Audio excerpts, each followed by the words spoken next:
Well, ladies and gentlemen, it happened. Right? It did happen. Happened? It did happen.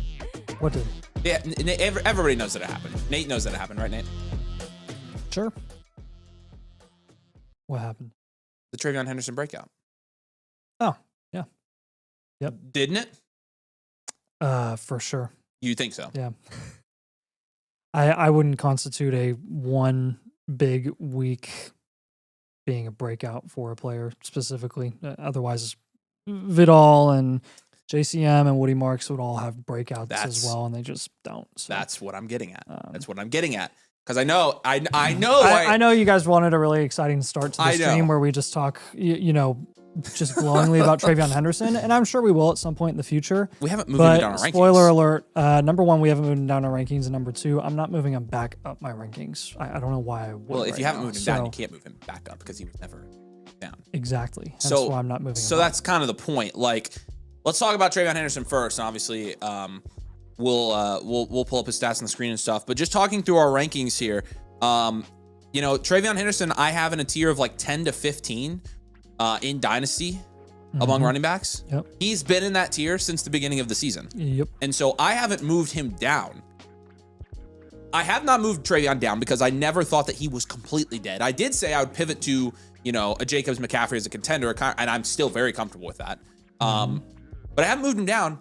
And I'm also, like Nathan said, this is kind of what I wanted to get at. Everybody's asking about TreVeyon. I'm not going to move him up after one game, especially after, his 28-point game. And he looked great on those two runs. But those two runs combined for a lot of his fantasy production. And so I am encouraged. I am ready to take this as a piece of a positive sample size with TreVeyon Henderson's play and combine it with a much larger sample size, aka the rest of the season, as we move TreVeyon Henderson up our ranks gradually. But in terms of Dynasty, one game does not change anything. Yeah. Two runs doesn't change anything. But he looked great. I mean, you can't look. Caleb, don't even get us started. What's happening? No. Oh, stop. No, we're not talking about that. No, Dynasty rankings only right now.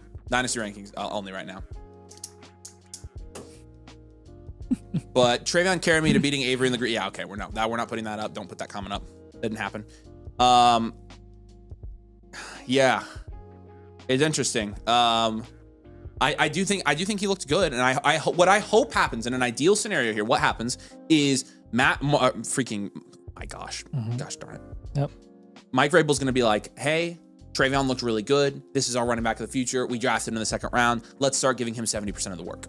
That's the ideal scenario. Yep. But is that what actually happens with TreVeyon Henderson this week? That's my question. Because I'm not quite convinced that it is what happens. And that's the problem. I mean, and hopefully next year doesn't matter. What's Ramondre's contract look like, by the way? Ramondre's, I think it's just this year. Because he signed the extension last year. Right. Yeah. So I think it is this year. year. Let me double check, because last year may have been his fourth year on his rookie deal. Yeah. I forget. Okay, so it is one more year. 2026, $7.6 million cap hit, $8 million dead cap if they cut him. The out would be after next year. Okay. So. All right, so we'll see. I hope what happens if they just run with TreVeyon. But we're not moving him up our rankings necessarily after this game because we haven't moved him down our rankings because of all. So we're just keeping him where it has been. It's been a mixed bag so far for TreVeyon Henderson, considering it's been mostly a bag of like inconsistency, and so like we just got to be careful. But I love what I saw, and TreVeyon, that's what TreVeyon is good at, to be honest with you. That like the big play, explosive play, that is TreVeyon's probably his strength. A lot of that is in the pass catching game when he's just in space, but he's also able to, when he bounces a run to the outside, you've seen it, he has finishing speed. And so, you saw that on two big plays, two big runs against Tampa Bay, and that's what he's good at. So in this game, he had two plays that really kind of played to his strength. You don't want to, really talk about the fact that he only had one target this week compared to 6 against Atlanta. But it's, again, the big question is going to be, what does the split look like when Ramondre gets back? I'm encouraged with TreVeyon. If you held TreVeyon as a rebuild reload, which is, pretty much what we said, like, hey, if you're a rebuild reload, you probably hold. If you're a contender, you probably pivot. I think either way, that move has worked out for you right now because TreVeyon now has value. Now, a lot of people are going to be asking if we sell high on TreVeyon, and I'm not necessarily, we haven't been recommending to sell high on TreVeyon Henderson. We had the opportunity to put him in a video today where we tell you to do that, and we're just like, nah, we're not. He's probably worth a hold still. Yeah. So it's encouraging if you own TreVeyon Henderson. So welcome in. That's about all we can say. I know it is about all we. It's 1 week sample size. Like if we get more sample size, we're going to start moving them up. But right now, I mean, like he's in a really good spot. Drop a like on the video. We're already at 76 likes. When we hit 200 likes, we're going to give away a free team blueprint to you guys. So we appreciate you jumping in tonight. You can drop suggestions of guys you want us to talk about and moving around in our rankings. We're updating our Dynasty rankings right now. TreVeyon Henderson, again, a guy that after one game, we kind of have to keep where he's at. But definitely taking more suggestions in terms of, I think a lot of people asked about Quinshon. Quinshon's kind of still in the same spot here. I personally have Quinshon Judkins I personally have him in the B tier with James Cook and Bucky Irving. It's a 3-person tier for me. Bucky, James Cook, and Quinshon Judkins. I have him a tier above Saquon, Breeze, TreVeyon, Kyron, Josh Jacobs, and Christian McCaffrey. I'm curious what tier of guys do you have Quinshon Judkins in? Because I know you have him in the same tier as Bucky, but who else is in that tier?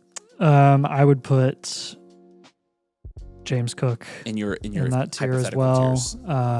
Hypothetical tier would probably include JT too. So that's very close to mine. Mine's a 3-person tier between James Cook, Bucky Irving, and Quinshon Judkins. And I'm not going to move Quinshon down. You know, he had the bye week and he had 10 points. You honestly could have a little mini tier above that. That's just H-An and JT. Here's the thing. And then maybe Hampton. Since week 5, he's only gone over 15 points one time. And a lot of that is, and people are correctly, pointing this out, which just doesn't really change his long-term dynasty outlook. But a lot of people are pointing out that like the Browns, people are starting to catch on that like, hey, we'll let whoever the quarterback is there right now, Dylan Gabriel, we'll let him throw the ball at the moment. And we will stack the box against Quinshon Judkins. It's the Derrick Henry type thing when Lamar Jackson was out, right? Yep. And so it's, even though he got 22 carries, 75 yards, he didn't have a touchdown, he's only at 10 points. So he does have a low floor. But with Quinshon, according to his, in terms of his rankings, I do still have him a tier above TreVeyon Henderson, just because we've seen that he's going to be a bell cow in the NFL. And that's like consistent.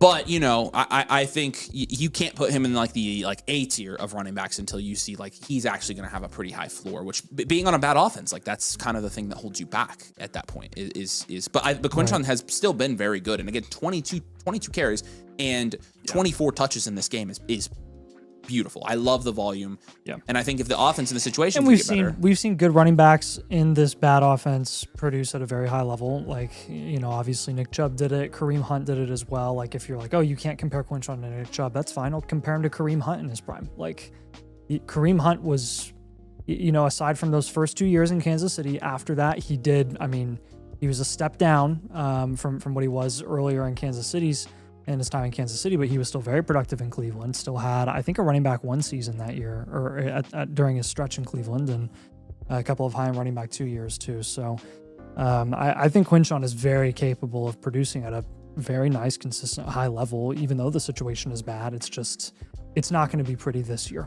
Yeah. I do see a couple Alec Pierce mentions here, and we can talk about Alec Pierce's dynasty value. So let's make a case for Alec Pierce here. Okay. Obviously, I think one of the more underrated wide receivers in the league. I think now that he's kind of coming to his own, I think the Colts have a really solid wide receiver core. Not a super high ceiling wide receiver core, but weapons core. Obviously, they have the best running back and maybe the top 3 tight end in the league.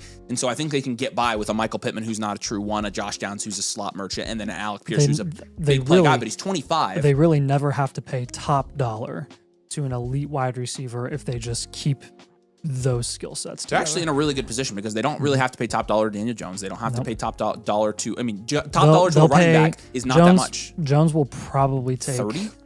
What I'm guessing is the Baker Mayfield contract. Okay. Like the 35 a year. I think he'll get a little bit less than what he got in New York. He needs to stop fumbling the ball when he gets sacked. Like that's his issue. Is he will not take care of the ball. I think if he gets a long-term deal, I think he'll take less than what he got in New York. I think so honestly, too. Because that everyone knew that was an overpay. Face value was 40. Yeah. There was only one. It really ended up breaking down to being like 35. So either way, like making the case for Pierce, he is almost a wide receiver 3 right now in fantasy football. Yeah, and again, they wouldn't have traded. He's missed 2 games. They would not have traded for Sauce if they knew.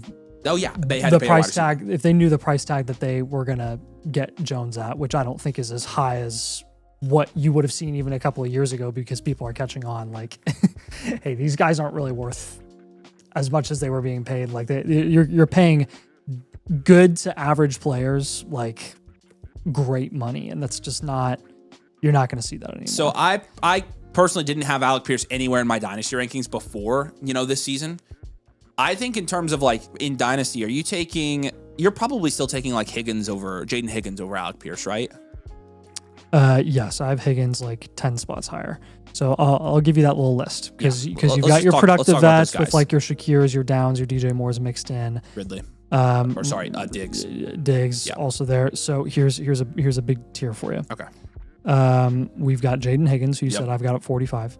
Okay. Rashid Shaheed, Jalen Knoll, Wandale Robinson, Jacoby Myers, Jaden Reed, Jerry Jeudy, and then Mike Evans, Ellick, Tyreek Hill, and Alec Pierce in Diggs. Yeah. I would drop Myers below that tier. So where do you have him? Wide receiver what? Wide receiver 54. I have him at 57. Yeah. So that's we're about in the same If page. I would take, honestly, would you take Pierce over Mike Evans at this point? No, I still have Mike Evans ranked ahead of him. Okay, I do too. It's hard for me to do that, to be honest with you. But. Yeah, and like some guys, like again, Jalen Knoll, it's like, yeah, probably.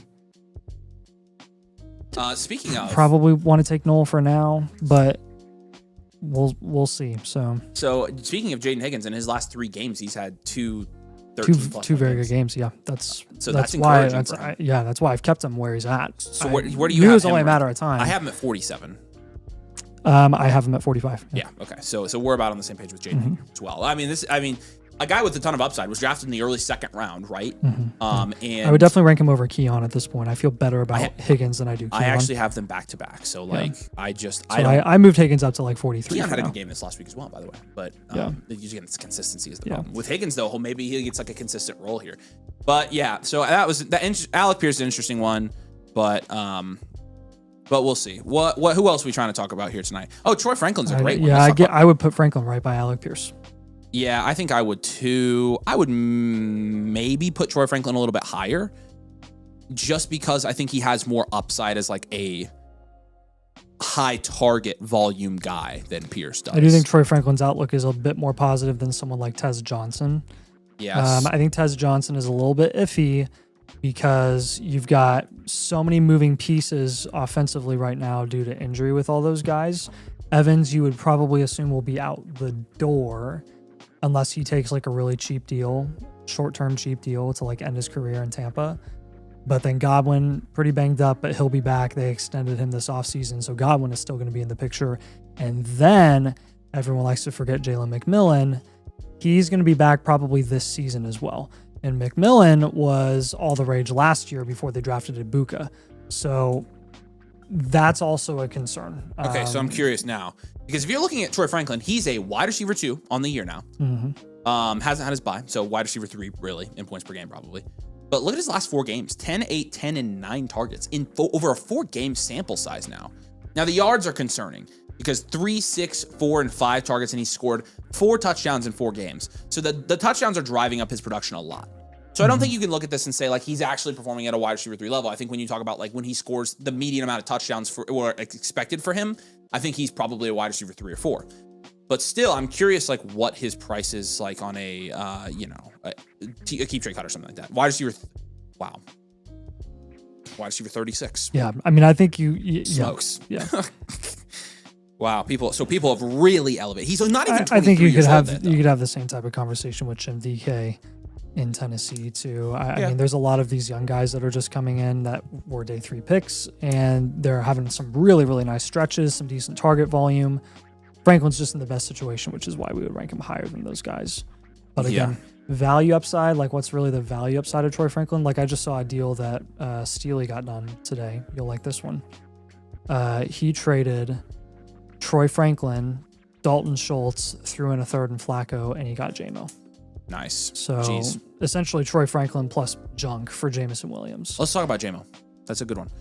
Jameson Williams, he's had 2 bounce back games-ish, obviously 2 touchdowns in these last 2 games. But against Minnesota, against Washington, had 16 and 23 points on 6 and 7 targets. Dang it, I did it. Frick.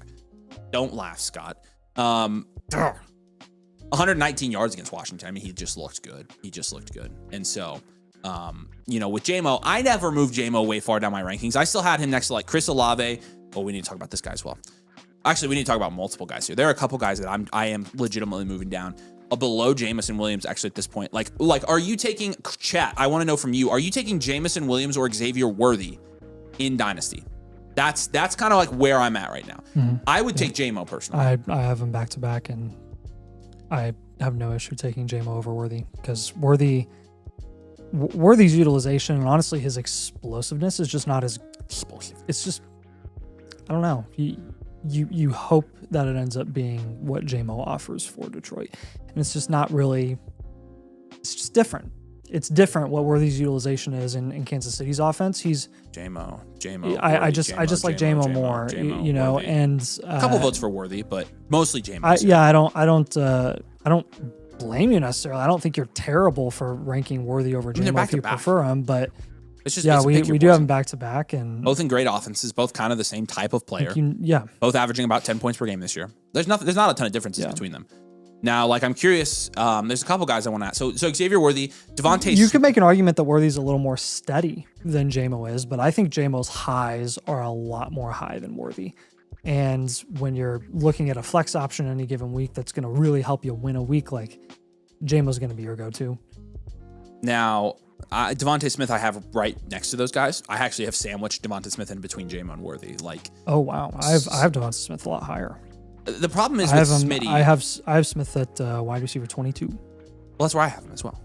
Oh, yeah. Who do you have?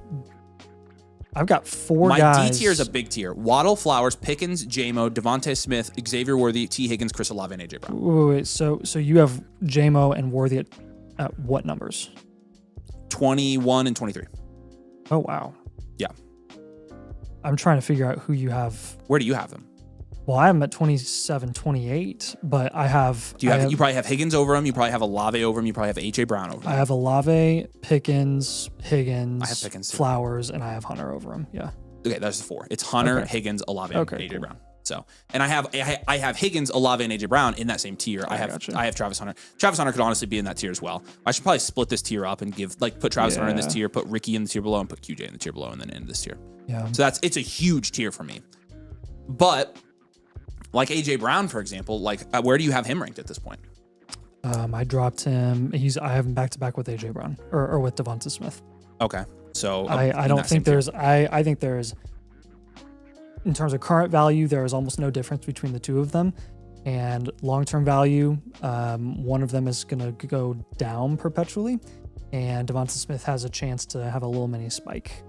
And what's funny is like I think his value upside is still capped for sure. What does A.J. Brown's contract situation look like? Because I think, they didn't trade him at the deadline, which was big. Is there a chance they trade him in the offseason? I honestly think it's kind of silly that people thought he would actually get traded at the deadline. They're number one in their division, trying to go for a Super Bowl again. Like, why would they trade A.J. Brown right now? Well, he still is pivotal for like big time plays and getting. I mean, like they won against Green Bay without him. They lose a whole. They what? They won against Green Bay without him. He didn't even. They won with him on the field, and that's a lot different than when he's not on the field. I mean, if you're watching, because him and Hurts are not. You can't. Well, yeah, but again, think about it like this: like how much different? Again, at a lesser scale, how much different is the Colts offense when they do have Alec Pierce and when they don't have Alec Pierce? I know. Right? It's a totally different. The simple outlook. answer to your question was the reason they would have traded A.J. Brown is because A.J. Brown won't trade. That was why. Because a lot of times the player wants to trade, they're going to entertain it. So there was the possibility he was traded because he very, very was outspoken about. There's literally no out unless someone took on a ton of money. The dead cap, and all the money essentially. They can't. I do think he's not cuttable. So next year, $23 million cap hit. The dead cap is $72 million. This is a classic Howie. So this is what Howie does with all his contracts, and this is how they all got a ton of money. Is they're kicking the can down the road like 3 years. So technically, his contract goes through 2029.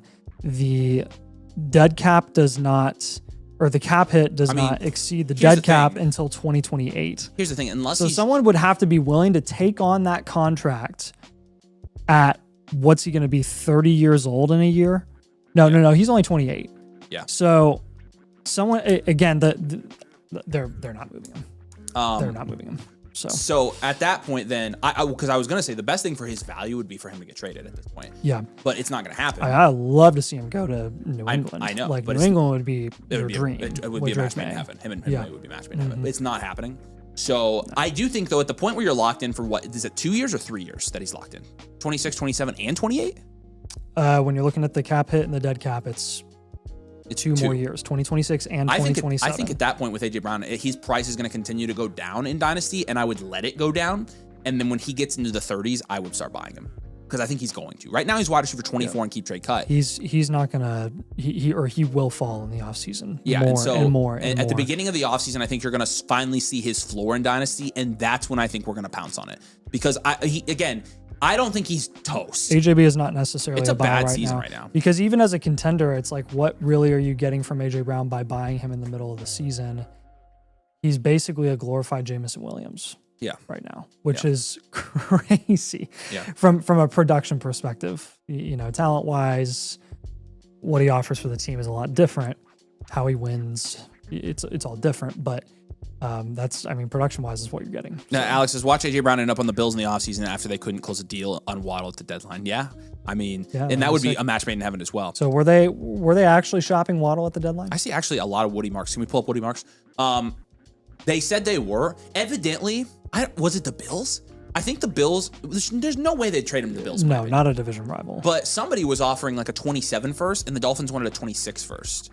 And the team wouldn't do it. Wouldn't do it. I'm kind of surprised they wouldn't do it. I would pay a 26. Well, a contending team I would pay a first. A late 26 if you're contending, in the why NFL. would you not pay a late 26? It's a fair for deal, Waddle? but I think it's worth it. I think it's right. I think it's worth it. If you need a wide receiver, it's going to be better than a wide receiver you get in the 26 draft at the end. Like you're going to be talking about Chris Bell there, and I think you take Waddle.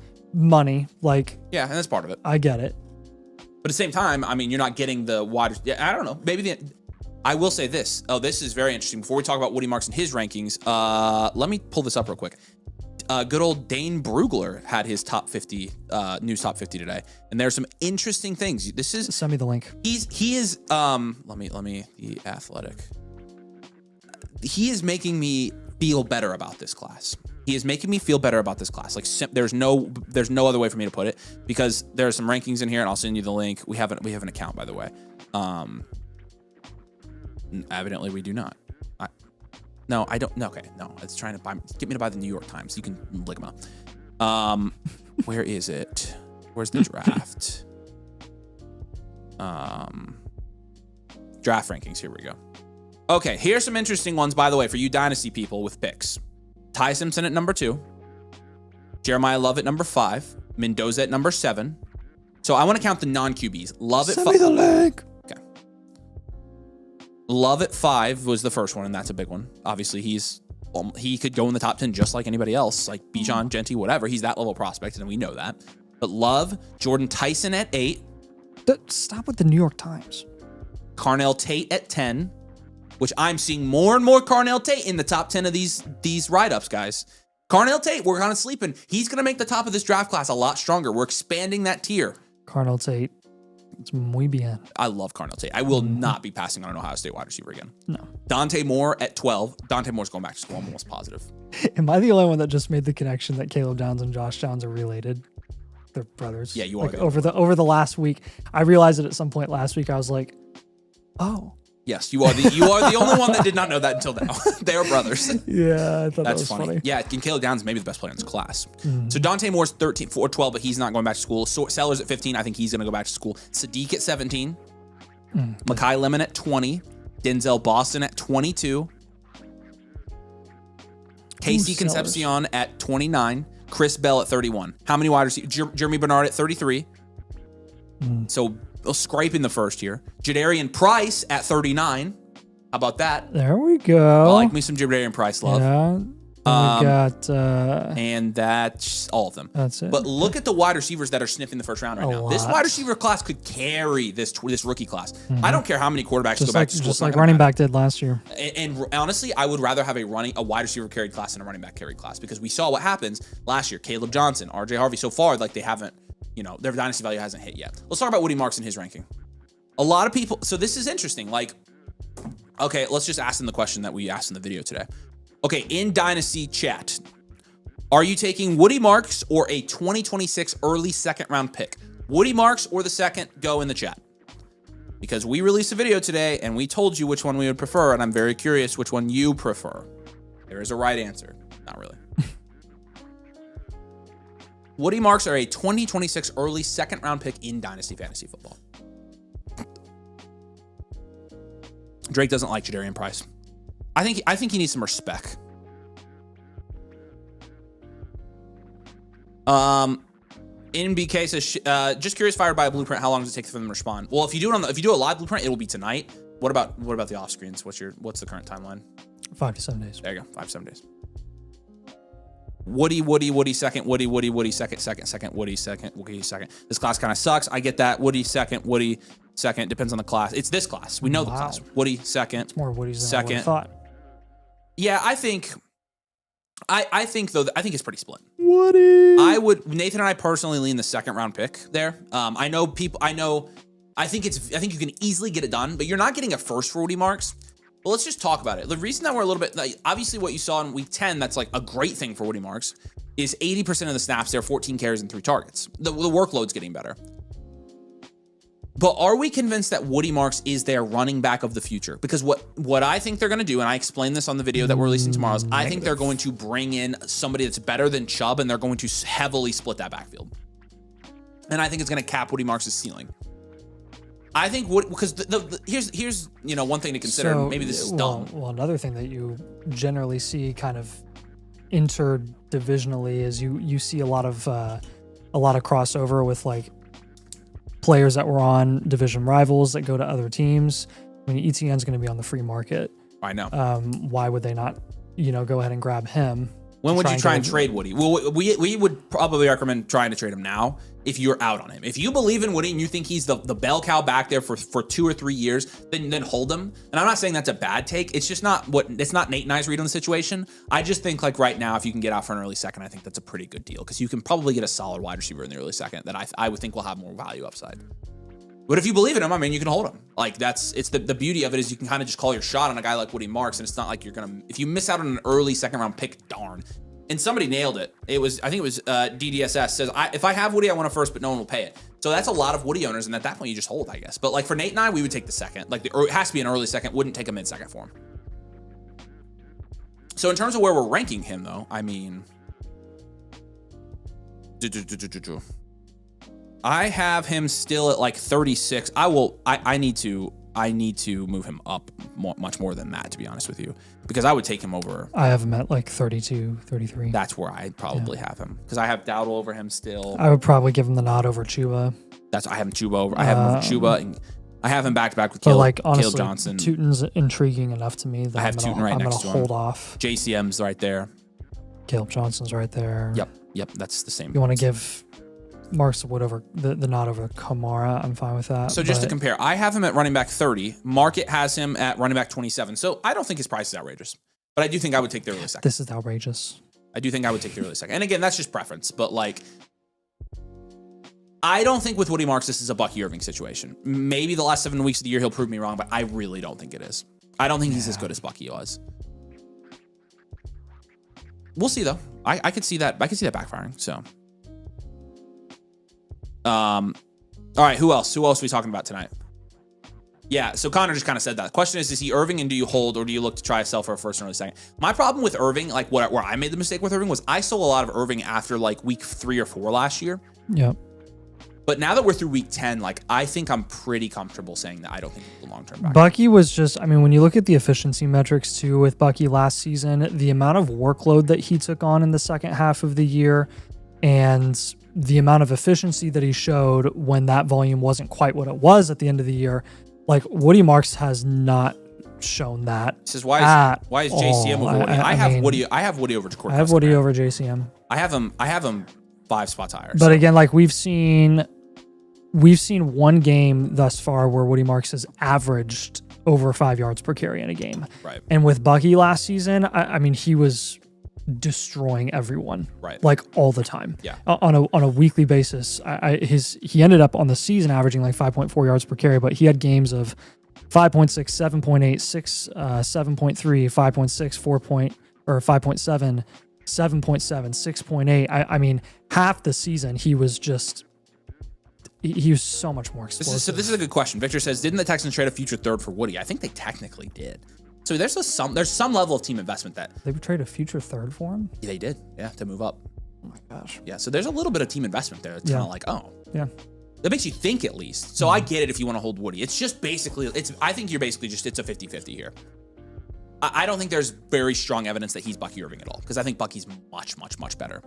But And I think that was demonstrated by this point in Bucky's season last year, is kind of what Nate said. But I get it. We haven't moved Lad, Dylan. Like, Lad has stayed the same. He's had ups and downs. He stayed the same. Yeah. Okay, real quick, drop a like. At 200, we're going to give 200 likes. There's 400 watching. At 200 likes, we're giving away a blueprint. And so if you'd like to get your team reviewed on the stream, we're of course going to do live team reviews for all of our new annual Mother Flockers, people who come join the community, come talk about this stuff in the Discord. You use code DOMAIN if you come join the site. When you use code DOMAIN, you can actually get a free team review on tonight's stream. So we can look at your Dynasty team, give you your team archetype, give you your 3-year outlook, give you trades you should make. You get the rankings, trade calculator. You just get everything that we use for our Dynasty teams. And then again, you're going to get that live blueprint tonight, an infinite blueprint. So again, you'll get that for free. Again, when you become a new member with code DOMAIN on the site. I just dropped the link in the comments. You guys can check it out on the Bitly. We'll keep ranking some guys here real quick. Appreciate you guys jumping in. Again, 200 likes. We're giving away a blueprint for free. So, okay. Are y'all serious that you can watch Bucky and Marks and say they're similar talent-wise? I know you're not asking us that, but Nathan and I don't think that. I don't think that's what I was just saying. Like, they're not really comparable in my eyes at all. Yeah. Connor says, follow-up question. Is that because Bucky is that much better, or the offense situation is better for Bucky? No, I think Bucky looked that much better last season. Like, eye test-wise and efficiency-wise, through 10 weeks, you kind of got that, like, that vibe that Bucky was like, okay, he's pretty good, actually. So it's a combination of analytical and eye test. But I think the situation, obviously, if you here's to answer your question. If you put Woody Marks in the Buccaneers situation last year, I don't think he does near as well as Bucky. That's just my opinion. I think Woody Marks is maybe I think Rashad White actually. That's a good comp. That's a good comp. Yeah. Like, situationally, I think that's actually a really good comp. And efficiency wise, yeah. Yeah. So like that's very similar to what I think is going to happen. I don't think he's the Bucky of this situation. I think he's the Rashad White of this situation, where they're going to bring in another rookie or bring in a free agent, and then they're going to be like, actually, we like this guy a little bit more, and he might become the receiving back there, because Woody does have a nice receiving profile. He had a great receiving profile coming out of college, but that's just kind of where we're at with him. All right, who else are we talking about? Y'all? Kate Otten. I haven't moved Kate Otten, to be honest with you. Juwan Johnson, I haven't moved him either. Did we get a deal done? Yep, it was the Bucky one that I talked to you about. What did we get? Bucky, a 3rd and 4th. Just got the 3rd and 4th. All right, so we essentially pivoted. Yeah, yep. I'm good with that. We have so many Quinchon shares. We honestly had to diversify a bit, and we were rebuilding in that league. So we're like, let's take Bucky. Let's talk about Travis Hunter if we could. Travis Hunter today out for the season. No, I traded him at the right time. I got 1 week of Caleb Williams out of him, so I got him for nothing. My $10 fab. Yep. Yeah, he's not the wide receiver one. Just put it highly unfortunate. But out for the season, and this is sucks too, because it's not like it was something that was on the field. It was like super fluky in practice. Let's have the first discussion of this, and we're gonna have this discussion a million times this offseason. Because from now until September of 2026, we are basically going to be speculating on what the Jaguars are going to do with Travis Hunter again. Did we ever get here's my question to that question. No. Did we ever get an answer on the BTJ versus Travis Hunter thing? This season, did we get an answer on what that was going to look like long term? I think so. I think that if they're going to play Hunter as a wide receiver, they're going to play him in the slot. But Parker Washington looks better in the slot. Is the problem? Which again brings me back to pretty much the same question that we had heading into this year, which is, what is this going to look like for both of these guys? Is it going to cap both of their ceilings, or is there actually going to be a true one? So we're doing this again. And who's the true one going to be? Exactly, that's what I'm saying. We're doing this again. So does it hurt BTJ's dynasty value? I think it does. I'm there officially. Okay, so what's BTJ actually? I don't trust this situation enough long term to say like, yeah, BTJ is going to get back to where he was previously priced. Well, not to mention, evidently, Mac Jones is just a wide receiver one merchant. Like, I mean, who? Mac Jones. Yeah, I know. He was much better for BTJ. It's like when you look at the splits for like when Mac Jones was quarterback versus when Trevor's been his quarterback. It's like not even close. First of all, number one, I don't know how we didn't talk about that more, but Mac Jones, did you see how much he throws the ball? Yeah, dude. Like 50,000 times. He did that last year too. And part of the reason for that is because the Niners actually, like, their defense is kind of, I mean, everybody's hurt. So they're just getting behind a lot. Yeah. They're playing from behind a lot. And so game script wise, it makes sense. But like, I'm just saying with Trevor, like, I'm going to say it. I'm going to put it this way. He's the wide, I mean, Brian Thomas is the wide receiver 41 on the season. After one great year from BTJ, his rookie season, and us essentially being told by Jacksonville before Hunter's injury that he was going to be majority wide receiver. I think it's an even playing field. I think it's an even playing ground for both of these guys heading into 2026. And so at that point, for me, I would rather invest in Travis Hunter at price than I would in BTJ at price. So you're not buying BTJ? I think BTJ. I don't think he's a bad investment. I think there are better investments in his price range. And I do think it depends on where he settles. But like at this point, I do give the nod to Garrett Wilson and Ladd over BTJ. I think you have to. I do think that it's pretty close with him and Marv, especially if Marv really comes on at the end of this season, because you're going to see wholesale change in Arizona for the better. And I think that will include Marv's usage long term. And yeah, I mean, I think you're right. I think you're right there with BTJ in a tier of Tet McMillan, Garrett Wilson, Lavin Conkey, and Marv, and throw in Nico too. I don't think that's that. I think that's fair. I don't think it's a bad price for BTJ. I'm just saying if you were to tell me you can only invest in one guy, which one would you invest in? I would invest in the one that's cheaper, and it would be Travis Hunter. I get that. Who would you rather have? Here's my question for you, chat. Who would you rather have at price? Would you rather have? Now, would I rank them back to back in Dynasty? I wouldn't take it that far. Because again, what you've seen, the highs that you've seen from BTJ are so much more extensive and so much more sustained than what you saw from Travis Hunter even this year. Now, this is true. This is true. What happens when Shane Waldron leaves? Does BTJ just come back? Do both of them come back? Well, but Travis Hunter was never there. We only really saw one like dominant wide receiver game for Travis Hunter. Yeah. BTJ, like the reason I think BTJ. Well, I think that further begs the question of, will Lawrence be unlocked, quote unquote? I mean, a lot of this, like you said, is a big issue for Trevor Lawrence too. Lawrence is not an accurate thrower of the football. Essentially, all of the chat agrees with you that they'd rather have Hunter at price. Wow. Which okay. I thought that was a hot take. My answer. I'm saying Hunter. My answer to that is both, actually, because I think I'm going to like Brian Thomas in startups this year, because I think there are going to be starts where he falls to the fourth, and I will smash draft him in the fourth. Yeah, I don't think you're wrong, because I don't think he's a bad target either. But again, between the two of them, would you be shocked if Travis Hunter this time next year was more valuable than BTJ? I don't think anything with Travis Hunter will shock me just because of the level of prospect he is. I think that, yeah. But I would expect BTJ to bounce back eventually.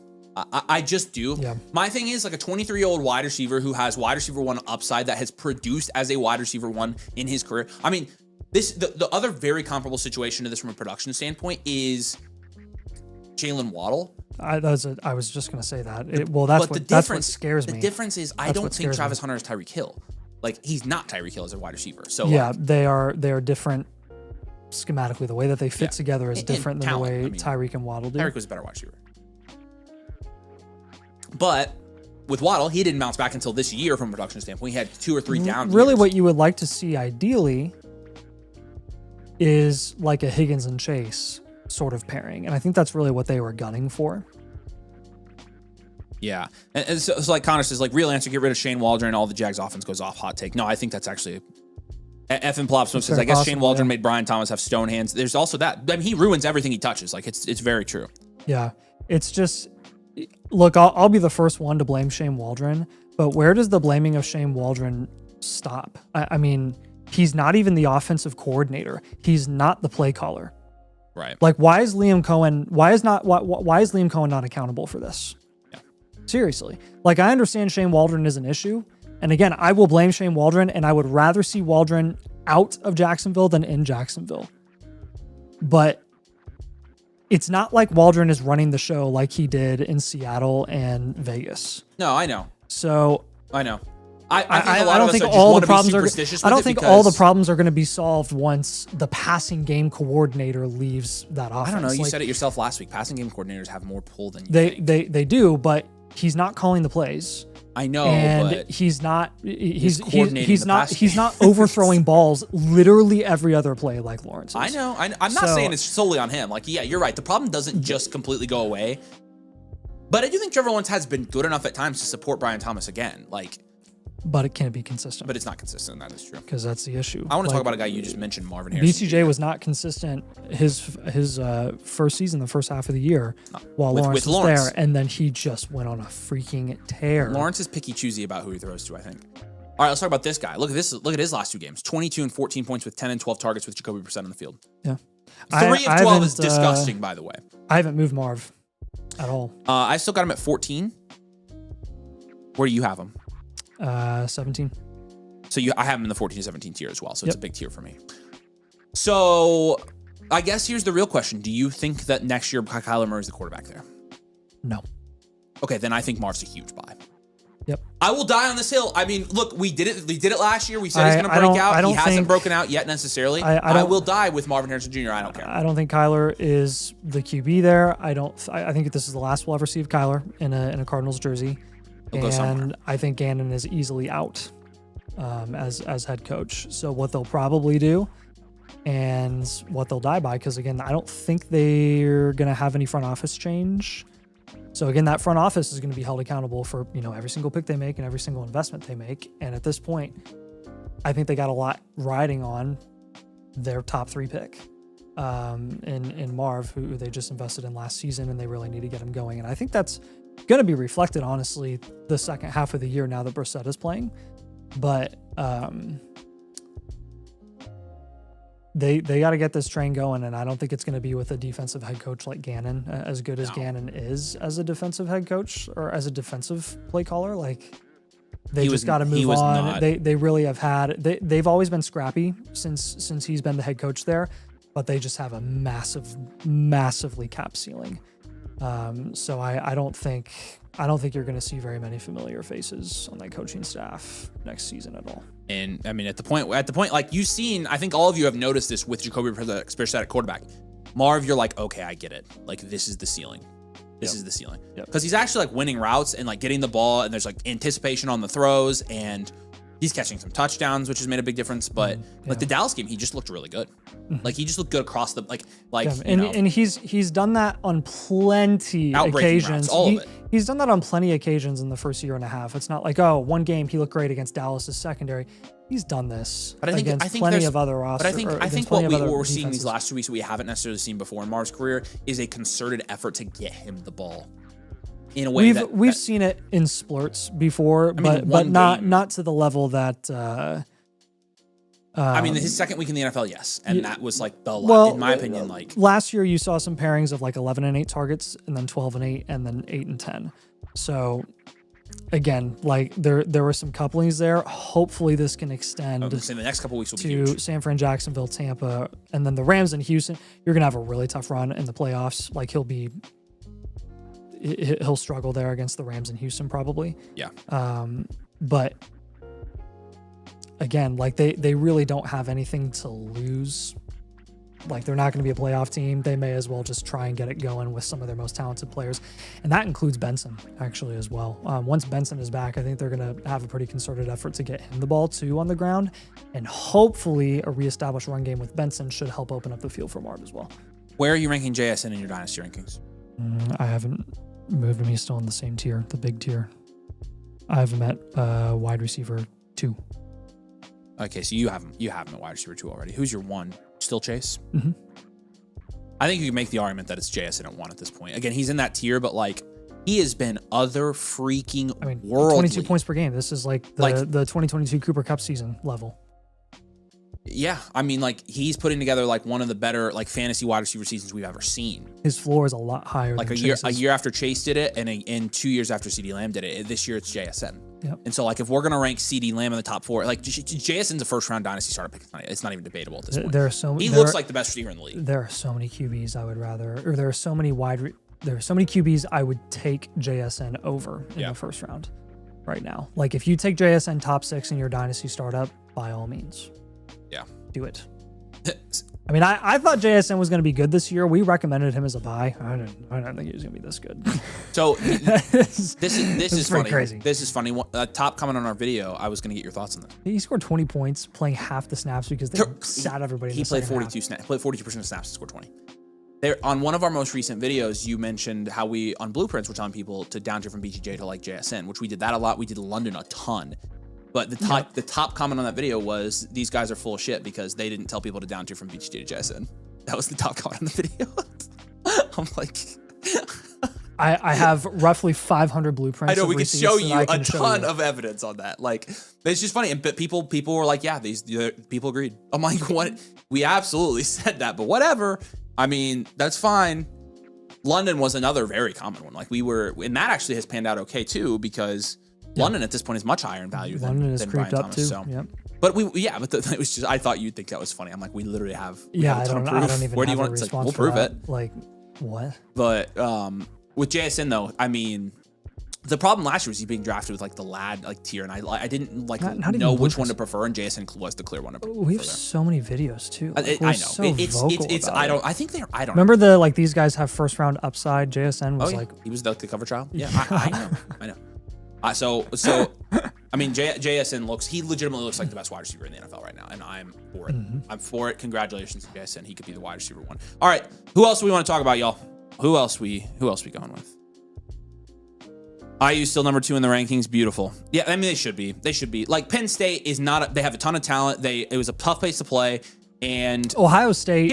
Ohio State struggled with them for like the first 2.5 quarters last week as well. But let's just get this out of the way, because somebody in the comments said, oh, Texas A&M should be 2. Like, IU going on the road and struggling against Penn State was a bad thing. Let's look at Texas A&M and some of their earlier games this season. It's not like they've been Have you looked? I literally, when they said that, I looked up A&M's schedule. That's why I was distracted at the beginning of the stream. So obviously, have you seen their schedule? Yeah, and what it has been? They beat Auburn by 6. Auburn fired their coach. They barely beat Auburn. At home. They barely beat Arkansas. Yeah, Texas A&M's done the exact same thing. And they walked all over Brian Kelly's LSU. And I don't think that means Texas A&M should be ranked lower. Like, every single one of the top teams. Texas A&M is a good team. The only team outside of, like, the only team in the top 5 that hasn't struggled on the road or against a bad team this year is Ohio State. It's because they've literally played the worst freaking teams.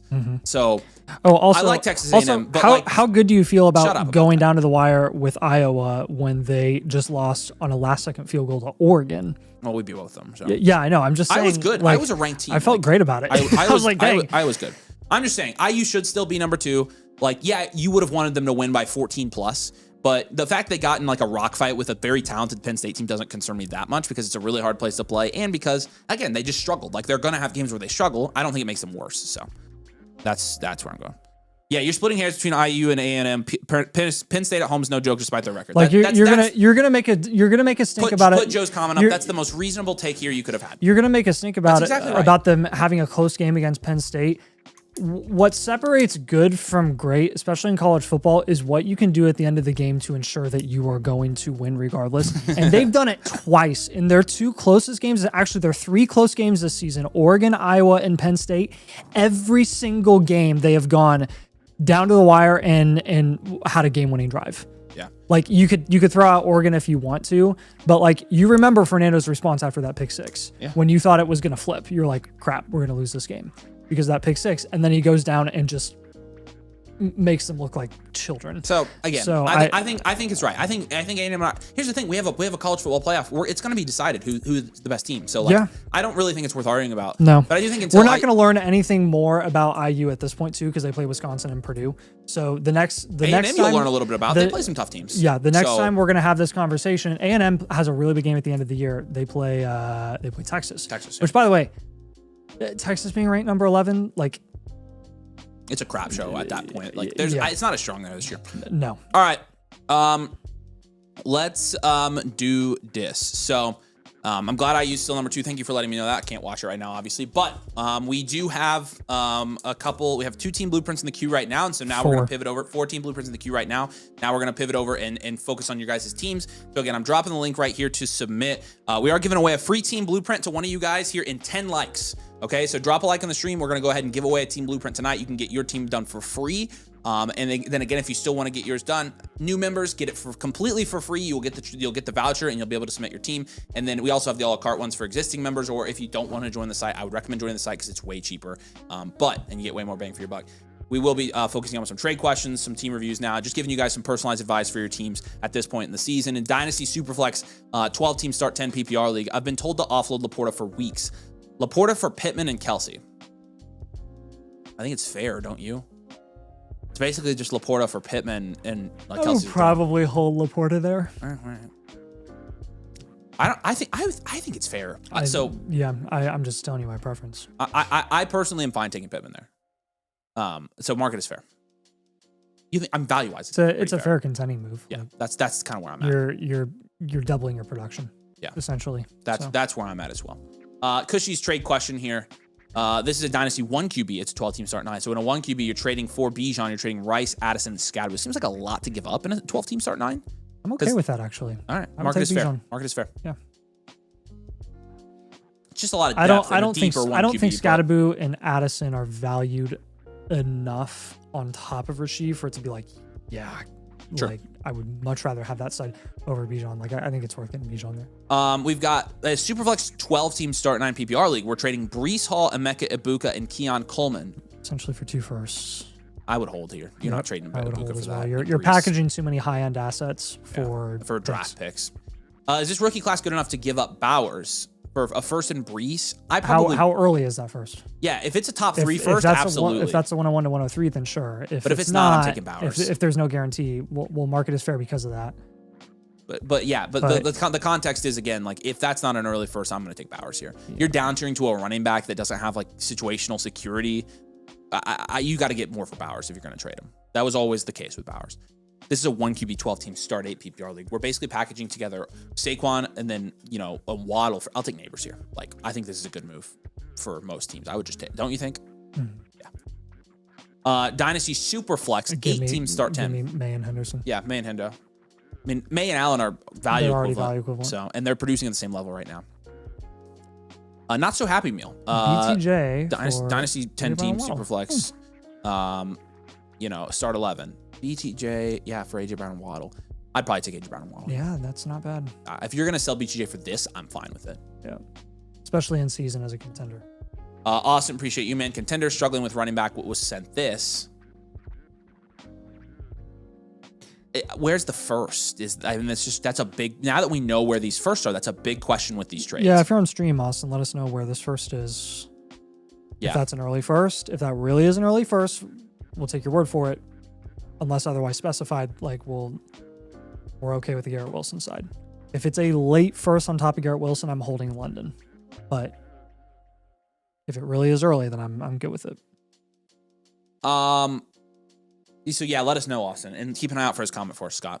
Mostly straight question here: Superflex 12-team start 9 PPR. Trevor Lawrence in a third or CJ Stroud? Market is fair. I don't want either of them. Trade Trevor. Trade Trevor for somebody else. Trade him for Darnold. Freezy's got one here. Superflex 12-team start 9 PPR league. This is a mid-first. Yeah. Early mid-first. TreVeyon. Well, is it actually early? Yeah. Again, late first. If it's a late first, I'm good with it. I think that's worth the upgrade. Go back to his deal for me. Maybe mid. Oh, he's saying Austin. Yeah, go back to Austin. Okay, no, Austin. London. I would hold London. London. Yep, that helps. Appreciate you. Mostly kind of the same thing with you, or was mostly the other one with the pick there that we needed? No, not that one. I don't care. No, mostly trades for somebody better. This one, Freezy. This one, if Freezy's in the comments and can tell us where that first is, that's really helpful. Nix and Henderson pretty much cancel. It's Goff and a first for Breece. I think it's an overpay. I think I like the Henderson side here. If you're gonna trade these guys for contending pieces, like you've got to get somebody better than Breece, in my opinion. So. Average player, like what are we doing here? And at 1 QB, are we taking Travis Hunter or Jalen Hurts? I think yeah, that's fair. Don't you think it's just a 1-for-1? They're up like ranked almost the same for me. It's a 1 QB 10 team. Yeah, I would take Hunter in a 1 QB. All right, there you go. Take Hunter. So I probably wouldn't trade Hunter for a quarter. I'd probably hold Hunter if I were you.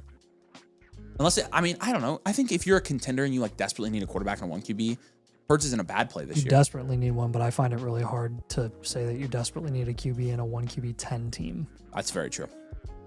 Waddle, a first, 2 seconds, and Ayuk for JSN. Take JSN here. Gosh. JSN, you package a bunch of garbage together for... Not that Waddle's garbage, but in this deal, like it's not close. What about Justin Fields in a third for an early mid-second? Yeah, if that's really a second, I'll take the second. If Fields is nothing. Yes, take it. Take that deal. Yeah. Very comfortable with that. Got multiple questions here. Will Greenhill said, what do I have to do to buy the cheaper team review? So, Will, if you want to get the discounted a la carte team reviews, you will want to sign up for the annual Mother Flocker tier using code domain. And when you do that, you're actually going to get a free team review voucher that you'll submit for a blueprint, like at sign up. So again, any additional purchases after that will be discounted. So his question was, isn't it $90 more expensive than the team review? No, it's like $10 more if you're not a member. So like that's why we say to do it. So yeah. I just use code domain sign up as Motherflocker. Remember how to request a free blueprint. I'll send you the direct link to do that. Appreciate you. Make sure you're an annual Motherflocker to give that free voucher. The annual tier is the one that gives you the free one. But once you do that, if you go to this direct link right here, it will take you there. Go fill out your team. You'll be able to submit it, and it will be free at the end of that. So appreciate you. Is it possible to do my blueprint live? I accidentally ordered the wrong one. I'm a Motherflocker member. Yeah, what's your username? Did you just get it, or did we already start your blueprint? That's the main thing. But let's jump over here. Feel free to keep asking questions. If you guys have questions about submitting or joining for the free one, we can happily answer those for you. Got Jalen R 1996. Right. Jalen's going to be the first one here. Happen, we got your team review as well. In Christians, we got you. GP Myers, you guys submitted tonight, so you guys are good to go. C Daniels, you're on deck. Appreciate you guys. Again, if you have any questions about submitting for tonight, just let us know. Jalen says, this 2026 verse is on a team that's currently 3-6. Dynasty Reaper is the team name here. And I scroll down, and we're at number 10 here in the power rankings. It's 12 team start, 10 PPR. It is a super flex league. Mostly domain rules without a time premium here. Purdy, Murray, and McCarthy, I'm going to give like a 5. Kenneth Walker, Caleb Johnson, I'll give a 2. Wilson, Flowers, Higgins, Ayuk, I'm going to give a 4. Yeah. And then Loveland Hawkinson is like a... I'll give him a 5 and 1. All right. And then Loveland Hawkinson's like a 5 as well. Yeah. So 5-2-5-5, I think this is pretty clearly... I think this is... first in 2027. No, but he does have the top... I think he said that first was... Potentially a top one. Can you scroll down for me, Scott? I just want to see that bottom team. Yeah, that guy, it's probably a top first. I'm still leaning hard rebuild here. Yeah, I think you go... It'll be close. I think we'll be conservative and give you a hard rebuild here, but like we'll give you some moves I think could accelerate this rebuild to where you could maybe contend after next year. So this would be rebuild, contend. Thank you. Okay, so move wise, I mean, I definitely safe to say that you can't move off of Kyler for anything now. Yeah. So this is. I was gonna say actually we should have talked about this in the rankings. Where are we ranking Kyler now in Dynasty? And he's the wide receiver 26 on Keep Trade Cut. I probably wouldn't rank him any higher than that. QB. That's what I said. But he's going to go somewhere else and play. Yeah. So yeah, I would hold Kyler. JJ McCarthy, how much value has he lost? I know we've been pushing the negative. He hasn't gained any value. I know we've been pushing a negative narrative about him. Dude, the negative press from us on McCarthy. Oh, he's still valuable. He hasn't lost that much value. I would move off McCarthy here. Yeah, I would too. So we'll pivot off of McCarthy. I think holding Purdy. Pivot or go another position. Actually, you know what I would do? Let's go other position. Oh, well, I was going to say Purdy, maybe Purdy for another position. McCarthy, quarterback pivot. Okay. We can try that. It just depends on the options, I guess. Let's try to look at some. You may just want to wait until Purdy's back healthy. Yeah. Yeah, that's true. I'll just add that in the comments. That's a longer term, like when he's producing, that's when you'd move him. But it's a rebuild, so like we've got time to do that. Just want to look at let's just look at the bottom teams here, the worst teams. Actually, what I want to look at is the top teams and see if you've got any quarterback needy teams. You got a 5-5 team that has, Caleb and Dak is really not bad. You got a 4-6 team that has Trevor and Cam Ward. So I would try to move JJ McCarthy. I think you will get some bites on him. I like I like Troy Franklin here. I like Caleb Johnson and Bashal Tootin for this roster. I like you kind of have to hold Walker right now.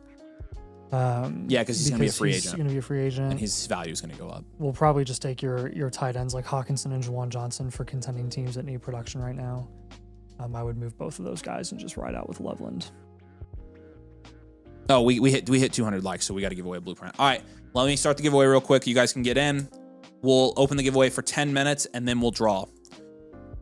I don't want to go to the end of the stream and not have somebody claim it this time, so. Yep, Blueprint 69. You guys know the drill. And we'll draw in 10 minutes. I'm setting a 10-minute timer. Appreciate you guys jumping in. Appreciate you dropping a like. Appreciate you supporting the channel. Make sure you're subbed if you're not. You have to be subbed to win, so. 10-minute timer. It's All going. right. So if we pivot from McCarthy, who are we pivoting to? Yeah, who are we talking there? J. McCarthy. Yeah. Goff is right there. Goff's a fine one. Jones is there. Darnold is there. Yeah, any of those guys. Dak's fine. I mean, Dak's on a contender on this with Caleb Williams, so I don't think that's getting moved. Let me look down here at some of the non-great teams. Try Goff. I think Darnold's doable. Let's get Darnold like plus, in my opinion. I think you can get Darnold plus a little bit. Name value alone, I think, will fuel that one. I want to make a gross trade on this team. With this, it's a hard rebuild, so you kind of have to. I have him moving Hawk and Jawan. I like that, and I also like moving like a combination of Trey Harris and Adonai Mitchell since he just got traded. Maybe Kyle Williams just had a big week as well, and you can move maybe like package your low upside depth, Chim DK down there as well. Yeah, because I like holding those running backs. They're much more likely to turn into something than a lot of those wide receivers are down there. I like holding Ayuk till he comes back. I like holding Higgins, Flowers, and Wilson probably on this team. I think Flowers, if you're going to shop another one of your receivers, it would be Flowers. And maybe you could shop Flowers for like... Feel free to target injured cornerstones at a discount. I'd hold that first, like for Neighbors or Hampton.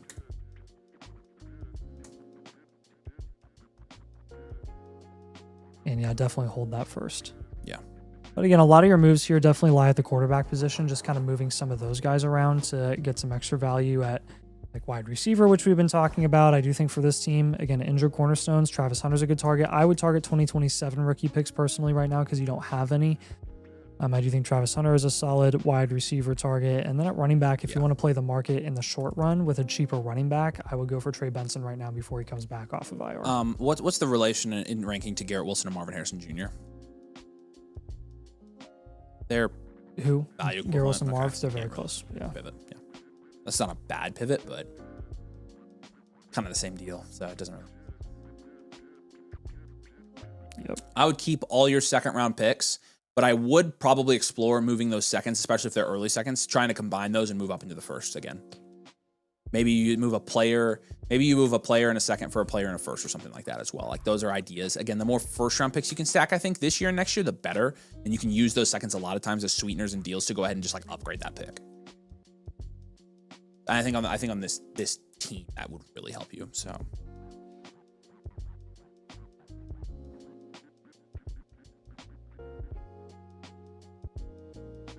All right, man. Let us know if you have any questions on that. Yeah, Jalen, we appreciate you, man. We'll send you the blueprint here tomorrow, filled out for you with everything we talked about. But if you have any questions in the meantime, you can message Nathan and I on Discord. Appreciate you, brother. All right, C. Daniels. Yeah, C. Daniels is going to be up next. We do have a couple trade questions that came in, so we'll knock those out here real quick. First one is going to be from Isenyakten. I know that's got to be close. This is a redraft, by the way. Adams, easy, not even close. Good one. Pete Wheeler, appreciate you. Dynasty, 1 QB, 12 teams start, 8 PPR. How early is the first? Yeah, Pete, if you're in the comments, how early is this first? Let's come back to that one. Beach, what's up, buddy? Took your guys' advice to up tier from TreVeyon. How'd I do? Wow. I love it. I love that deal at a 10-team start 9. That's a great deal, Beach. You did so good, man. Nice move. Yeah, you got Torrey Horton. There you go, yeah. Or you sent away Torrey Horton. Well, Torrey Horton's value took actually a decent... Jameer Gibbs side, please. Torrey Horton's value took a decent tumble with the Rashid Shaheed. I think Shaheed is that's what you wanted Torrey Horton to be. Yeah. Well, let's see if Pete's here. Pete, appreciate you, man. If you're here, let us know where that first is at. Kyle has a question. If someone has 3 firsts, would you recommend an up tier to top 3 overall or a player? I think both are great options. I think both are great options. Yes, I would recommend both. He's saying top 3 overall pick. Toss and Frag says, I would move those 3 firsts for a player before I moved those 3 firsts for a top 3 overall pick. I thought he just meant a general up tier, but Toss and Frag says, Pete Wheeler trade questions mine. Real building. I have Kincaid as my other tight end. Pick should be top 4 in the draft. Okay. I would take the first. I'm fine taking the first. I'd take the first. I think that's a good move as for long as a rebuild team. As long as you're for sure that it's going to be top 4. If you're not sure, then don't do it. But yeah. I mean, you are giving him Tyler Warren, which is going to contribute, but Odunze or Wilson in Dynasty right now on a rebuild team? Who? Odunze or Wilson? Odunze. Yeah, we still like Odunze, by the way. Darcy says, still undefeated. Thanks, you guys got Sun God's Slides Blueprint as per advice. Good stuff, man. I'm glad you're still undefeated. Appreciate you. You'd be amazing if you just... I've never had a Dynasty team go undefeated all the way through. It just doesn't ever happen, but you've made it pretty far, man. So Steely's team is 6-4 right now. Let's go. He's second in the league in points for. Thanks, Toss for Facts. Appreciate you. Kyle, the players that we target, like with 3 firsts, you got to be targeting like a top 15 player. So any top 15 player, I would trade, like really anybody in the first round, I would trade 3 random first for in a heartbeat. So.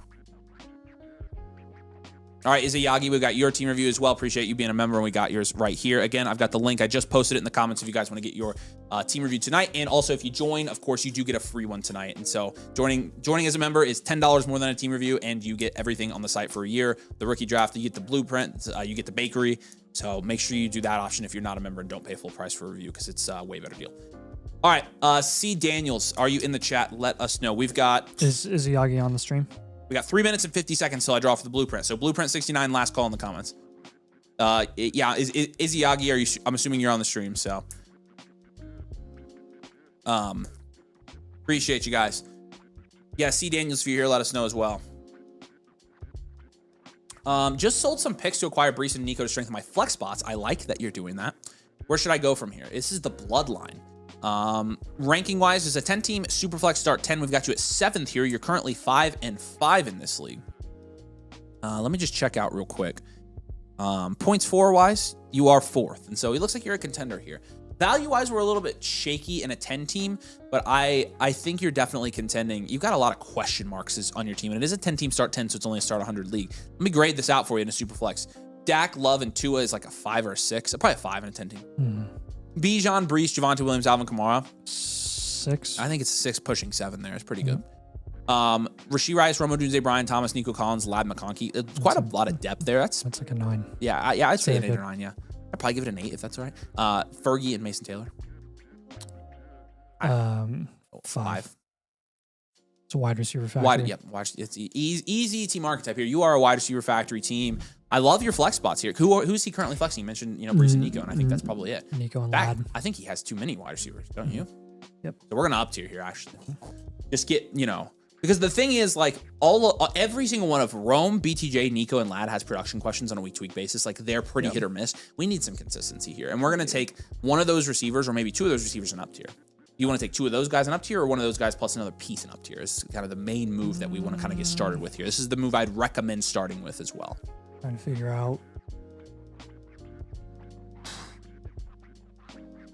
What I would do is, because the issue is it's hard to package like BTJ and Lad and get a sufficient return unless you're getting like a top 3 wide receiver like Puka.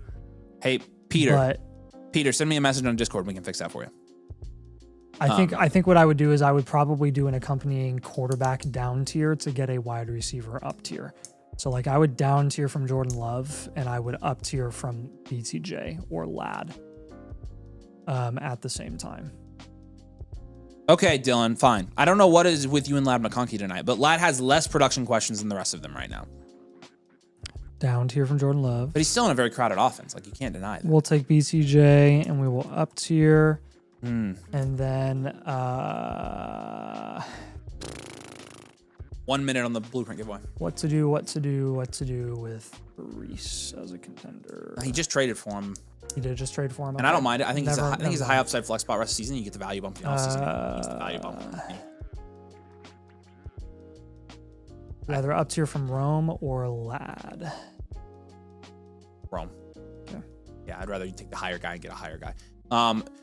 Philly Tiger says, just sign up for the annual Motherflocker. Didn't get the vouchers. It takes some time. It shouldn't. So double check a couple things. Make sure you're not on the free trial and make sure you have code domain on your account page where it says code. Just let me know if it's one of those. If it's free trial, skip it and you'll get the voucher. If it's another code and you just signed up, we can switch it for you. But just let me know, man. Make sure you check those things. That's typically what it is. So again, I'm adding this in the comments, but plan to do an up tier from Rome or BCJ when you're down tiering from Jordan Love. 20 seconds on the blueprint.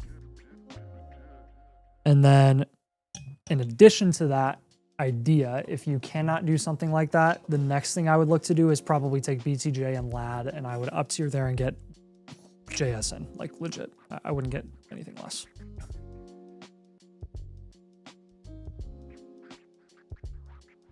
There's my timer. I will say, can we do? Did you give Nico as an up tier target?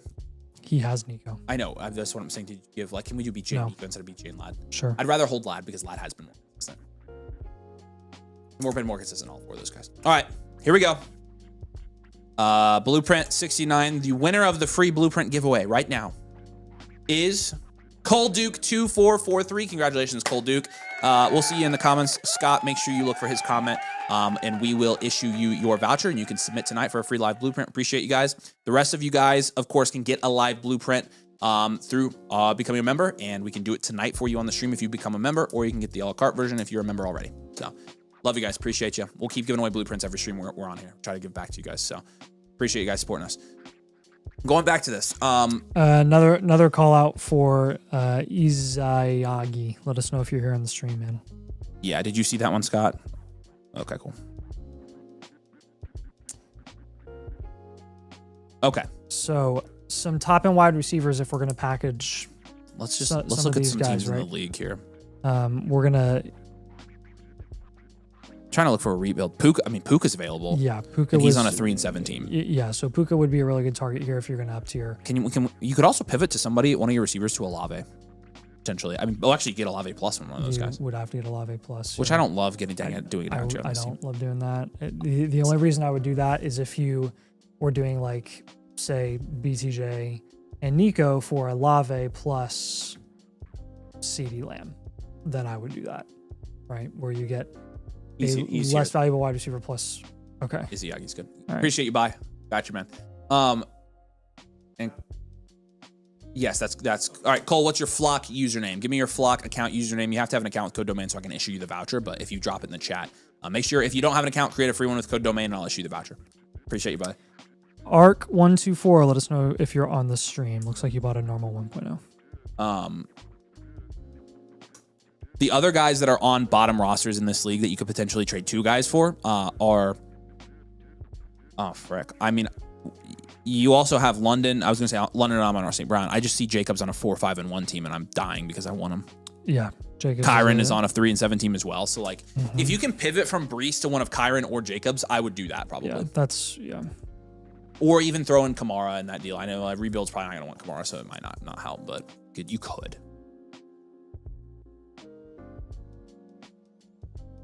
So we've got Jacobs, Puka. What was another wide receiver option on the bottom? Arcanist is here as well. Like London, you said, or something? London and Amon-Ra are also on the bottom. I would do Amon-Ra, yeah. Both of them are great. And then the QB down tier option from Jordan Love, I would go down to like Darnold. All right, you guys are sad that you didn't win. If we hit 300 likes, I'll give away a second one. That's not that far away. It's 40 likes. I'll give two away tonight to you guys. Appreciate you guys. This one will be a non-live blueprint, though. Still a blueprint. All right.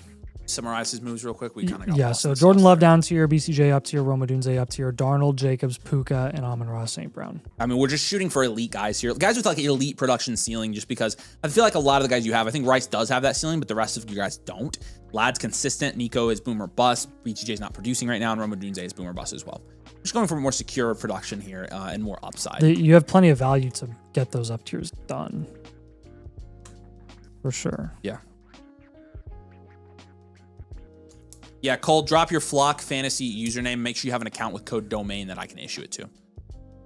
So, 30 more likes. We'll give away a second one. All right. I didn't see C. Daniels here right now, but if you're watching this later on demand, you always feel free to message us on Discord. You know the drill. But appreciate you a ton. Let us know if you have any follow-up questions on this one. GP Myers is on deck. Say hey in the chat. GP Myers mostly has a question for us here. CeeDee Lamb for Rasheed Rice in an early mid-first. Another call out for Arc124. He's here. I did not see that he's here. He's good. I said it, but you were busy.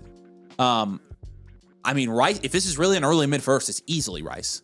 If it's a late first, it's fine. It's fair. So just mark it as fair. It's just context dependent here with the with the pick itself. So Duck Dynasty, nice. I love that. Goated show. All right, we got GP Myers, Gilbert Gooners. Okay. I am issuing a voucher to him real quick. You read his notes. I have not. You want to go ahead and do that? So the league is close in record, but I think my team build is better for a reload for 26. Should I consider selling one of my elite wide receivers for a haul? Johnson Thunder and the Abomination would overpay, I know for sure. Also, should I do Bo plus Woody for Jaden Daniels? Bo Nix and Woody Marks, and you're getting Jaden Daniels. Market in my league for Bo is awful, so this is good. You only have to give up Woody Marks on top of Bo Nix to get Jaden Daniels. Brother. Go for it. Yeah. And yeah, I mean, looking at this team, this definitely strikes me as more of a reload, even though you are 5-5. You said it was pretty tight across the league. And I understand why. Again, you have a very good wide receiver room, but you just lost Hunter to injury. I don't really want you to make any moves at wide receiver to like build up running back for productive running backs because, oh, by the way, they're going to be overpriced anyways because those productive running backs are on contending teams. Ugh. And again, I like... You're not going to have Daniels once you make that trade for Bo Nix, and that's a value in long term. So before I even grade this out, let's go 1 year reload here. I agree with your build being more of a reload. It's not because you have bad value. It's just because you're definitely going to be better off building for the near future than like trying to go and win for it now because you'd have to sacrifice a lot of insulation to do that to a point where we wouldn't be really comfortable with it. Yeah. And he's here, by the way. So if you have questions, Grayson, while we do this, just drop in the chat and Scott will put them up on the screen right away. We appreciate you a ton. So Bo Nix, Jared Goff in a 12-team super flex is like a 5. Yeah. Kamara, Woody Marks like a 2.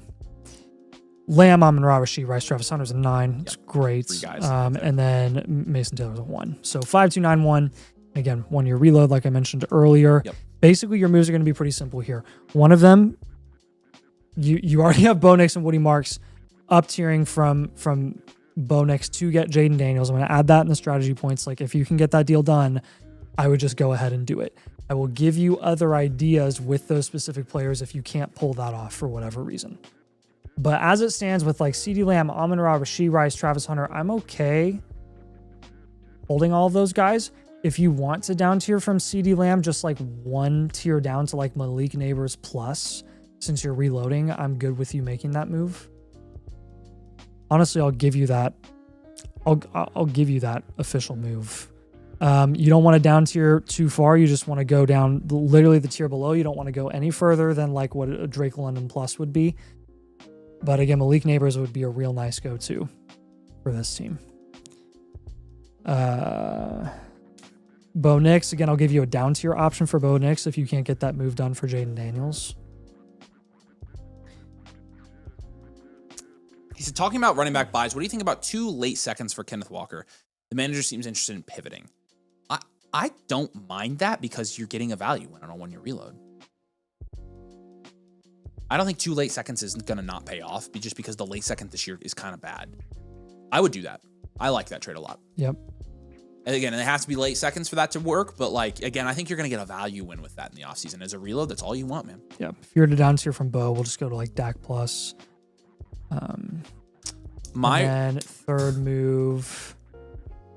Strategy point here. What? My recommendation this year, remember last year we made a whole video on the second round of last year's draft because those seconds were gold.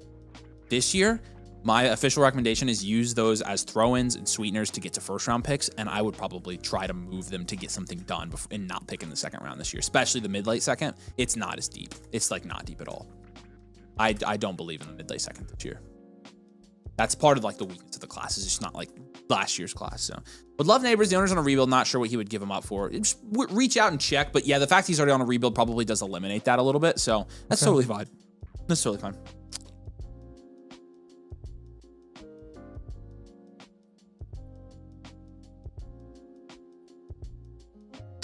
You could try for, again, Ibuka or London is right there as well. Those are 2 other down tier options that you could go for, and I'd be fine with it. Yeah, really either.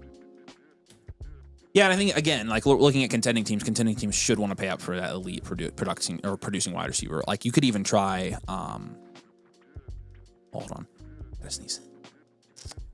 I'm cool with you shopping Kamara. Kamara coming off of a 14-point game. Some people will be like, oh, he might be on the up. I would just move Kamara for a younger asset, and that would include, again, like 26 rookie picks, 27 rookie picks, but as a reload, probably 26. You could probably down tier from like I don't know. Check with the Jefferson guy and see if he's any lower on Jefferson, because he could get a production upgrade with Amon-Ra St. Brown. Mm-hmm. Like, I would be okay with that if you get anything on top, because they're really just like production. Like, it's a lateral move. Mm-hmm. It's just an idea. I'm looking at contending teams that like might want to buy into like the upside of like an Amon-Ra. Yeah, I'm gonna have you target Marv as well. For now. Cam Scattaboo, Omari Hampton. Pricier option for Hampton, cheaper option for Scattaboo, even cheaper option for you to target like a Trey Benson if you want to pivot off of Alvin Kamara for Trey Benson. That's another option for you. But again, as far as the official moves go here, Bo Nix down tier, just another idea there. If you can't get the Daniels up tier done, you'd probably go down to like a Dak plus. Alvin Kamara, younger asset. CeeDee Lamb down tier to like Drake London. Try to get a Marv in one of these deals if you're doing a Bo Nix down tier and a CeeDee Lamb down tier, 26 rookie picks as well when you're moving off of Kamara. Yeah.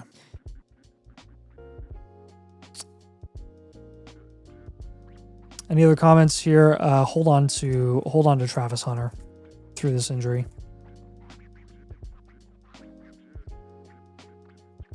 He has plenty of insulation. Good hold for you. So I think the Jefferson guy would definitely be interested in up tiering. He really wants to go for it. Marv owners expressed buying CD for Marv plus an absolute haul. So you're talking like fix your team in one move type deals when you're talking to me like that. Yeah. Like, you're kind of turning me on right now by saying that, because like a Marv plus a haul, Marv is the absolute. So easy. Marv's the absolute furthest down we would go. Like, correct. That's already very There's also aggressive. that's also pretty. You got to make that's sure all, it's that's worth always, it. That's always. Let us know what the absolute haul is. Yeah, I'd be curious to know. But you said Jefferson guy up tiering at the point where you can down tier from one of those guys to Jefferson. That's where I love it. Like, and I think it is an up tier because, again, guys who really want to go for it, just act like just put them on the trade block, act like there's a bidding war, and the Jefferson guy should pay something to get to that. And realistically, he shouldn't, because Jefferson's ranked in the same spot in those guys in Dynasty, but he's paying for production. And as a reload, you take advantage of him paying for production by charging him a premium for a guy that's really a laterally ranked player. Yep. So. All right, man. Any additional questions on this? Yeah, if you have questions, drop in the comments. And again, if you have like trades that start to, come out of this like in the middle of the stream, feel free to drop them in the chat and we will help you out. Yeah, we appreciate you. Bo says, with y'all proposing to trade Brock Bowers for wide receiver, how much would you be willing to add on top of Brock to get Justin Jefferson? Probably equivalent of like a second. Yeah. So I don't want to sell low, but I like that move. Block site doesn't work for me. It just says my team's in the top left and the rest of the screen is black with something, nothing to click. Am I missing something? That sounds like a glitch or something. Try it on a different browser. Try just maybe refreshing. That's weird. Cool, man. Let me know if you have any other issues with it. That does sound like a glitch. Okay. Just got offered Gibbs for JSN and half PPR. That's a fair move. They're both great. Connor. Multiple ones that we need to verify. Okay, go ahead. Duck Dynasty. Call outs here. It's Duck Dynasty, the free one. Yep, he's good. And we have Abaddon. Yep. Abaddon, let us know you're here in the comments. The rest of them are good. How do I start bidding wars in my leagues? A lot of that is just like psychological warfare. Like, put somebody on the trade block, and if you only get one person that's interested, that's when you're just like, yeah, like, I'm fielding a lot of offers right now. Like, it's just stupid stuff. Stupid stuff that people say doesn't work, but it absolutely works. Like, creating urgency from somebody wanting to buy something, like, that is like, that's literally like it's a psychological play that's proven. So that's how you do it. He said Marv guy would honestly give me like Marv plus McBride and picks. He's desperate for stuff. Like, yes. Marvin McBride plus picks. Yeah. Like, if you get something like that, keep us updated on like what you get, because like, honestly, it's gonna be tough deciding between like a Jefferson plus and like a Marv plus a haul. But like, either way, you're talking about like a great trade for you. So you're on the right track, Grayson. All right. I will say some speculation about the second round still in the chat. I saw I don't want to just say somebody, I saw 7H John. I saw you said that there were going to be some good running backs this year in the second round. I don't think there will be.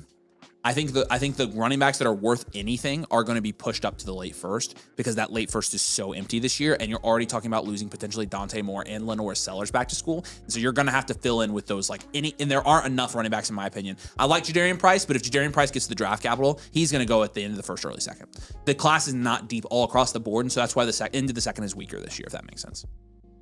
Just a prediction, but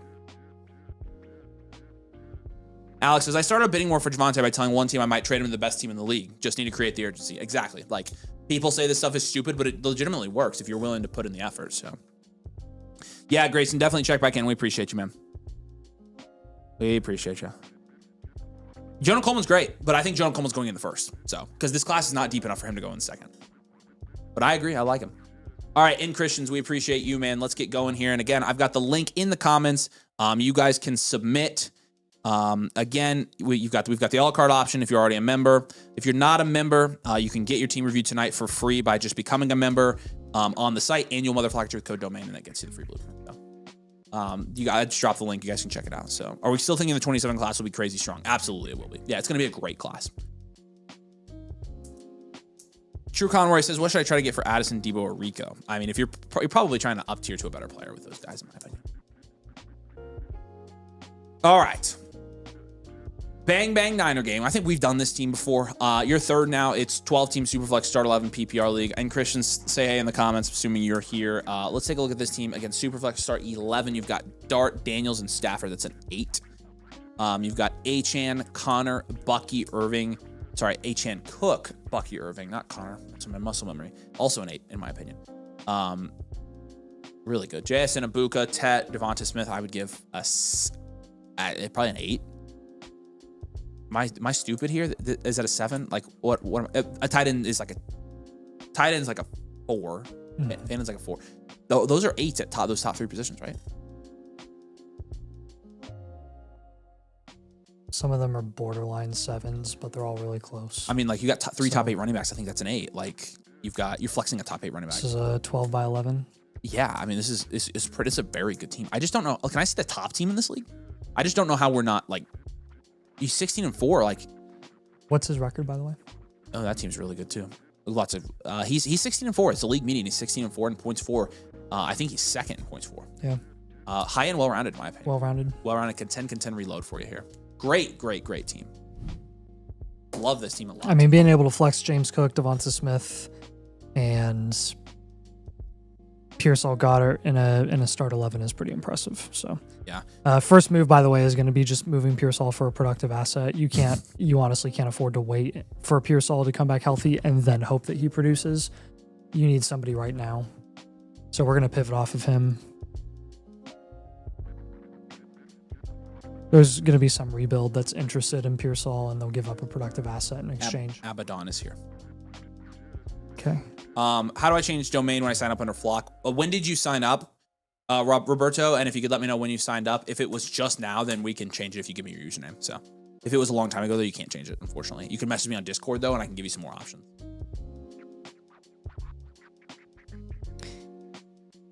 So other moves here. Bucky Irving, who knows when Bucky's going to be back healthy. What do we do with Bucky? You have Rashad White, you hold Bucky. I don't really want to sell low on Bucky Irving right now, if you can help it, and I think you can help it. Of course, Avery decides to go pee when I was just about to consult about making a big move here. I think it lies at Jaden Daniels. You're not 16-4 because of Jaden Daniels. You're 16-4 because of Jackson Dart and Matthew Stafford.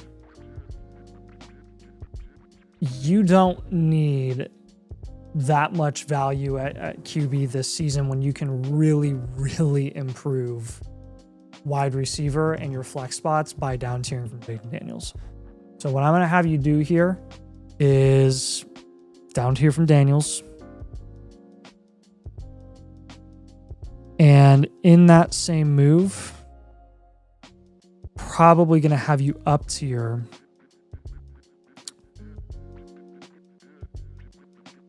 from one of your receivers.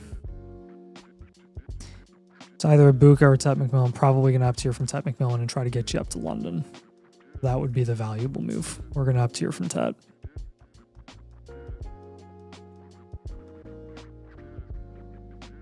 London is a good target there. When we're down tiering from Daniels, we are most likely looking at a Caleb Williams, a Justin Herbert, a Jalen Hurts plus, honestly, for your team, I would give you Herbert as a down tier.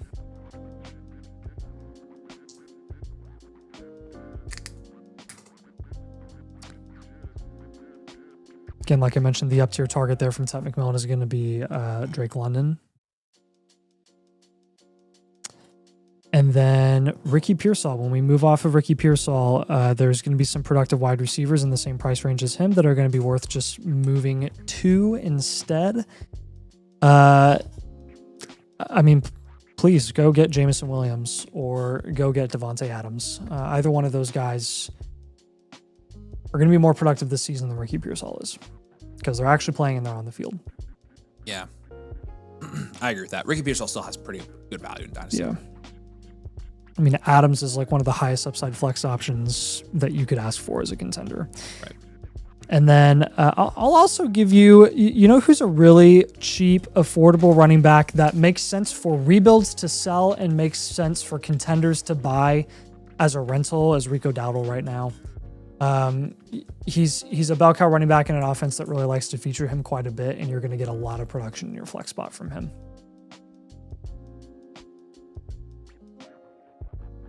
Again, as you can tell, our top focus here is to maximize the production upside of your flex spots primarily. So what do I need to add to Tet for London? So what I would do, who owns London in this league? Good question.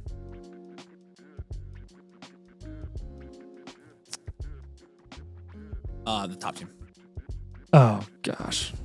But if he'll do it, he's held neighbors. Yeah. Do you think you could trade? You think you could trade for London? You think that guy would trade with you, Tet for London? Yeah. I mean, I would do Tet and Pearsall for London. I would definitely do Tet and Pearsall for London. Yeah, that's a no-brainer. There are some other teams down here that aren't as good that still have like Jefferson. Mm-hmm. You could try to up tier to Jefferson as well. What is this 8 and 12 team doing with CMC on his team? He has CMC and that's it. He has CMC and Jefferson and that's like literally it. Will he not trade CMC, Neil? You should be targeting CMC off of this Christian team. This Christian team's probably in denial, and you need to be on top of him when he gets over his own denial and realizes that, oh shoot, he's not going to make the playoffs. Said he wanted a first on top of Tet, so I didn't go through with it. That's a little steep. Although is it your first? You don't have a first. So yeah, you don't. If it's a late first, I'm not opposed to that. I mean, if it's a 28 first, then give it to him. I mean, yeah, I was gonna say if it's 28 if it's your 28 first, then who cares?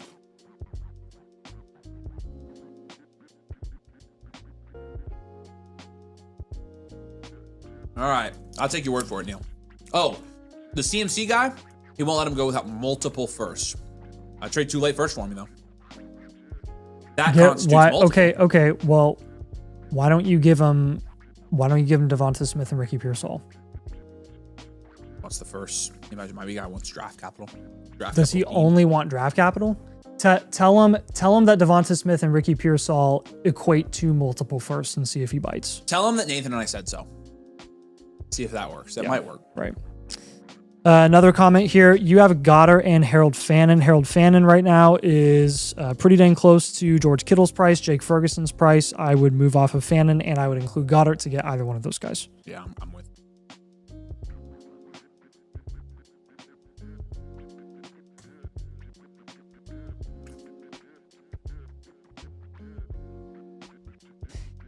And then last but not least, feel free to use your 26 second and fourth as sweeteners to get some of these deals done. What questions do you have, Neil?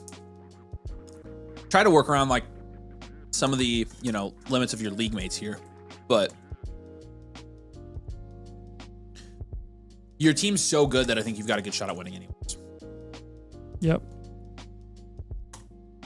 Did we give him a Bucky pivot idea? He has Rashad White. So I said I didn't really want him to move him. That's a great point. In the playoff schedule. I even saw that.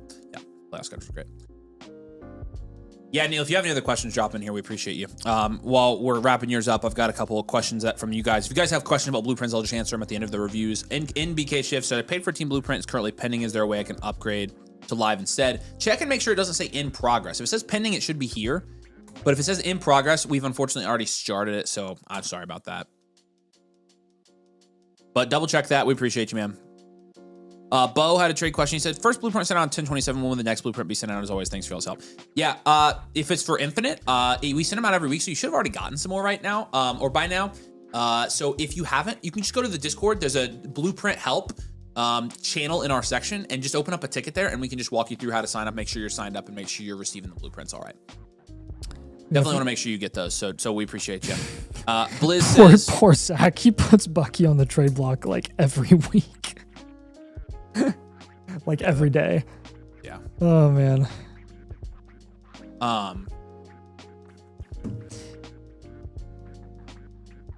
So, and then another one. Blizz says, "Hey guys, wondering if those vouchers from a while ago were meant to be start sit or trades. Love the style stream. Yeah, appreciate it. I said trades. The form said start sit. So it was a miscommunication with me and my staff. If you'd like a free trade question though, I'll happily give you one. Just give me your username and I can issue it to you. That's what I've just been doing for people who have asked, because it said two different things. So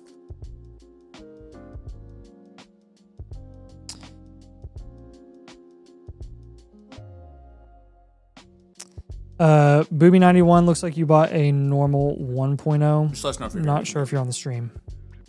Neil says, this is why I traded a lot of draft capital for HN and D Smith the last few days. Yeah, and I think those were really, really good moves. I like it. So We have like 6 trade questions that came in. all right, let's go ahead and work on the trade questions here. 3 more likes. We're gonna give away another blueprint here, an off-screen, non-live blueprint, but we will answer some of these trades. So Trickster, Gadsden an early mid. Give me the first. Give me the first. Pench, 1 QB, 12 team start 8.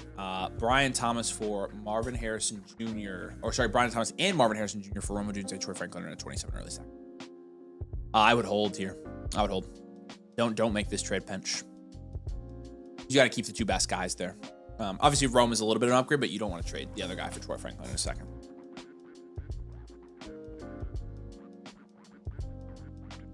Yeah, you're good. Gotcha. Don't worry about it. We got you.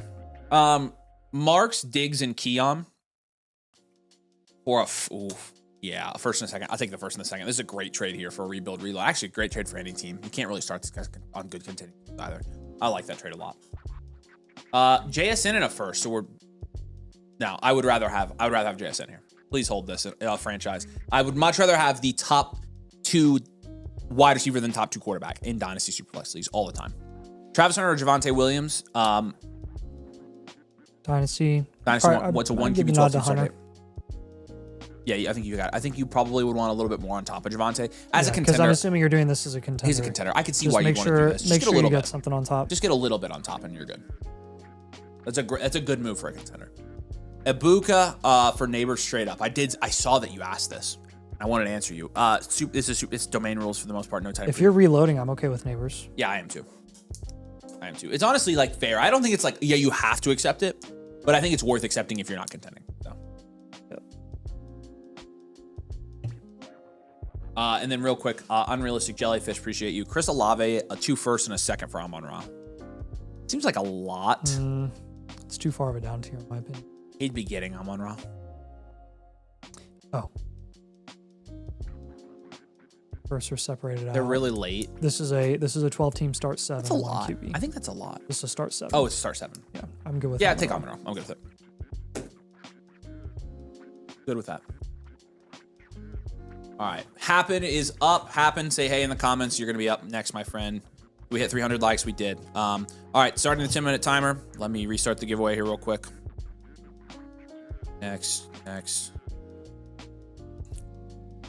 Blueprint 69. Here we go. Round 2 giveaway. Giving away. This is a non-live blueprint, by the way. We'll give you the voucher, but we're gonna move it to the off-screen queue just because we have a lot in our queue tonight. Oh my gosh. What? Yeah, he's gonna win that league. He is gonna win the league. Yeah, No Limit says, just tough for me to trade, right? And now everyone's trying to fleece me with my team. Yeah, I get that. I get that. You guys gonna be doing more community startups, live startups in this offseason. I regret not getting into one. Yep, we're gonna be we'll start those up here like after the season. Kyle says he just finished up code today that completes an entire benchmarking process for healthcare claims. Saves roughly 16 hours of technical work and 16 hours. Wow, that's sick. Kyle, you're the man. I love that type of work. That's what I do too. Yes, Pierre, we've says still room for a live review tonight. Yes, sir. Go ahead and send it in. We've probably got, we got 2. We probably got room for like 5 or 6 more tonight. So like, if you want to send it in now, we'll get you taken care of. Just download new browser. Flock Fantasy works on there, but not on my Chrome. Any recommendations? Yeah, that's really weird. I'm not sure why that's happening, Cool Man. That's really weird. Might have to like rate, maybe clear your cookies or something like that. Yeah, or update Chrome. Yeah, or try to update Chrome. Try those. I've got Flock open on Chrome right now and it's working. Yeah, I do too. So that's why it's weird. Yeah, we both use Chrome. We both use Chrome. So. All right, Happen. Appreciate you, my friend. Hey, fellas, hope you're doing well. We're doing well. Been a while since I've had catch a stream, but glad to be here with y'all. I'm glad you're here, Happen. Appreciate you, man. You're the dude. First season out of startup, was lucky enough to hit on a lot of flexible options. I think you have a lot of value in general, but not undefeated. We got work to do. Yes, sir, we do. Brock Purdy is dead, and he kind of is, but he'll come back to life here. You're second in this league. You're 7-3 in terms of your performance. Your points for is third in the league, so you're sitting in a really good spot. Second in the standings right now. You've won 5 straight games, and you have the second most valuable dynasty team in this league. And opening it up, I love this team. Let's take a look here. Somebody who drafted TreVeyon's not screwed. That's great. Caleb Williams, Brock Purdy, Sam Darnold. I like it. It's a 7, yeah. Henderson, Jacobs, Javonte, Travis Etienne, Monty, 7 again. Amon-Ra, Olave, AJ Brown, Devontae Adams, probably a 6, right? Or is that a 7? Probably 6. And then a 1 at that tight end. You have no tight ends. So yeah, we got some work to do here, but definitely I see some moves right off the bat here. I mean, you got a ton of wide receiver depth here. We're going to be making some hashtag moves on this team. We're going to go well-rounded here. Contend, reload. You are, again, 7-3. You're ready to contend now. We're going to make some moves to do it. We're going to start the 10-minute timer, so we're at 8 minutes now. 12. He's 7-3. Nice. Yeah, he's in good shape here. Yeah, flexing Javonte and Adams, so... Peter says, sign up for an annual subscription, only seeing a trade question and start sending my vouchers. Peter, easy fix. Go to your account page, top right, click on your profile, account page, put in code domain if there's no code. If you have code domain and you only have those vouchers, you're probably on the annual Flocker and not Mother Flocker, and it's like $10 more, like $8 more to get to Mother Flocker. Those are the 2 things that fix it, Peter, so let me know if you find one, if you have any other questions on that. Yeah, again, if you guys sign up, you should have a free one with the annual Mother Flocker when you use code domain, and you can get it done on the stream. All right. I mean, I think you move a quarterback here pretty easily. I think you move. It's just tough because Purdy's hurt, so you'd be selling low on him, but you can't start him right now, so it makes it hard to sell the other guys.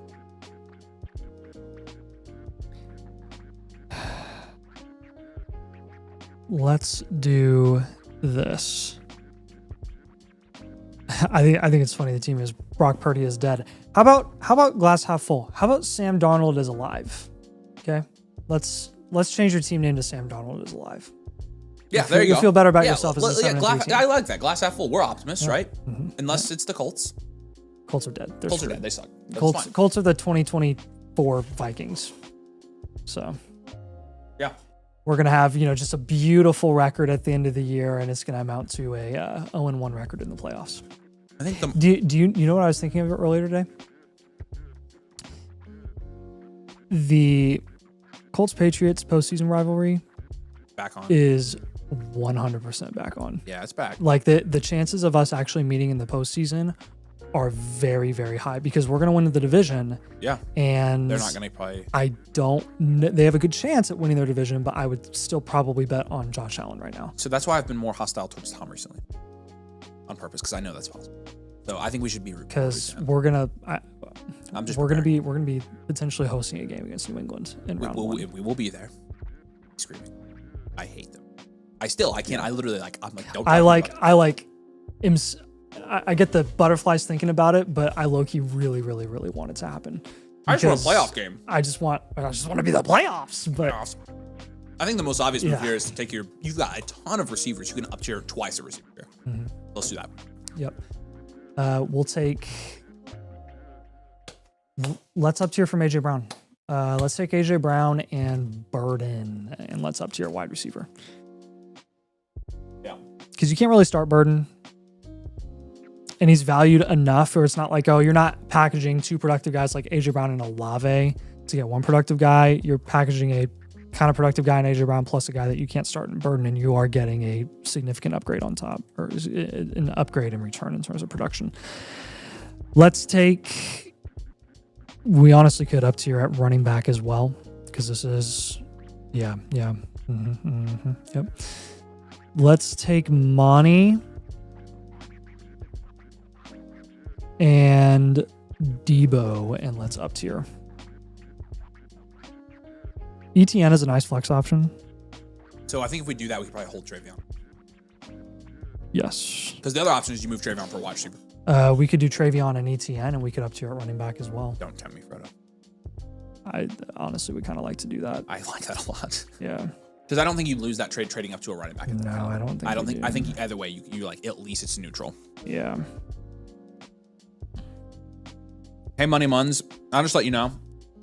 If we play at Lucas Oil, which we probably will, I don't think that's happening. I think we'll rock them. The home field advantage, baby. And Nathan and I will be there. That's a big thing. Even though you're right, the Pats are way better than the Colts. It doesn't matter, though. Yeah.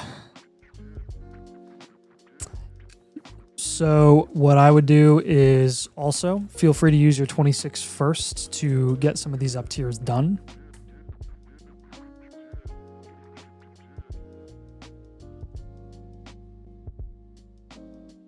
Decent Jim Moore impression, by the way. Appreciate you, Jaws. Playoffs. Did you say anything about Purdy? Or are we just holding him right now until he's back healthy, and then we can kind of mess with that? So what I said was the unfortunate part is like you'd be selling low on him. Would you be selling low on him? Is that true? Or has he held his value? Yeah, don't sell Purdy low. You can shop him when he's back healthy. His value's not that bad. For a let's trade him for like Waddle or Smitty or use him in a significant up tier. Or that. I honestly am okay with moving him, I think. I don't think I want to wait. He's 7-3, but I want to get the buy. So you can tell kind of the main theme here is just maximizing your flex spot upside. You have the value to make some up tiers here. Yep. Get a cheaper, productive tight end like Ferguson or Kittle.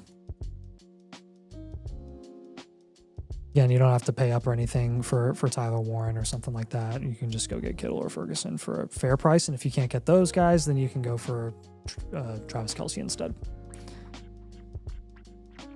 AJ Brown, Luther Burden, when we're taking those guys and we are up tiering, probably gets you up to... Oh, man, I would get you up to Nico Collins. I get you up to Nico. I think that'd be really nice. You just took a hit of Coke there. That's what. That was nice.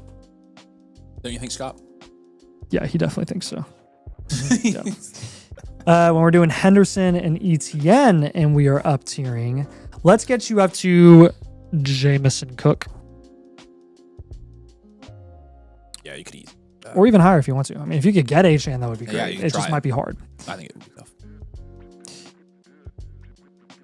Let's use Debo and Monty to get a productive running back here.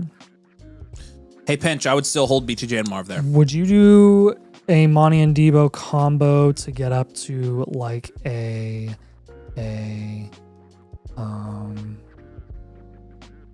Rico or a Chase Brown?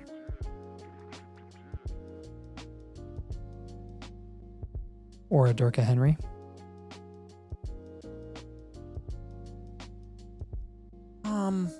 Is really that sure Debo is not going to be productive the rest of the season? I just feel like that's not that much of a production upgrade to Henry. Debo hasn't done jack for like over a month. Really? 5, 4, 9, and 12 points. Okay, so we weren't wrong about Debo. We were just early. We were just early. I like already had resigned that take. Yeah. Although I'll give you it was Dorka still wrong. because Monty hasn't been really reliable this season either. So, James Cook, Derrick Henry, Nico Collins, and then another wide receiver option. If you can't get like a Nico, I will give you another dude up there that's like, I mean, honestly, could you try to get Rome low? I'd try to get Rome. Rome is also another option. So James Cook, Derrick Henry, Nico Collins, Rome Odunze, AJ Brown, Luther Burden up tier, Debo, David Montgomery up tier, TreVeyon Henderson, and Travis Etienne also an up tier. Do you have any preguntas for us? Again, top priority, maximizing that flex spot upside as much as possible. I see him in the comments. I don't think I haven't seen it happen, so I don't think. But if you have any questions, you can always message us after. He bought a live, so. Yeah, I know. I think he was here. He said he was here. But, so he's probably here and he's just lurking. You have questions happen?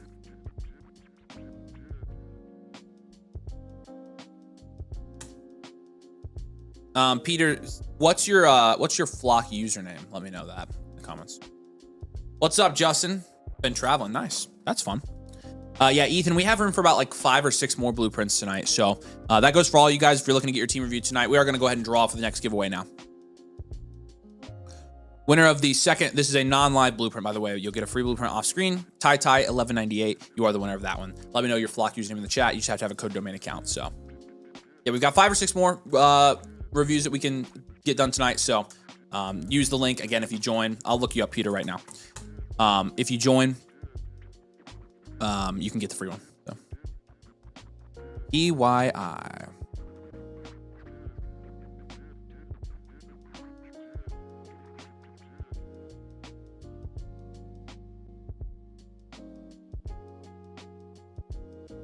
Oh, that's weird.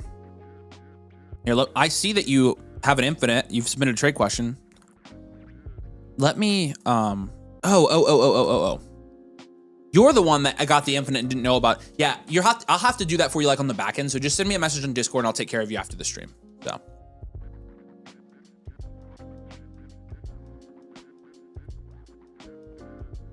Because we can either, what we can do is I can get you the membership and then refund you for the infinite blueprint. Or if you're wanting a second blueprint, you can just get the membership and I can send you that link as well. Chris's love, you did mine live, CFox33. I think we already started yours, Chris. Unless you're in the queue. I think we already had started yours, so sorry about that. When we don't see them live and they're submitted before, we usually move them over and go ahead and get started on them, so. Ty 1198, appreciate you. Okay, this one's not a live, but I'm going to give you a free blueprint submitted anytime. Who's up next? Oh, we've got a couple trade questions. Mark, we got your blueprint. Appreciate you, man. Again, about 5 or 6 more we have room for tonight. So take advantage. Come join the community and get a free one for tonight.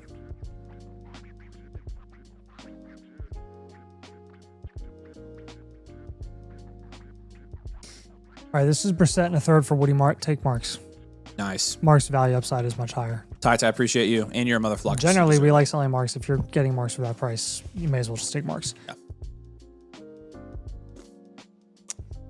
Super message from Trickster. Those picks and those trades were all late-ish. So they were Olave for the multiple firsts. Or Olave and the multiple firsts for Amon-Ra St. Brown. I'm assuming is what you're talking about. Yeah, we like the Amon-Ra side there. I don't know how you remember that was his trade. That's wild. I have a good memory. I got lucky. T. Higgins, hard rebuild pick should be top 5. What do we think? Top 5 pick. I mean, I'm fine with it. Yeah. Second for Higgins. It's fair. It's fair. Yeah, it's fair. You get the second on top. I like. But yeah, is nothing. Whoa. Okay. Dynasty Superflex 10 team. Start 9 PPR. Scattaboo, Addison. Okay. Take Herbert and BCJ. This is not close to me. Monungai and Tracy are throw-ins. Scattaboo and Addison for BTJ is at worst fair. I still prefer BTJ there in a 10 team by far. And then Herbert versus McCarthy, like you're basic. Yeah, no, great deal. Appreciate you, Chris. All right, Gilby. Cranon says third blueprint at 400 likes. We can do that because you guys will not hit 400 likes. If you do, I will be thoroughly impressed. So sure, we can do another giveaway at 400, but we are at 315 right now. You've got a long way to go, and that would be very close to a like record for us. So I'm fine. We'll give you guys free blueprints. We appreciate you guys. But 400, that's steep. That's steep. All right. Let's do this. Gilby, say hey in the chat if you're here. I love the first team name here. That's great. And let's look at yours. Yours are the usuals. Number 2 here in this league. You're 4-6. So you're you know, not necessarily. Oh, I see exactly why. Where's that first? Is that Royal Chiefs first? Let me check that. That's a 27 first. Is it a 27? They're both. Yeah. Okay. So it doesn't really matter. But I mean, wow. 1 QB, 10 team start 8 PPR. It's actually a really good team for a 1 QB, 10 team start 8. Lamar is a 10. Kenneth Walker, Trey Benson, John Swift, Chase Brown is like a 3. Yeah. I don't know how you're ranked. Lamb, Neighbors, Rice, Odunze, Marv, Hunter, 10, and then Love and Kittle. I mean, 6, 7. I'd go 7. 7. This is wide receiver factory. I mean, he's 4-6. You have so much depth at wide receiver, guys, that you cannot start. Yeah, you can contend. Let's flip this and get the last playoff spot. Let's see how far out of a playoff spot he actually is right now. The usuals. Let's go to record. He's 1 spot out. We're gonna get this. You got this. We'll get in the playoffs. Yep. Tough, Gilby. So part of the reason you're probably 4-6 because does he have a win streak? Does he have what? 1 loss. Okay. But I'm assuming that you've won a lot more games in recent weeks than you did to start the season because Rice is back, Kittle is back, and Lamar is back. Okay, so question: have you shopped Neighbors yet at all? Got to do it. Yeah. Do. Production. And your wide receivers, we're going to do maybe 2 up tiers there. Actually, we're going to take a wide receiver and move it probably straight up for a running back. I think I would move Romo Dunze for a running back. I would move Rome for running back. And do an up tier. We've got to do an up tier probably from like Marv, Hunter, Pearsall, or something like that. That's what I'm thinking as well. Yeah, but I want to know what Gilby's tried. So like, because if you could move Neighbors, that's a game changer. It traded 4 Neighbors. Ooh, interesting. Who did you give up to get Neighbors? Yeah, what did you trade to get Neighbors?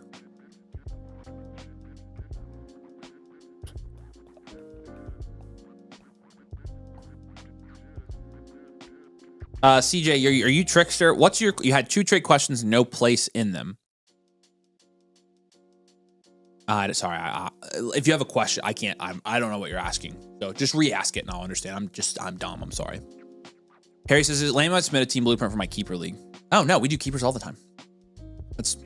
Yeah, no, that's not lame at all. Why would that be lame? It's like, that's a pretty common league.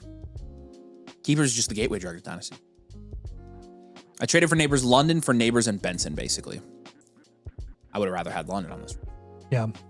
But it wasn't. No, but you won. It wasn't one where he gave up like an ultra productive running back or something to get Neighbors. So that's true. Okay, yeah, we still want you to. We're gonna move off of Neighbors because here's the thing: did you trade for Neighbors thinking you wouldn't compete? Because if you're competing, like you should be moving Neighbors. And to us, this is a competitive team. Yep. Like you got a lot of value here. So there is a 3-7 team in this league that has Emeka Egbuka. There is a 4-6 team, another 4-6 team in this league that he has Jacobs, actually. Jacobs would be a good target from that 4-6 team. The 1-9 team has Ashton Genty. He probably wants to hold on to Genty. Couple of 5-5s here. So this 5-5er doesn't have Bucky and probably won't for a while. He doesn't have Terry. See if you can move Neighbors and get Amon-Ra from this Bonanza team. Marvin Harrison and Travis Hunter, I would up tier to another high-end productive wide receiver. I mean, London you already traded away. I think Ibuka on that 3-7 team is a good target as well. Yeah, and here's the thing about giving him to that top team. You made this trade with the top team. You actually kind of helped him out. He's your competition. He made you worse and himself better, and I think you should be trying to beat this top team. This top team is not unstoppable. I like that you got him away. Now, I like that you got him away from that team for the future. Now give him to a team you don't care about for the future, and go win and beat the top team. You got to beat the top team this year. I think this David Lynch team at the bottom of the power rankings has Josh Jacobs. You need to get Josh Jacobs.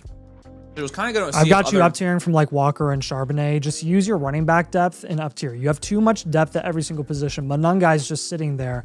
I know some of them are handcuffs. I understand that, But again, this is a 10-team start 8. Like these guys aren't touching your lineup. They're irrelevant. Your depth doesn't matter in a 10-team start 8. That's kind of part of the reason that you've been 4-6. It's not because you're short value. It's because you're short upside, specifically at running back. So that's what we got to work on. You definitely have the value to do it. We just got to make those moves. I would include Colson Loveland as well in some of these up tiers. Use Colson Loveland. You have Kittle. Use Loveland to go get some extra running back help, some high upside running back help. Looking at there's another 4-6 team. Hang on a second. Okay, there's a 1-9 team here. Ugh. Okay, CJ's question was, you were wrong, sorry. Try and get Genzy. The question for Gadsden in the first, for Marks, Keon, and Diggs for first and second, all late-ish. Oh yeah, I'm still taking the first. Oh, Gadsden in the first, and Marks, Keon, and Diggs for first. So it's Gadsden a first, Marks, Keon, Diggs for a first and a second. Now that I wouldn't do. I think it's Gadsden. Question for Gadsden in the first. We're gonna have to go back and look. I think the second deal is the Marks, Keon, Diggs for the first and second. I'm still taking that. Mm-hmm. The Gadsden for the first deal, I'm fine taking first. I think that was the other trade he had, was the Gadsden for a first straight up. So Gilby, here's the thing with your team. You have no picks in 2026. So there really is no reason that you should be folding this season anyways. You're not going to cost yourself any value by making these moves that we recommend for your team. We're just raising your production upside. So again, I'm adding in the comments here. Feel free to use Loveland as a sweetener in a running back or wide receiver upgrade. Don't worry about your depth in this league format.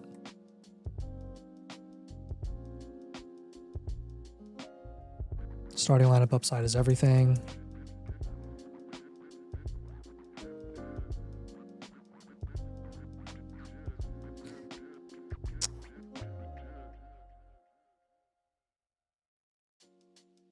And yeah, again, gotta move Neighbors for either a productive wide receiver or move him for a elite running back. And otherwise you're not going to be able to compete here. Yeah, then you can't have a first round picked value on a contending team when you could use that value to win you. Yep. Said, are we just viewing future production as being priced into value already? In the case of Neighbors, yes, because he hasn't actually lost any value. So yes, 100% we are. Because so again, just as a reminder for these targets, the move from Neighbors is here are the targets. Go ahead. That's actually was what I wanted to say. Neighbors, Marvin Harrison and Travis Hunter up tier, Kenneth Walker and Zach Charbonnet up tier. So for Jacobs, Kyron, Amon-Ra, and Emeka Egbuka. So pivoting from Neighbors to Amon-Ra are both guys that are going to be still valued at the same spot they are next year. So you're not actually losing any future production. You're getting someone that has the future production that Neighbors does, but also has this year of production. Neighbors just has the name value to where he can maintain the value as the same value as guys that are producing. And that's a great indicator for his long-term insulation. Yeah, it is. That's great. And that's why we have rebuilds targeting Malik Neighbors. Yeah.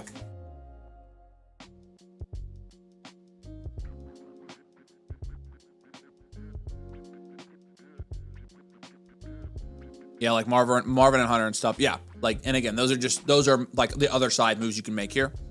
But you can revamp this running back room. Trust me, you're going to be in good shape. Yep. You will be in good shape. Do you have any other questions on that, Gilby? I feel pretty good about this one. I think you can easily win this. Got the value to do it, and that's the most important start. The most important part. We appreciate you, man. If you have questions, drop them in the chat. We can pull them up for you. We'll send you the blueprint tomorrow with all that on it. Good luck making trades. Cranon, unsure if giving up JMO for Judkins will help this year. Let's look at your team here.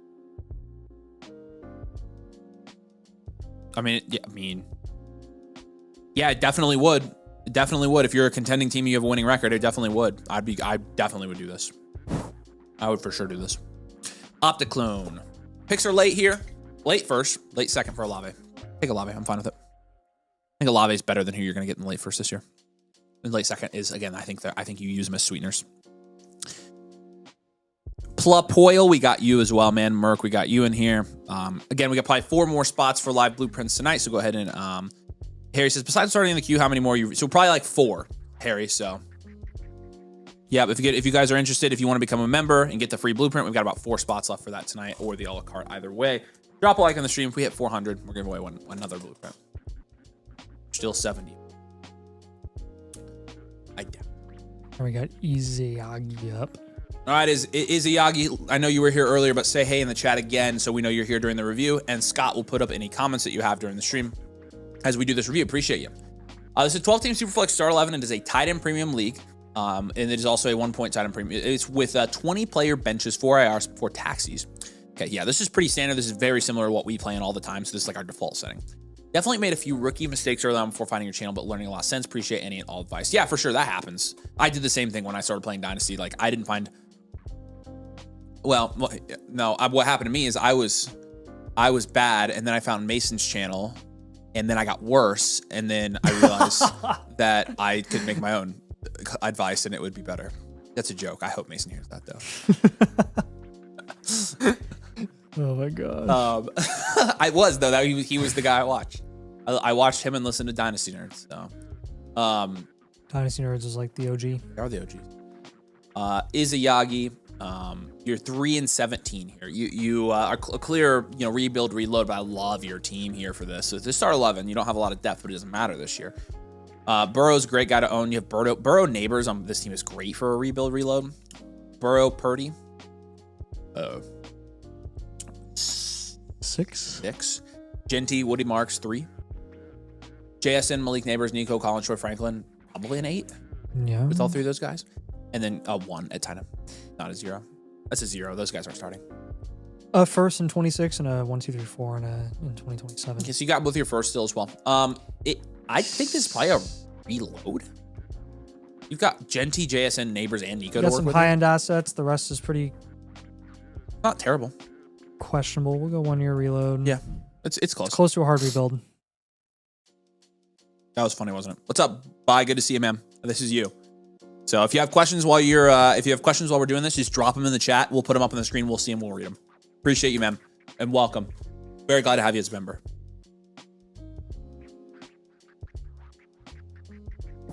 All right, moves. Let's take Nico Collins and let's move him. So he did add some notes here. He said, forgot to include already receiving trade inquiries into JSN and not sure how to proceed based on my team's current construction and position. Trading. Probably not trading JSN unless you get Jamar Chase level return. And that is just an absolute haul.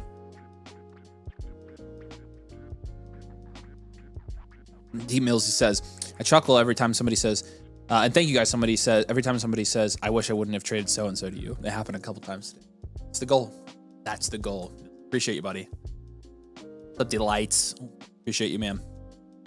What's up, Joseph? Good to see you, buddy. Welcome, welcome. See Black Lagooner. What's up, bud? Good to see you. I know I roasted Mason's butt, didn't I? Got him. Got him. Burrow we can hold right now. Purdy we can hold. Let's take Woody Marks, and we'll go for higher value upside. Either a player or an early second. What we want to take. Obviously, try to get a first. I don't think you're getting a first. I will give you 26 rookie picks as a target. Cal says, I ruined my league. Thanks to y'all. That's actually a really good compliment. Yeah. Good. Hey, we can only sit here and yap. You guys are the ones that actually have to make the trades, and it takes skill to make actual good Dynasty trades. And you have to pick out which one of our takes are actually right. So, yeah, I was gonna say. Attaboy, Cal. Yeah, I think you're holding I think you're holding here, buddy, with JSN. I mean, he's gonna be your cornerstone. Nico, we're definitely gonna pivot from him. What's up, Mark? Good to see you. And then I think our third move is gonna be a Ballon. Let's down tier from Genty to Hampton Plus. Would you trade Bowers for Hampton, Kraft, and a late first? Would I trade Bowers for Hampton, Kraft, and a late first? I think I would do that. Oh my gosh, yes. Yeah, Alan, we're doing that, buddy. Heck yeah. Hampton hadn't gone down, he'd be right there by Brock Bowers right now. So. Sutton or Keon, it's lateral. I'm catching collusion strays because of you guys. I love these comments. The comments on our videos, like the most comments on videos, like these guys are idiots and they're lying about everything. This is so much nicer. I love the success stories that we hear because for every success story we have somebody's like, yeah, you guys actually suck. And we're like, well, yeah, kind of. How can both be That's true? Sick. They both are true. I'm sure they are. They can both be true. They're both true because we have hundreds and hundreds and takes every year. Yeah, you're never gonna bat 1,000. If you listen to only the bad takes we have, then it's like, yeah, it's just part of it. You know what we are? What? Wrong a lot. Well, yeah, but our batting average, we're just 69. We're just Tony Gwynn. That's what we are. Nice. Baseball Tony Gwynn. Yes, thank you. Okay. Yes. Cool. All right. So yeah, Nico Collins pivot, Woody Marks higher value upside, Gency down tier. I've got Hampton as a target here for you. And when we're pivoting from Nico Collins, I'm going to give you, honestly, you probably get Marv plus potentially if it's a pivot. I don't mind that at all. I still prefer Marv. And then to get a cheaper injured player, I would probably go for Travis Hunter right now on your team. Focus primarily on building more value upside at wide receiver this season. Hey, this was cool. I just blew my nose in a Kleenex and killed a spider with the same one. Wow. Saving the planet. That's very impressive. We need a Scott cam. I think we're going to keep, I think I am going to set up a Scott cam. I think I do want a Scott cam. That's a really good idea, actually, because it would just be a funny cutaway. Yeah, it would be. So, because Scott is just like, the whole time he's over there just like cracking up laughing and like the producer making all these expressions. Like he definitely doesn't just sit there and act like we're stupid. Scott's a vibe, and just the producer shot in general for a podcast. It's just kind of a vibe. So what do you think about that, Scott? You want a camera? That's exactly why you're getting a camera. He said no. That's exactly why we're doing it. Yeah, we do need a Scott cam. I agree with that.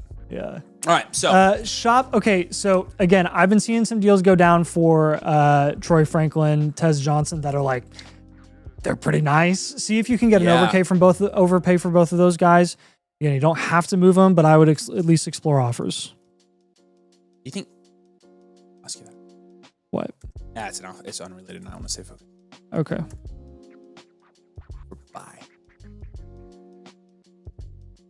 For what? Never mind. Kev says, went from rebuilding last offseason, bottom 4 in team value to top value team and a tie for first this year. Thanks to you guys. I appreciate you, Kevin. Again, you guys have to make the trade. I love this. I love the success stories this will make me go to bed and be like, there's still hope. There's still hope for the world. It's so nice to hear things actually working out. Which again, like, we have our own dynasty teams that, normally, like last year, my dynasty. There's no hope for Avery and I's teams that we co-commange. The 2 we co-manage are the worst teams you'll ever see. It's literally like, you would think that when Avery and I put our brains together into a dynasty team, that it would be incredible. It sucks. Apparently 2 positives make a negative. Oh, it's absolutely true. Yeah, it's bad. You guys are the best, though. You guys have to make the trades and you have to know your leagues. We can only give you, surface level advice and, give you as much as we can on blueprints. So you guys are at the top of the leagues because you guys made good trades. But we are happy to be along the ride with you. Love that. We love building good dynasty. Yep. All right, is a Yagi. Yeah, do you have any other questions? Harry, we should have gotten yours. Appreciate it. Do you have any other questions on that, buddy? Yeah, I got Ethan's and Harry's. Okay, cool. Yeah, I saw both of them here, so they're good. Want to make sure you don't have any questions. If not, I know this is your first one, so we'll send over the completed blueprint with everything we talked about on it. It will be in your My Reviews page tomorrow. We'll send you a link, and you'll be able to sign up for Infinite. You'll get Infinite Blueprint with this team as well because you're a new member. We appreciate you, dude. Thank you for joining. Anything you need, let Nathan and I know. Let one of our staff members know. We're here for you. We're here to support you. You've got access to the whole site, and you've got access to us. So it looks like I think we have probably 2 or 3 more spots. There's the link. Again, you get the free one if you're a new member.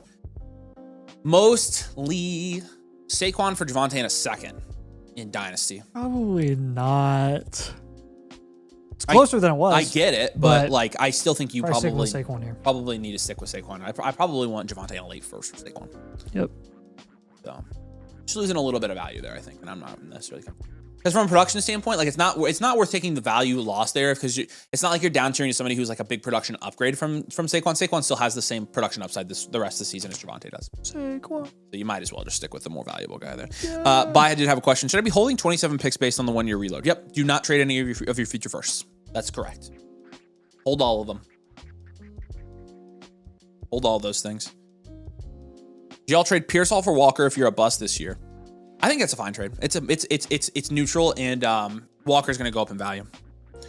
My league mates are hesitant to trade with me now, even on lower tier players. They think I know something they don't. Yeah, that does happen as well. Nathan and I, we suffer from that at a macro level. It's honestly why I can't make my Dynasty teams as good anymore because I can't get anyone to trade with me. The thing that really infuriates me is the number of low balls that I get from like that people because that's like know who we are. We're the ones telling you to send the low balls. Like, don't send them to us. That's I'm like, we're like, sell Bowers for a haul, and I get like 3 trade offers for Bowers. I'm like, dude, I don't want Bowers. No, not to me. No. Don't sell them to me, because then I have to sell them. Yeah. So Daniel had a question for us. How difficult it would be to team Blueprint on Flea Flicker platform? Very easy. I'll show you how to do it right now. Scott, will you go to the Bitly for me?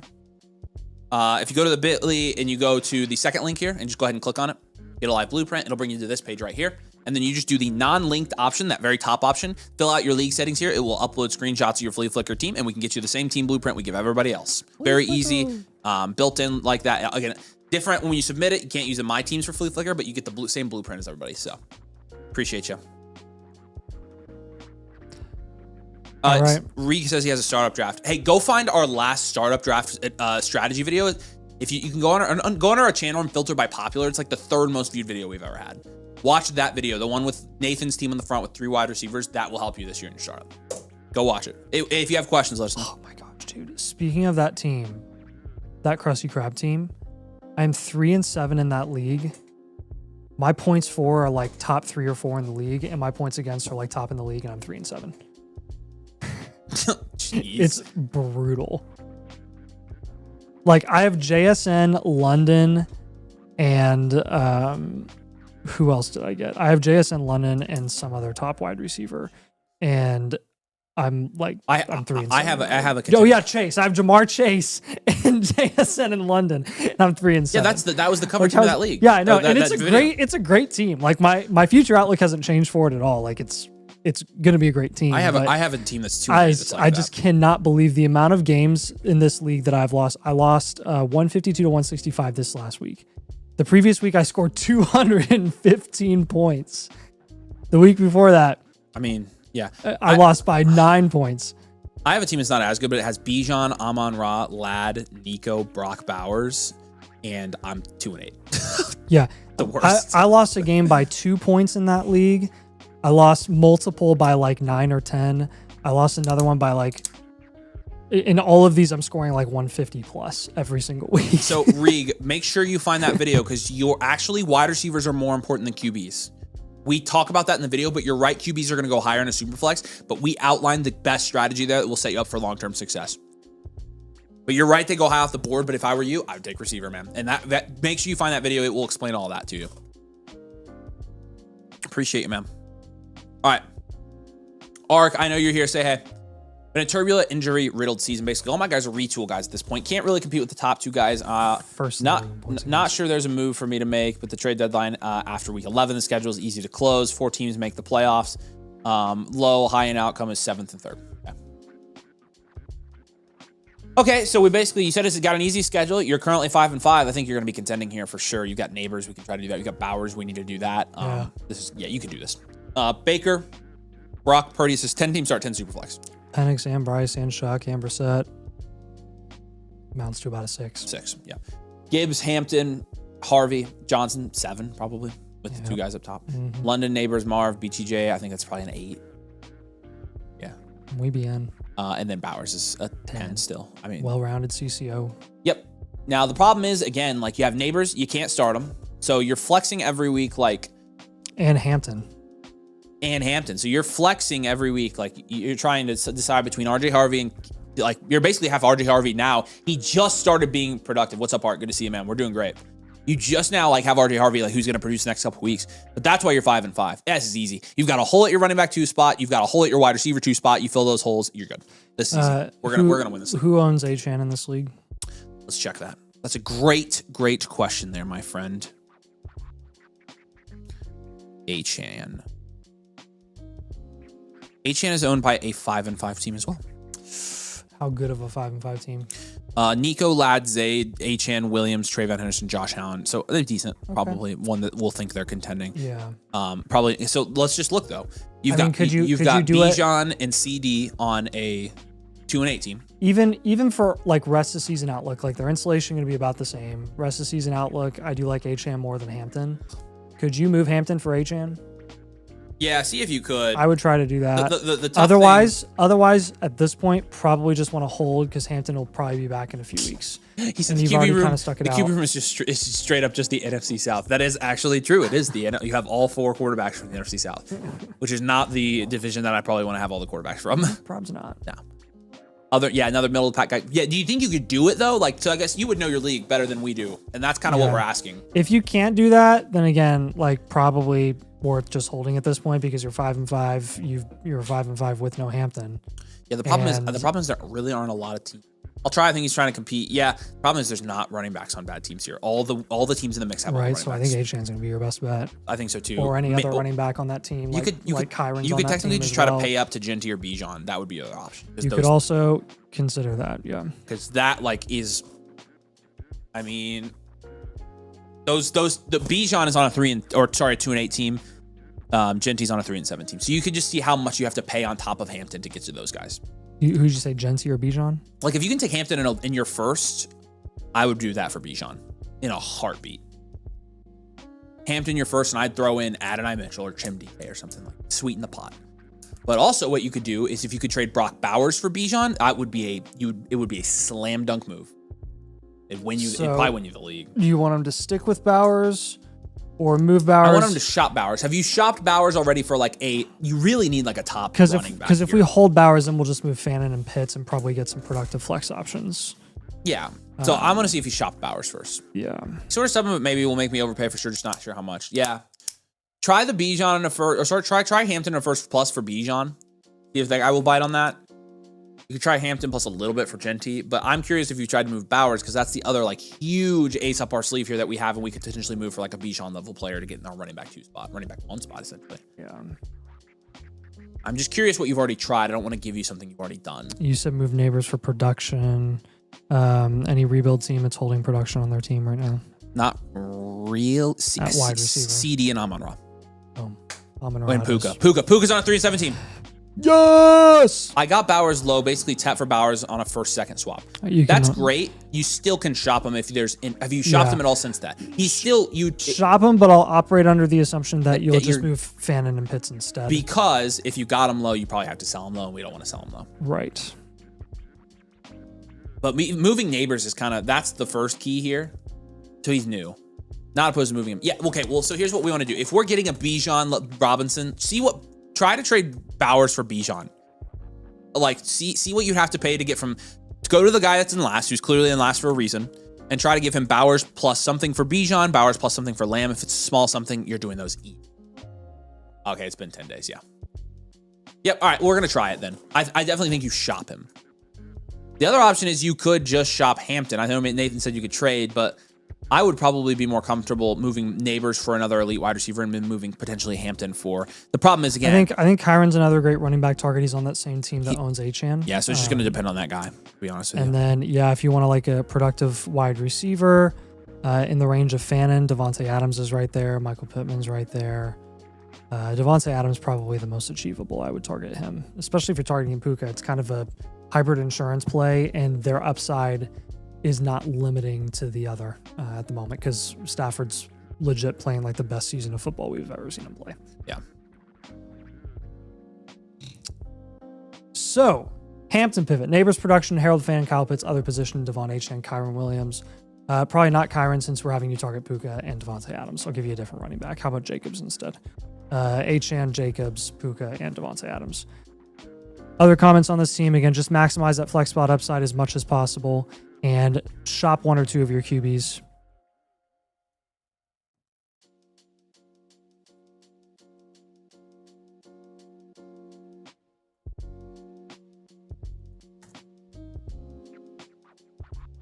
You can use 1 or 2 of those QBs as sweeteners to get some of these up tiers done that we were talking about. Do you have any follow-ups on that, man? Yeah, let us know. Any questions?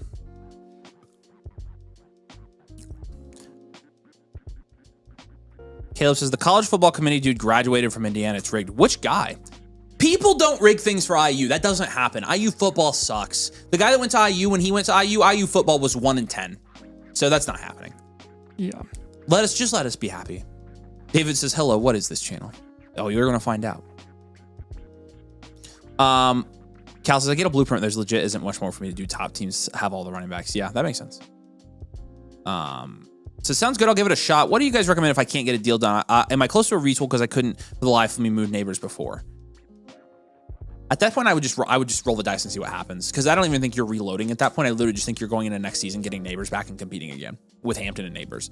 This team is a contender as it sits, so I don't even think you have to do anything if you can't get deals done. Yeah, that is weird that you can't sell neighbors, but you know, I can move Hampton for sure though. I think if you can move Hampton and move Bowers, you could get this done and hold neighbors potentially. So just go one step at a time. Guy that goes on ESPN every week. Which guy? From IU? And Joe Buck went to IU, but that's not the guy you're talking about. No way he's talking about McAfee. Hold on. The college football. Is he talking? Wait, he's talking about the chairman. Oh, okay. There's no way so he's talking about he didn't go to like IU. A committee. Mac Rhodes. He's the. No. What? You got to give me a name. I don't know of anybody that's an IU grad. I would be shocked if that were the case. What would an IU grad be doing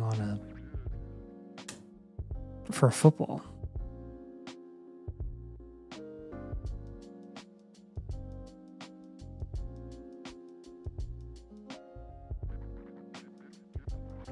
All right, next one up, we got CED Lund. Looks like you submitted screenshots of your sleeper team. Yeah. I did add in the messages on your submission. Please drop your sleeper league ID in this chat, and then we'll be able to review your team. I'm assuming that you're on the stream here because you bought a live blueprint. So again, we'll get to yours as soon as we can. Just drop that sleeper league ID in the chat of your submission, so we can pull it up on my team. Actually, it's much easier if he could just resubmit. So can we give him a voucher? Yeah, I would just rather know that he's here first. Yeah, so that he don't do it yet. Not yet, Scott. Yeah, we will do that once. I want to make sure he is here first. CED Lund, if you're here, say hey in the comments. Because otherwise, if he's a no-show, thanks, Arcanist. We appreciate you, man. Otherwise, if he's then we don't remember that it's live. So Millsy says, would it be too much to do a third team review on my orphan team? I have Infinite 4 trade deadlines this week, and I'm on the fence about a couple moves. Go for it. Wait, payouts 900 and 300. I don't think in a $1,200 pot league that you can get too many blueprints for that. So I mean, you win, it pays off easily. So no, send it. We got a couple more spots. Dang. Yeah, it's a high stakes league. He's the Baylor AD. That guy went to IU. No way. Mac Rhodes. Let's check. Mac Rhodes. He's the athletic director.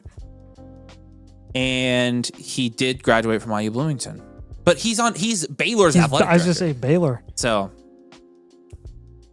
I don't care if it's rigged for IU, fine. He is here. What's up, Cody? All right, Cody. Here, I'm gonna go ahead and give him that new review. You can reject his. Scott, I'll let you give him the new one. I'm gonna show you how to resubmit, Cody, and once you do, we'll put yours right to the front. Yep, go ahead, Scott. You can deny it. Scott, will you show him the bit.ly? I'll send you the direct link here, Cody. Same way that you submitted, but instead of doing a non-link team, here's the link for you down in the chat. Instead of doing a non-link team, what you're going to do is you're going to link your team using your Sleeper League ID. So you press that link button right there, and you're going to do Sleeper, put your league ID in there. It will automatically load your team. We can look at it in the My Teams tool. So appreciate you, man. Yep, we gave you a voucher, so it's free. And let us know once you submit, and we'll go straight to yours. So you'll be up. Oh my gosh, dude! Northern Lights are showing right now. Outside, at our house? Yeah, look. Just send us a picture. Outside their house. Well, who's that? Oh. My parents. Well, open up the window. It's right. That's north. See if we can see the Northern Lights. And...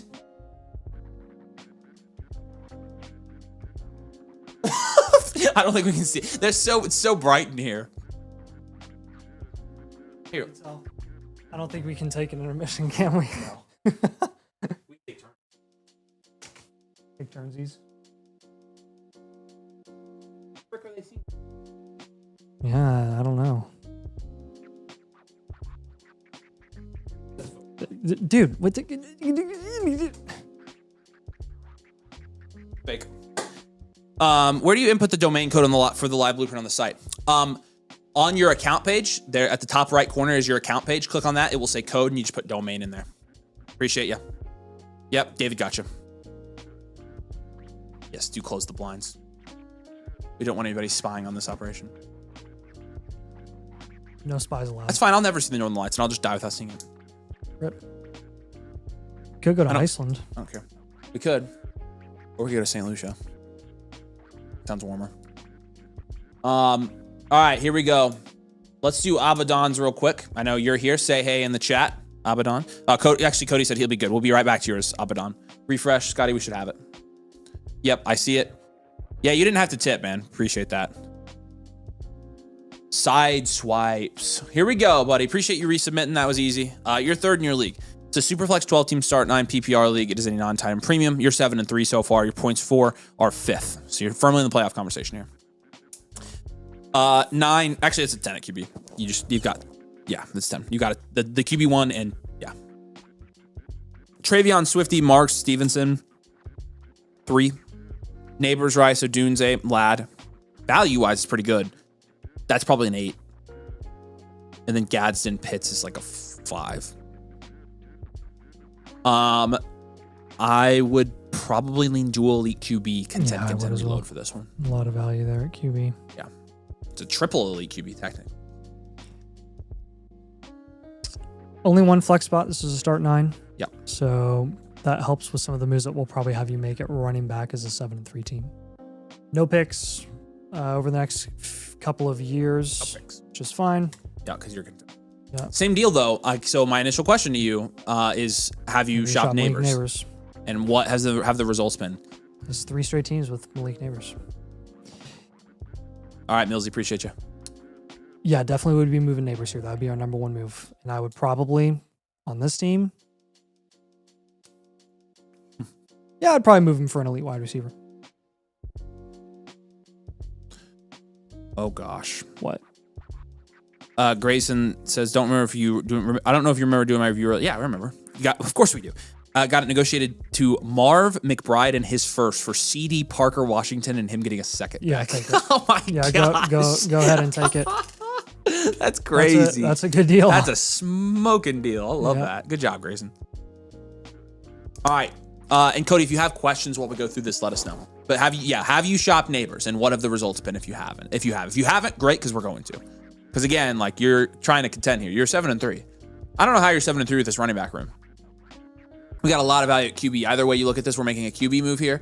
In fact, we'll probably make 2 QB moves here. Probably make 2 QB moves. Mm-hmm. I think you move off of Knicks for a running back, and I think you down tier from Caleb. He hasn't shopped Neighbors. Perfect. That's 3 moves right there that will get this team on the right track in terms of like you just need to increase your upside. You're 7-3 with no Neighbors. I know. Dude. You're gonna win the league if you move Neighbors. If you make these moves, you'll win. You will put yourself in a very good position to win. He is 5th in points 4, so like there is some room to improve. But it would be again the Caleb down tier, the Bo Nix pivot to a running back, and then the Malik Neighbors pivot to another wide receiver, and you're probably gonna win. Like I feel you have no picks either, so you just need to go for it. So let's make those moves. Unless you're like hell bent on keeping like Williams or Nix and we can shop May instead, but I'm assuming you'd rather keep Drake May, which is fine. Armag Evans team, I don't know if I'll beat that. Let's take a look at that team real quick. Yeah, the top guy here, obviously pretty good team here, pretty much an elite value team. We just probably can't give these guys this recommendation. He has 3 firsts as well, so it is an elite value team up here. But if we're getting a running back when we're moving Bosif, this team is not unbeatable. If a good week in the playoffs, you could beat this team. And again, it doesn't mean even though he's got a good team, it doesn't mean you should roll over. You have the value to contend, and get lucky 1 week in the playoffs and beat him. James Cook is a good running back target. When we're down tiering from Caleb Williams, we can go down to Dak. Let me look at some other running backs in your league that aren't on that top team. There is a 4-6 team with Jonathan Taylor. Please get Jonathan Taylor on this team. Jonathan Taylor and James Cook. And then when we're moving neighbors for a productive wide receiver, again, you're probably going to want to target a productive wide receiver on one of the bottom teams in the league who's trying to offload production so that they can tank for the earliest pick possible. Which none of those bottom teams actually have any high-end wide receivers. You may have to go for more of the middle-of-the-road teams. This guy, who has Kyron CMC, has JJ Puka Igbuka. See if you can get Igbuka. Or, oh man, this 5-5 team has, oh man, does this 5-5 team Piston Heads, does he think that he's contending? I hope not. I would love to get JSN off his hands. If you convince him that he's not contending, because he has no quarterbacks, he has no tight end, his running backs are so volatile, and he has no depth at that position or at wide receiver. This dude's a pretender. Tell him his points for in this league are 8th. A significant step down from the top half of the league here. He said he's a person who absolutely doesn't trade. So there you go. That's good to know, because now we're not going to give you anybody on this team. That ultra sucks because he has JSN, and JSN is like your perfect target on this team. Yeah, it is. I'll give you Igbuka. Fine, we can give you somebody else out. So Malik Neighbors, production, Bo Nix, running back, Caleb Williams, down tier, Dak, JT, James Cook, and Emeka. Focus primarily on maximizing, raising your upside at running back on this team. Yeah, man, JT being on a 4-6 team is not so. Where's Cookie? Cookie's on a 7-3 team.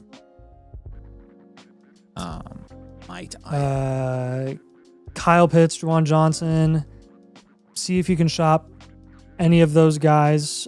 You can shop Woody Marks as well. Yeah, if you can upgrade that. Use Marks, Pitts, to get some up tiers done. Yeah.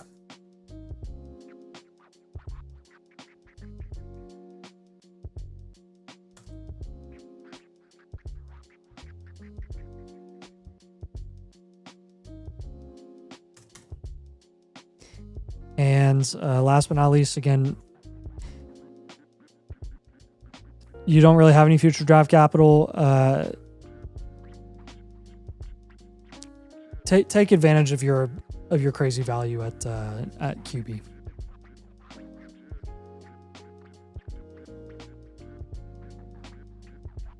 And reinvest in the skill positions. Again, shopping Malik Neighbors should really do wonders for this team if you get what he's worth.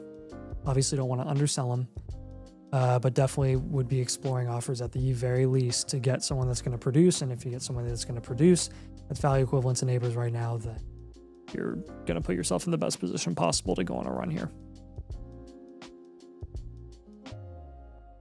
Any questions on this? It's a very lopsided league.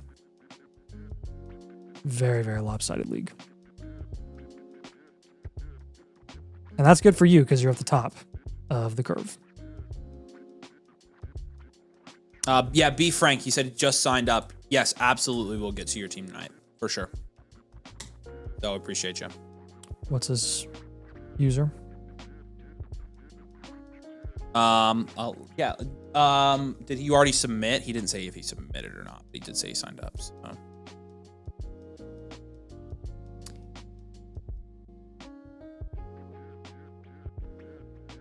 Is YouTube glitching out, or did we really just like lose all of our viewers? No, it looks like it's still working. Oh no.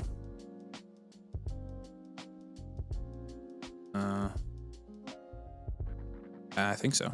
Can you guys still hear us? Yeah, okay. That looks like we're still live. That's weird. Literally, no, analytics said we dropped big time. I know. It said we dropped all of our viewers. Now it's back up. Okay, it was YouTube glitching. I got the annual. Still said I had to pay for a blueprint. All right, D-Lights, we'll fix that for you. Double check that you have code domain in on your account page. And then make sure you have the annual Motherflocker membership. Check those two things. Let me know. We can help you. Yes, Slimy Skeen. He's good. Yeah, we're getting yours tonight. We appreciate you. All right, the remaining reviews that we're gonna have left for you guys are those of you who sign up on our new members and use a voucher. So if you sign up, Annual Motherflocker with code domain, you get your voucher, you submit it for free. We will do all of those tonight. A la cartes we have limited out for tonight. Appreciate you guys. And M26 is our last a la carte for the night, so appreciate you. Again, any new members we will do tonight. All right. Corey, did you have any other follow-up questions on that? I think I should be good. Thank you. You're welcome, man. If you have follow-ups though, just let us know. Like I know you'll have questions after this. So yeah, you guys. Yeah, it says you guys are still here now. It was YouTube Studio glitching on our side. It said we had 2 viewers, and I was like, hopefully it's the 2 people that have blueprints left. All right, Abaddon, greatest show online. Not sure who to sell, who to target, especially not sure what to do at QB, and especially with Waddle. 5th here in a 12-team start 10 PPR league, and you are 3-7. All right, take a look at this team. Brock Purdy and Cameron Ward. 3. Genty. 3. Tet McMillan, Jalen Waddle, Xavier Worthy, Ricky Pearsall, Matthew Golden. 6. And then Fergie Andrews. 5. You've got a first this year, a first next year.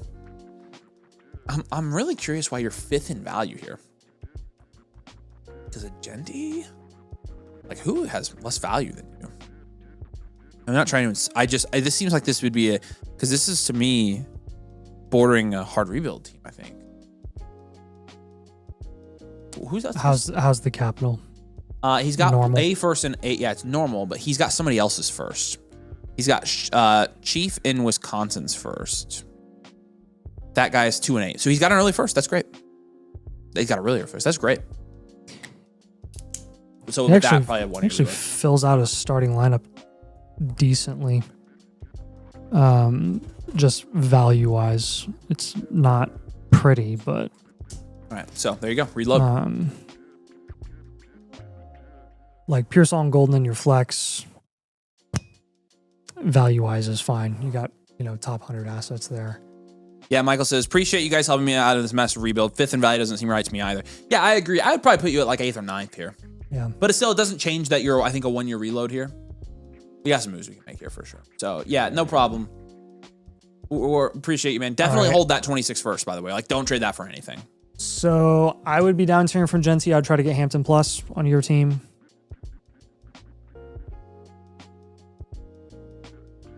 I would be taking Worthy and Pearsall, and I would be pivoting from both of those guys. And then any guys that have short-term value right now, Krosky Merritt, Tracy, and Ramondre need to all be off your roster, like ASAP.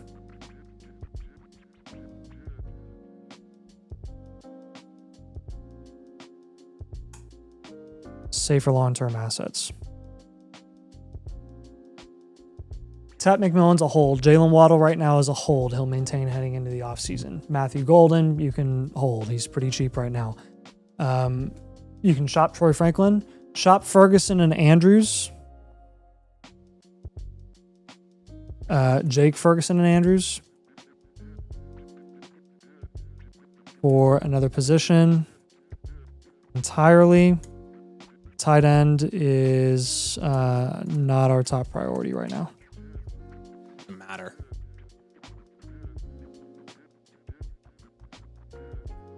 So again, I mentioned when we're down tiering from Genty, let's literally just try Hampton Plus. Yeah. Xavier Worthy and Ricky Pearsall. There are a number of wide receivers in that range who have higher value upside that are priced equivalently. We're going to go for Travis Hunter as one of them. And then we are also going to gun for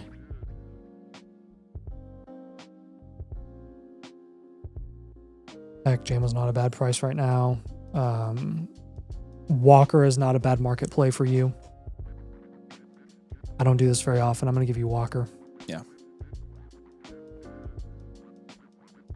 And then 2026 rookie picks. So Hampton, Kenneth Walker, Travis Hunter, and 2026 rookie picks.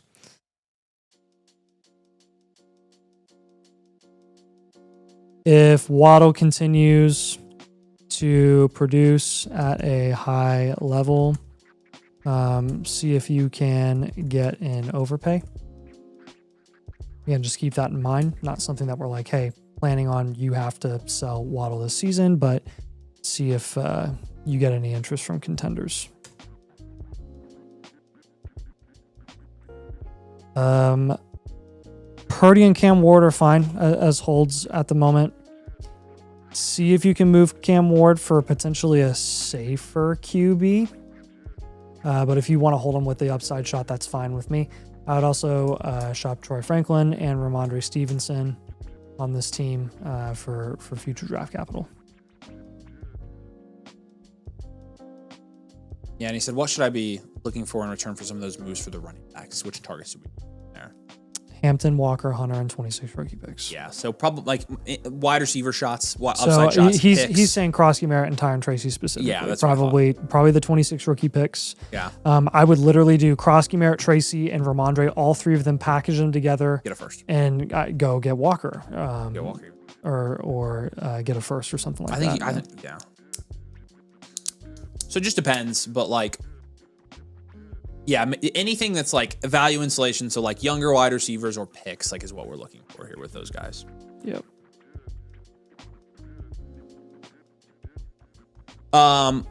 Michael, what other questions do you have for us? I mentioned the pick. Make sure you don't sell that. Make sure you hold your 27s as well. Play the market. Try if you can sell off guys high to contenders who need them. Like say, with Tracy, I probably would have already sold, but like. Yeah, there's a lot. I think there's a lot you could do here. So, got little Jordan Humphreys down there too. Oh, there you go. Lil Jordan's my guy. Little Jordan.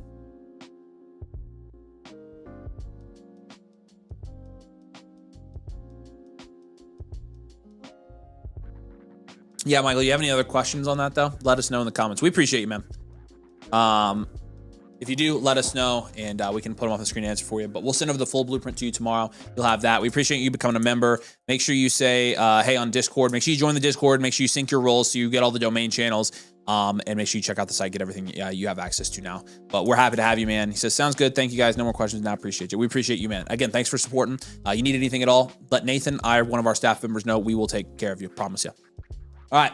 Incredible. Baby back Gibbs. The trade deadline is this week. What move should I make? I'm not feeling too comfortable with Genty in that bad offense. Should I move him? And for what? He's doing better in that bad offense. But you're second. You're 9-1. Trade deadline this week. Oh my gosh. 1 QB, 12 team start, 10 PPR, 9 tight end premium. Drake May is a 10. Jameer Gibbs, Ashton Genty, Christian McCaffrey is a 9. Lamb, Puka, London, Ibuka, Nico is a 10. And Kittle is a 6 at this point. No draft capital. This is a great team. This is a flexing London, Ibuka, Nico, and McCaffrey. Yeah, we'll make some. We'll fine tune this team. Yeah. Let's go high and well rounded here because you are high and well rounded team. Contend, reload. This is a great team. So I see what you're saying. Like, yeah, you have kind of a luxury of riches here with all these players. Genty, for the value he's at, is producing less than a lot of guys that were going at lesser value. But you've already got CMC, you've already got Gibbs. I mean, what you could do potentially that I would like on this team is you could like try to go for Bijan. Let's just look at some of the bottom teams in this league. Honestly, with this team, because your team is so good, I think the only thing you can do here is like try to snipe some of the guys off the bottom teams. If there are any left, these bottom teams are cheeks in this league. Like, who do you actually feel better about? Like Kyron Williams, maybe. I mean, but I don't want to do that for Genty. I think really the only guy that makes sense. Oh.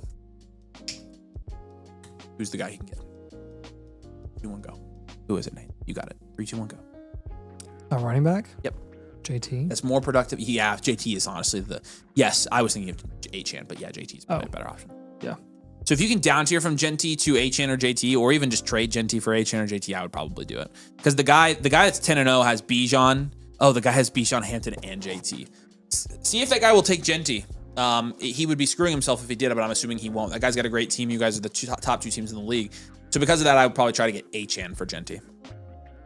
That's really like the only thing you can do, like a running back position to make your team better. You're flexing CMC or starting CMC is great. I would pivot from Lamb to JSN. I would too. Just get the guy scoring more points right now. Get that 20 point per game. Yep. Guy. I would pivot from.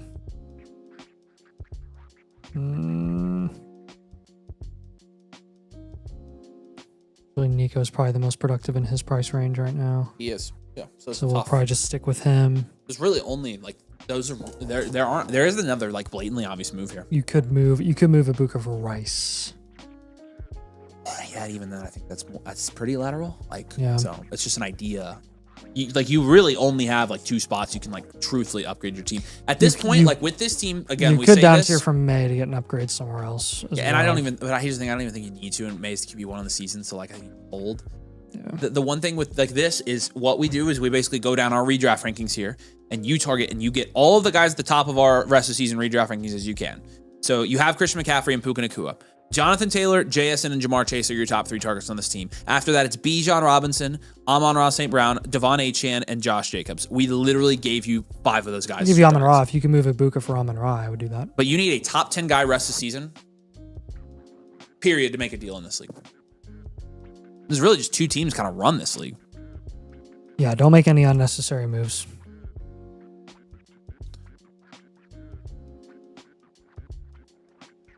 Have I seen Incredible? Are you here? Appreciate you, Rob.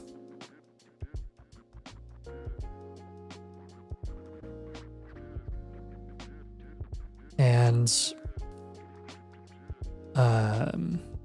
feel free to use Kamara to get some of these deals done. Is JSN on that team? Yeah, he is. Holy smokes. So you can't get Chase, JSN. So like, let's say this guy doesn't trade. Let's act like he doesn't trade and let's give him different guys. So you can't get Chase, JSN, Bijan, or JT. So then that leaves literally there are only like 3 guys left in the top 10 he can get. And so we're just going to give him those guys. So who are they? Achane, Amon-Ra. Achane, Amon-Ra, and Jacobs. I think they're the only guys you can get. Like, you legitimately can only make your team. So there are you can only do like Jamar Chase. Chase is on that team, that number 1 team. So that's what I'm saying. Like, there are legitimately 3 guys in the top 10 he can still get. And the rest of the top 10 guys are on his team or that other guy's team. Okay. It's crazy. Like, all the top 10 players are on 2 teams. So, does he have Bijan? Yep. Does he have Gibbs? He has Gibbs. So, oh, yeah. So, he's got Bijan, Chase, JSN, and JT. That other team does. So, like, that's 4. He's got Gibbs, CD, Puka, London, or just Puka really for the top 10, and then again Jacobs, Achane, Amon-Ra. Yes. Okay. That is what you have to do here. Yep. This literally is a 2-person race. You both will get buys, and you both are going to play in the championship. And whoever has the best week and gets lucky that week is going to win. And so literally just get as much upside as you can, and that's it. That's all you can do. But I mean, I think part of this, that those are the only moves you can make for this team.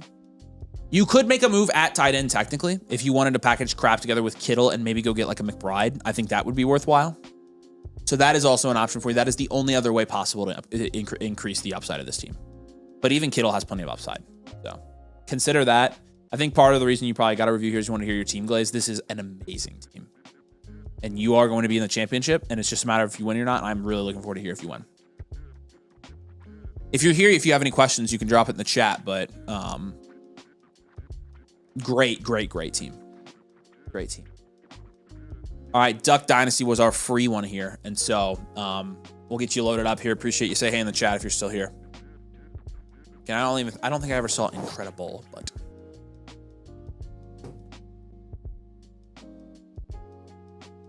go down to the bottom, Scott, for me. Yeah, so Rob, I did tell Rob he could submit his. Again, any team that's submitted after Rob will be for the Thursday or Friday stream, unless you are a new annual motherflocker, then you can get yours. That's the only cheat code there. So any all carts will be on the next stream. Otherwise, we'll be here until yesterday. All right, Cole, appreciate you, man. Let's knock yours out. This was a free one. Appreciate you winning. Appreciate you being here. I know I need running backs, but the Gibbs, Bijan, Kyron, Bucky, and Hampton owners all aren't budging. The guy with CMC and Barkley doesn't like picks. Wants T-Mac plus or Odunze. Ugh, for CMC and Barkley? Nice team. Holy smokes. Dynasty Superflex 12 team start 10.5 PPR. It's a half points out of premium as well. 9 at quarterback. Quinn Sean, Javonte, Travis Etienne, and Zach Charbonnet, and Tyron Tracy. 6. Neighbors, Rice, Odunze, Tet, Khalil Shakir. 8. And Trey McBride, 9. Great team. High and well-rounded, contend reload. Fantastic team. That's a fantastic team.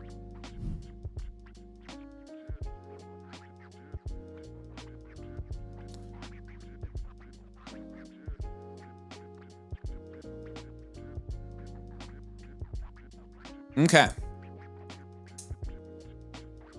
So yeah, you've kind of ruled out a lot of the guys we would have you target at running back. And I don't want to pay T-Mac plus or Odunze for CMC or Barkley. He's got a lot of picks. He does. I would use your 26 first. Where's that other one? Yeah, let's check that out. Good question. Flex spots right now are Odunze, Tet, and Shakir. I would like to get some running backs there. I mean, honestly, yeah. And so he's tried Gibbs, Bijan, Kyron, Bucky, Hampton. They're not budging. And the guy with CMC and Barkley doesn't like picks. Wants T-Mac plus or Odunze. What about Jacobs and Kyron? Kyron, he said in that list, but Jacobs he did not. So Jacobs would be the option. Jacobs would be a target. We're gonna give you Jacobs as a target here if you haven't tried that one. I'm looking at rebuilds here though. Like I'm looking. Oh, that first, by the way, the Silver Surfers first. That guy is 4 and 6, so it's gonna be an early mid, probably mid. Okay. But I'm looking at rebuilds here. Let's see who we can actually trade first to and get. Like, okay, Gibbs, Hampton guys won't. Why? Frickers, Kyron, no. Where's Jacobs even at? Saquon and CMC. Try to explore the CMC move more. That move could win you the league. I would move Neighbors on this team. Oh, well, why don't you just move Neighbors to one of those guys? Maybe they'll take Neighbors, right? Have you tried moving Neighbors in a deal for a running back like that? You honestly need a wide receiver, but like, have you tried moving Neighbors at all? I guess is my question. Like, you could get him. You could try to get him from the Puka team. Try to get Puka. Yep. I honestly would do Neighbors in your late first. He did not mention James Cook either. Have you tried James Cook here? Yep. Both of those will be targets. James Cook and Josh Jacobs. Hey, Reed, you're welcome, buddy. Puka, you mentioned at wide receiver. I would take at wide receiver. I would up tier at wide receiver. I would go take any of Charbonnet, Tracy, Shakir, Downs, Wandell, and throw it on top of Tet to get another hyper-productive receiver in your flex. Cook guy still thinks he's contending. That's fine. You might just have to wait him out. Just wait him out. Is there a trade deadline in your league? There shouldn't be. Then this is why.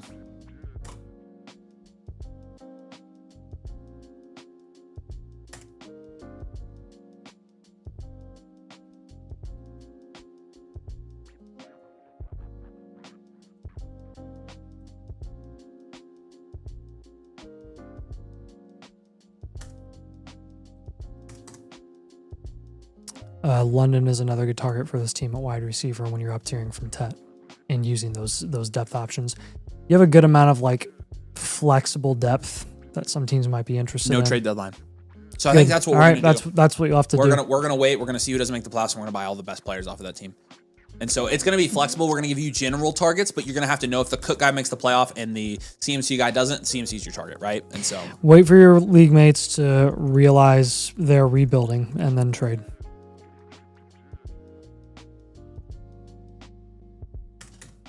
Capitalize on that opportunity as a contender and you'll be good to go. So 26 first productive asset, Neighbors, production, Tet McMillan up tier, Josh Jacobs, James Cook, Puka Nacua, and Drake London are going to be your targets here. And again, did you give him Quinshon as potential? You gave him Quinshon in a deal? He has Quinshon. I know. Did you give him as you could potentially trade Quinshon away? No, I would use Quinshon in a deal to get one of those elite running backs too. Yeah. Quinshon should be on the block. Neighbors should be on the block. McBride should be on the block. Any of May or Mahomes should be on the block. Anything you can do to make those wide receiver running back rooms stacked, man. But like, I would be okay with trading Quinshon in a deal where you got back a value equivalent guy like James Cook that was scoring more points. Like, that's what it's all about. It's like the hokey pokey.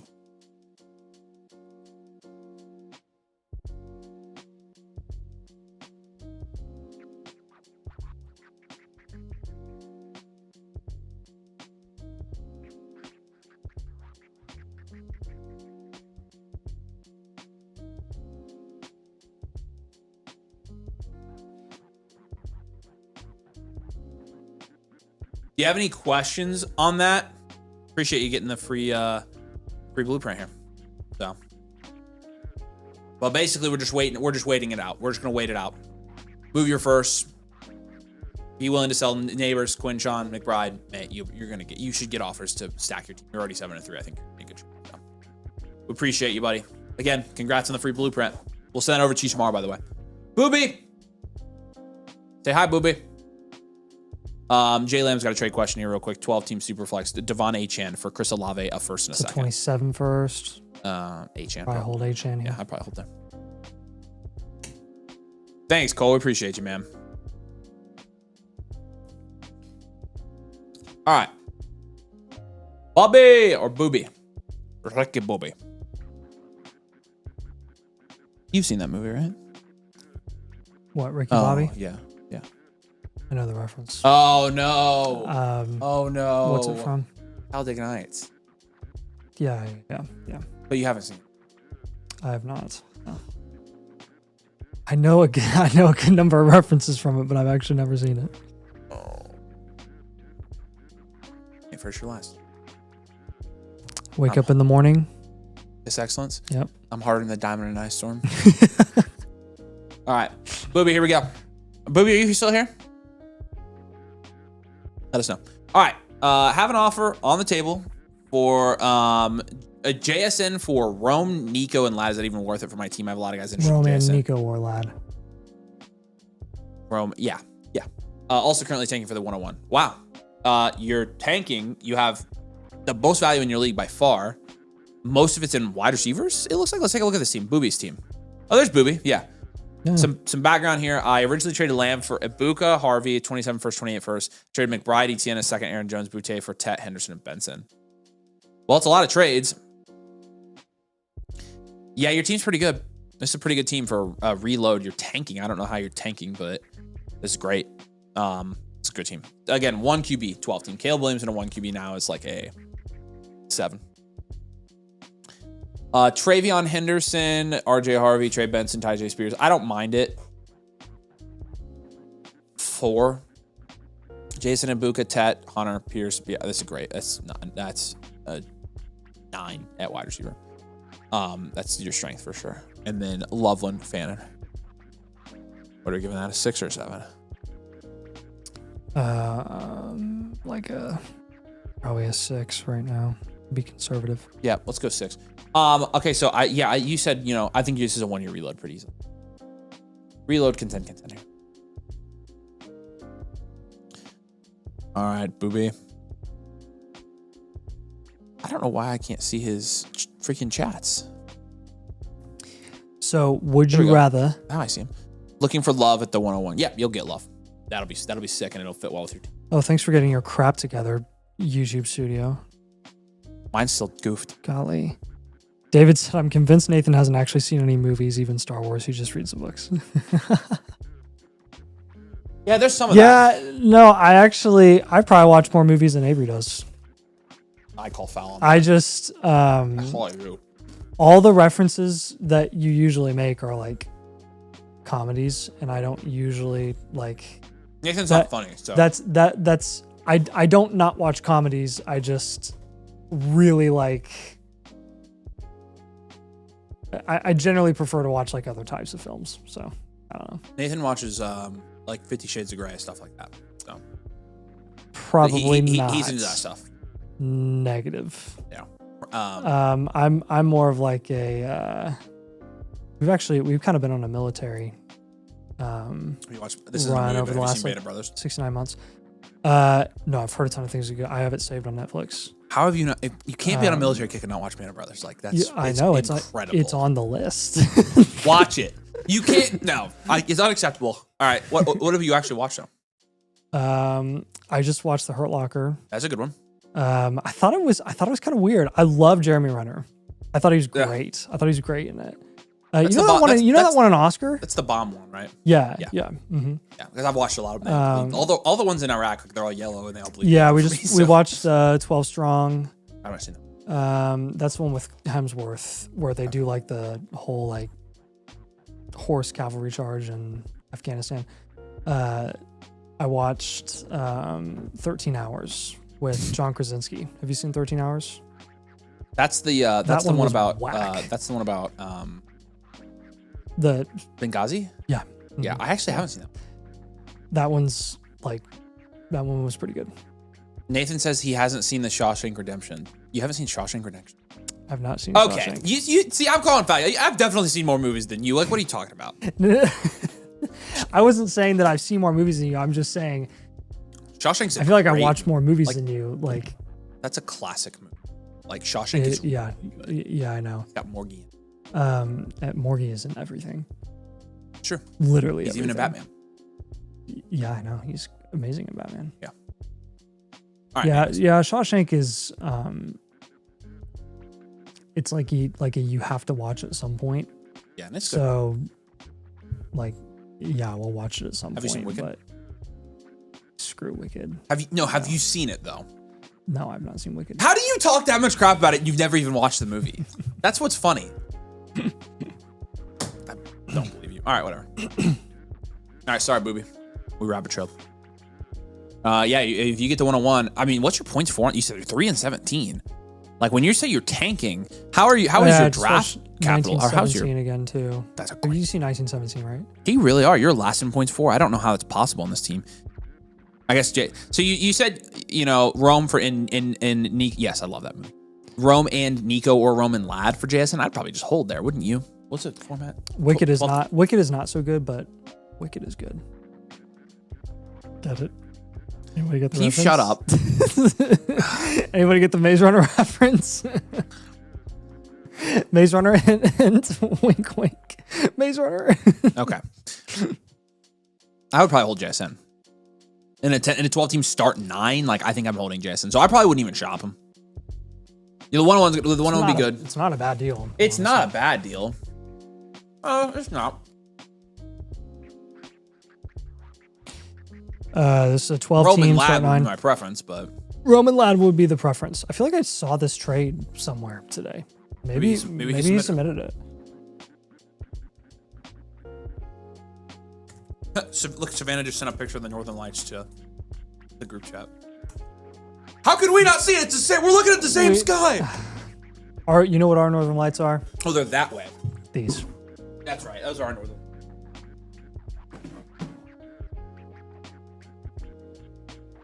I'm pretty sure it's one of those things you have to do the stupid phone thing. Not even. The stupid phone They thing. don't. The Northern Lights don't exist. Screw that. Yeah, he did a trade question earlier. That's where you saw it. Okay, yeah. I think I remember saying that was a fair deal. Yeah. Okay, moves. All right. You got a lot of guys that are holds as a rebuild. Yeah, or I as like, a reload. I like this team a lot. But we're gonna pivot off Ricky Pearsall for show. Yeah, I'm kind of Just not into the Pearsall stuff right now. Said torn because it could fill 2 starting lineup spots for 2 top 15 wide receivers.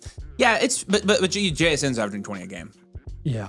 And you have Ibuka, who's You've got Tet. Yeah. You've got Hunter. So you just don't need to do it. I don't think it's a bad move, but I just don't feel like you need to. Another move would be Keon. Wow, I sound like I was about to throw up. I feel like if you We're did gonna that, do- we would just recommend you up tier to an elite wide receiver. Keon and Tajay Spears. I think I would hold. I think I'd hold.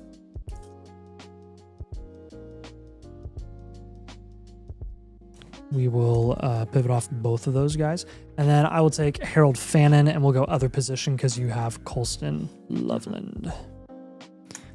So some like smaller deals here in terms of the value that you're giving up because these players aren't like high-end value assets, but you can get some value wins by making some of the moves that we're about to recommend here. One of which is moving Ricky Pearsall. I think 26 first, targeting those right now on your team is a pretty good move to make. Where are you going, Willis? Avery's going to find the lights. He's ditching me again. You know I haven't left this seat once tonight, and you've already left like 5 times? Golly. See, one of us... I don't even know what I was going to say. Basically just say that I'm, better and cooler because I haven't moved. I should get like bonus points for that. Someone should buy me a brownie. Or a cookie. I like cookies a lot. Cookies are goated. Cookies are my favorite dessert ever. I dream about cookies. I don't have cakes for my birthday. I have cookie cakes. Cookie Monster is my favorite Sesame Street character.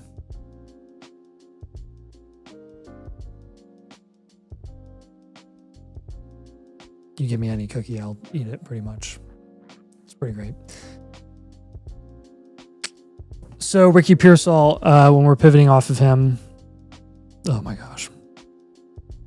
I almost clicked on the wrong thing. Let's go for this guy. Let's play the value upside game with your team as a reload. I don't think Walker's a bad target at the moment. For like if you're going to go for a running back, if you're going to go for wide receivers in this value range, I like a couple of guys here. I like Ayuk as like a super cheap option. Who's a throw-in? Flowers is not bad here. He's back to falling. Flowers is so fun to play the market with because it's very easy to predict when he's going to rise and when he's going to fall. He's actually pretty similar to JMO in that way. So those are going to be your market value or your market play targets. Booby says he wants to. I did leave you, Booby. I'm sorry. Dude, Vitch, you are so right, dude. What do you say? You are so right. Not a day goes by where I ever crave an oatmeal raisin cookie. And then very similar to just like grapes, once you have one, you have to have like 5 more. Then you're like, dang, those are really good. Grapes are awesome. Yeah, grapes. But do you ever go through a day and you're like, man, I really wish I had some grapes right now? Do you ever crave grapes? No, you don't. No. But when the grapes are there, you're like, wow. You're like, okay, I'll eat one, and then they're gone. Yeah, because they're actually really good. Yeah, they're good. But like you never really think about them. Oatmeal raisin, same. Have you had the cotton candy grapes? Cotton candy grapes? It's a legit type of grape. Yes. Oh, they're like they really sweet. Slap. I actually like some of the lighter ones too. Like the some of the green ones I think are really good. Yeah, that's what I normally eat. Autumn Crisp, those are good. Anyone who buys grapes with seeds in them should go to an insane asylum and never leave.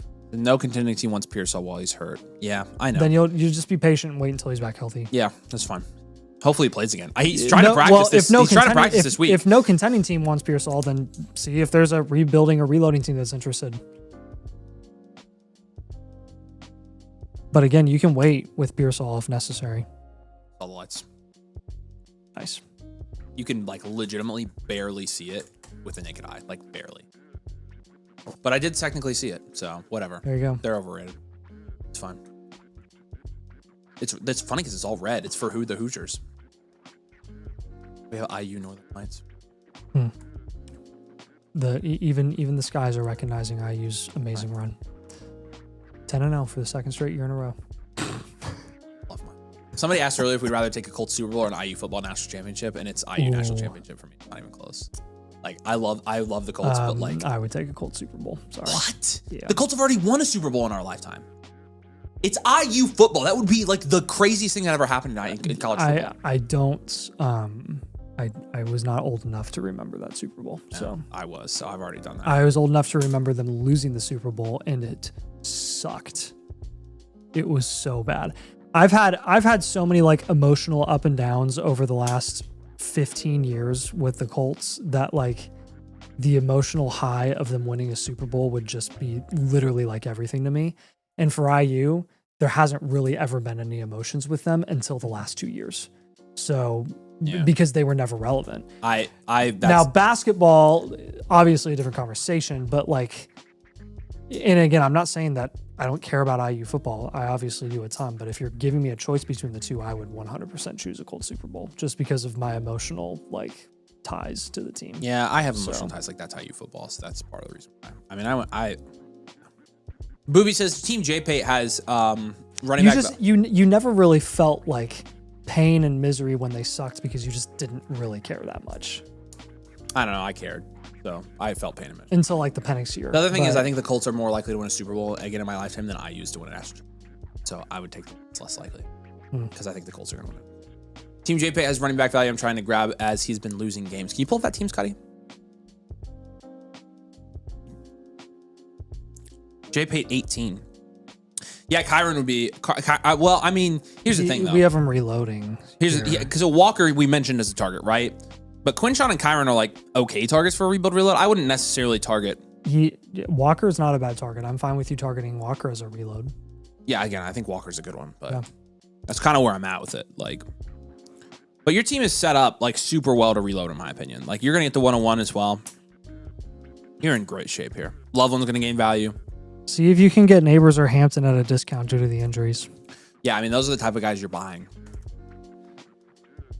And anybody that goes on, I would tell you to target Travis Hunter if he wasn't already on your team. You're just targeting those guys that, are losing short-term value but have long-term value increase upside. So, but again, like you've already set yourself up like really well here for success because you are a wide receiver heavy 1 year reload. Like you're doing a good job. You have all your picks. You've got a ton of value inflation. All your running backs are young. You've already bought low on guys. I've been trying to target Walker. Offered Coleman maybe picks. I mean, Coleman in like a third is fine. I mean, Coleman in a third for Walker, I would definitely do that. Yeah, even 2/3. Yep. That's the kind of deal I'd be comfortable with, though. But Booby, do you have any other questions for us? Sorry, we spent 20 minutes on your review because we sidetracked 5 times. That was the longest review I think we've ever done in our lives. Could we talk about movies? Well, once you left, I got pissed, so I only talked about cookies. So, well, that's not productive. Yeah. Well, it was for them because they enjoyed it, and they talked about cookies with me. Sorry, I saw the Northern freaking Lights. First time in my life. Oh, it was overrated as frick. Well, I stayed here and I worked. We all know Nathan's. I'm just riding Nathan's coattails here. Everybody knows that. All right, appreciate you, Booby. We love you, dude. We'll get you a cookie. We owe you one. Goat Man to redraft. I want a cookie. Are there any cookies that we can DoorDash? I mean, there's Crumble. Right I wonder now? if we could get Crumble. I think they're closed. You could look. I'll check. Kyron, DJ Moore, Cortland Sutton. Yeah, we really do need to get some. Might want to check now because, like. All right, we answer this trade question. It's a redraft. Okay. Goat Man, this is Kyron, DJ Moore, Sutton, and Pitts for James Cook, Keenan, and Ferguson. I don't view that much of a difference. There's not a big enough difference for me between Kyron and James Cook to constitute losing Cortland Sutton at wide receiver and getting the upgrade at tight end with Jake Ferguson. I would rather keep your potential upside in Cortland Sutton at wide receiver and sticking with Kyron Williams than... I get the idea with this. I would rather just hold your side. I'd just hold the Kyron side. Rumble's closed. You told me they were open. They are, but DoorDash closes. Really. What the heck? I know. So here are our options. McDonald's has cookies. I don't know if you've ever had McDonald's cookies. They're not bad. But we could get Pazookies. I mean, it's Papa John's, Donato's, B-Dubs. It's not great. Dang. There's like no cookie place? There's not another cookie place besides Crumble. I don't know like that. You know that butt cake place? Yeah, nothing but cake. Yeah. Yeah. They don't have cookies. Well, they're closed. They close at like 5 every day. What the heck? Yeah, it's bad. Dude. No. It's fine. I mean, I can see if Insomnia delivers here. Well, we could just get cookies like DoorDash from Meyer. Yeah, we could. Yeah, DoorDash one. Insomnia. We could just get tiramisu Oreos. Merc, let us know if you're here, man. We appreciate you, dude. Say hey in the chat if you're here. Just trying to find any value at running back with current league situation. Do I hold till draft or see what we look like next year? This is a redraft from Mark. I don't know if he's on here. Oh. Mark, are you on here? Let us know if you're here. Yeah, McAllister's just have cookies, but it's closed. Mark, we're going to wait until we hear if you're here. And then we're gonna do pull-up oils right now. So Booby, to answer your question real quick, I would just hold. I wouldn't worry about getting running back right now. You can get it next year or in the offseason. So Don't worry about it now. Cookie brownie from Domino's is the best thing ever. Yeah, we do have Insomnia, but it's in Broad Ripple, and I actually don't even see it on here, so they can't even. There's one Detroit Cookie Company is 14 miles away. Yeah, we need all of them. I had to cut off it, Rob. Haven't made. All right, Flapoil. Gently into your brown. On the fringe, wanted to reload with the injuries, but might just get in the playoffs. What should I do? Offers for Rome. Don't think I want to sell. Ideas.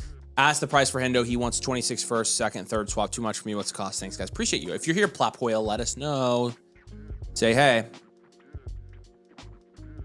All right, let's do this thing. We'll grade out your team first. Dak, JJ McCarthy, Tua, Joe Milton. Superflex 12 team start 11. PPR at half point temper, by the way. 4. Yeah. Genty, 3 or 4. He has Benson, 4. Chase Brown. 5, 4, 5. Lamb, Odunze, Marv. 7. And then Brenton Strange.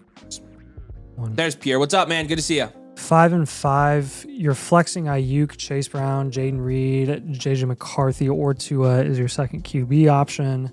Yeah, it's definitely a French team and a 12 team start 11. It's a 12 team start 11, so like we're not gonna have a ton of depth here, no matter who you are. What is he in points for and points against? Let's just check that out real quick. BTK points for, 8th. Points against. Yeah, we're reloading. Yeah, I'm gonna go 1 year reload, contend here. That's just probably the safest option here for Pierre.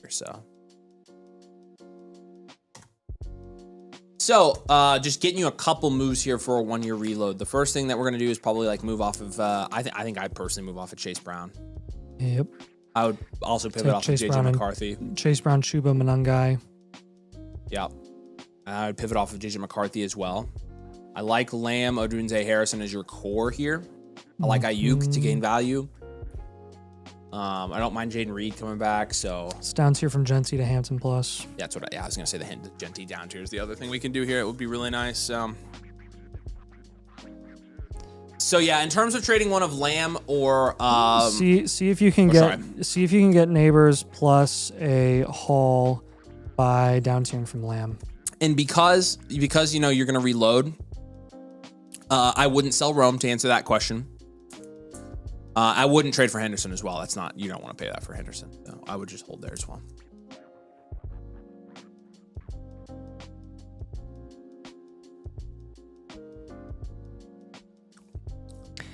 Uh, 2026 rookie picks definitely going to be a target for your team as a reload. Hampton, again, I already mentioned as a target here.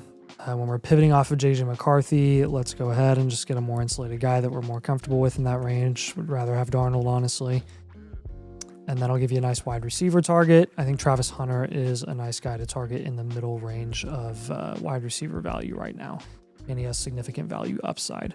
So Chase Brown, Manungai, we're moving. Genty, we're down tiering from. McCarthy, we're pivoting. And Darnold, Hampton, Hunter, and 26 rookie picks are going to be your moves here. Other additional comments here. Wait for Benson to come back healthy, and once he starts producing, see if you can sell at a premium. It's a Genty CD for Neighbors and Hampton.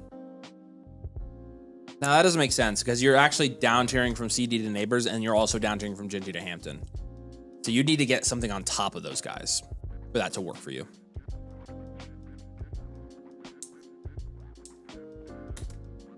Yep.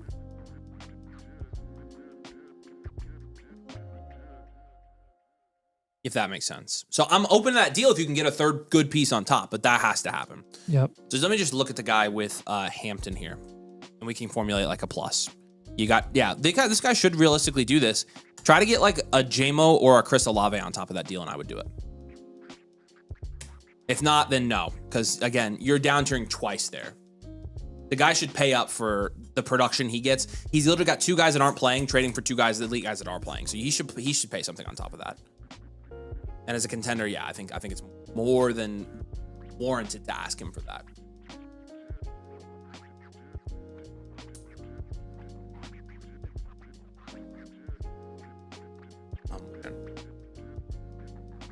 What?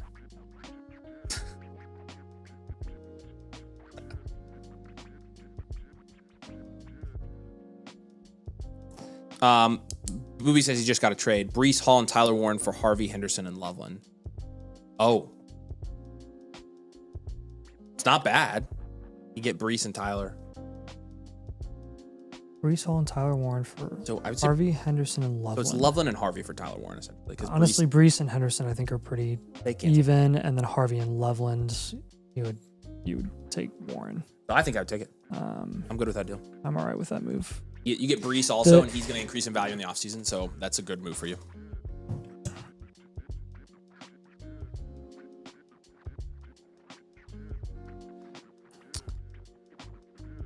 All right, man. Let us know if you have any questions. Yeah, Pierre, does that all make sense? What questions do you have? We've got everything written down on the blueprint for you, so we'll send that over to you tomorrow completed with everything you need to know, but hopefully that makes sense. And yeah, anything you need, let us know. What are you suggesting when moving off of Chuba? Chuba's tough. I would try to get a second. Yeah, and honestly, Chuba's not a bad hold right now, because you don't know what his upside is next year. So sell JJ for what? Yeah, so what do we give him for the JJ target? We've got that on the blueprint. Darnold. Yeah, so like just another quarterback like a Darnold or something like that. The quarterbacks we prefer there.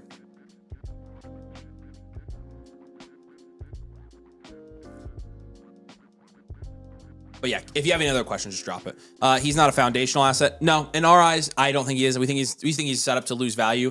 The Vikings haven't instilled a ton of confidence in him. He hasn't looked great on the field. He's not been producing from a fantasy football perspective most weeks. And so no, in our opinion, he's going in the 7th, 8th round of Dynasty startups right now. That was not somebody we'd consider foundational. He's a replacement level quarterback from a production standpoint, and you're going into next year trying to contend, and so you don't want that. No, not Stroud either. No. Who are the other guys in that range? Darnold, Goff, Dak. He has Dak. So yeah, so Darnold and Goff. Oh. You're up. You left your seat. So, but not Stroud either. He's kind of the same thing. He's not really producing right now. So, but yeah, feel free to ask us any questions on that. All right, Ethan Taylor up next. Not sure what to do with this squad. Should I try to contend or continue to build for the future? Some running back help is available, like CMC, and advice is greatly appreciated. All right, my JSN's here, number 6, 5-5, right here in the middle, but this is an 8-team league. Yeah. All right, so take that with a grain of salt. Herbie, Prescott, Purdy, and an 8-team. 6. Yeah, if that. Hampton, Etienne, Warren. Yeah, you're probably right. It's probably 5. It's 5. Yeah, Hampton, Etienne, Warren, Caleb Johnson. 4. London, JSN, Devontae Smith, Devontae Adams, Jacoby Myers, 7.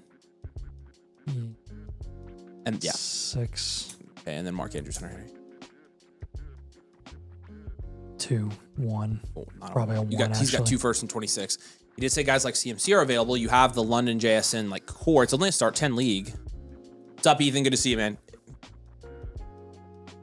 Yeah, if you can get a free team review, if you are a new member there, destroy. So annual Motherflocker code domain, that's when you get the free team review. So you're 6 in the power rankings. The link here. is pinned for that, by the way.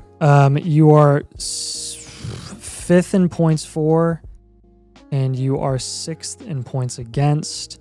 He said the top 5 teams make the playoffs here. The bottom 2 teams in this league, you're making the playoffs. Top 5 teams? Yeah. That's interesting. And an 8 team, so 3 teams don't make the playoffs? Yeah. Huh. Okay. So this 4 and 6 team is not as good as your team. You're probably contending this year. Yeah. So we'll go. He said CMC's available. That's step yeah. number We'll one. go well-rounded CC reload because you have 2 firsts in 2026. Javonte's on a bad team. CMC's on a bad team. All right, we'll get Javonte and CMC. Yep. As 2 targets at running back. We can even move Hampton for somebody. I would pivot from Hampton and I would try to get Achane. Yeah, Achane's a good one. James Cook even maybe. Mm-hmm. I know James Cook is on an 8-2 team, but maybe somebody will do Achane. If you can get any contenders to bite and trade you a contending asset for a guy that's not playing, you can do it. Let's take. Don't mind the wide receiver core though. Let's go with DJ Moore. I would move off of him because that would be an up tier probably. He is a flex guy, and he's in your flex spot right now. So let's package DJ Moore with.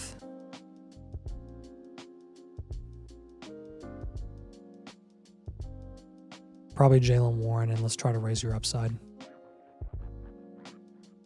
Because neither of those guys have super crazy upside.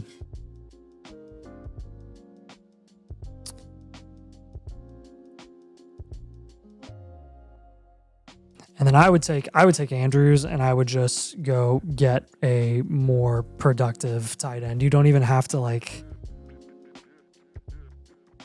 Actually, I lied. Your 26 first. What other 26 first do you have? You have TC Broncos 26 first. He's also 5-5 in this league. He will be a top contender in this league.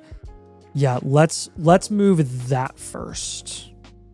And let's get a running back or a wide receiver. So I'll add that in the comments here. Use TC Broncos first before your own. What's Javonte worth? I mean, he's like at its 8th round. He's like an 8th round pick. So he's like, I mean, he's worth a late first. H. Cook will be hard to get. Yeah, that makes sense. But again, just explore it with Hampton and see who you can get that's productive. Those are ideas, but you have plenty of like productive guys you could pivot to. Mm-hmm. So Javonte is like a late first or equivalent. Yeah. I would target appreciate you, Troy. I would try to get George Kittle as well. Again, basically, I'm looking at your starting lineup here, and I'm trying to find ways that we can raise your upside because this is vital in an 8 team. Yeah. Right? Because you have Herbert and Dak and Stafford that you're plugging in. I would shop Purdy on this team. Shop Purdy and use him to get some of these running back, wide receiver upgrades done. Yep.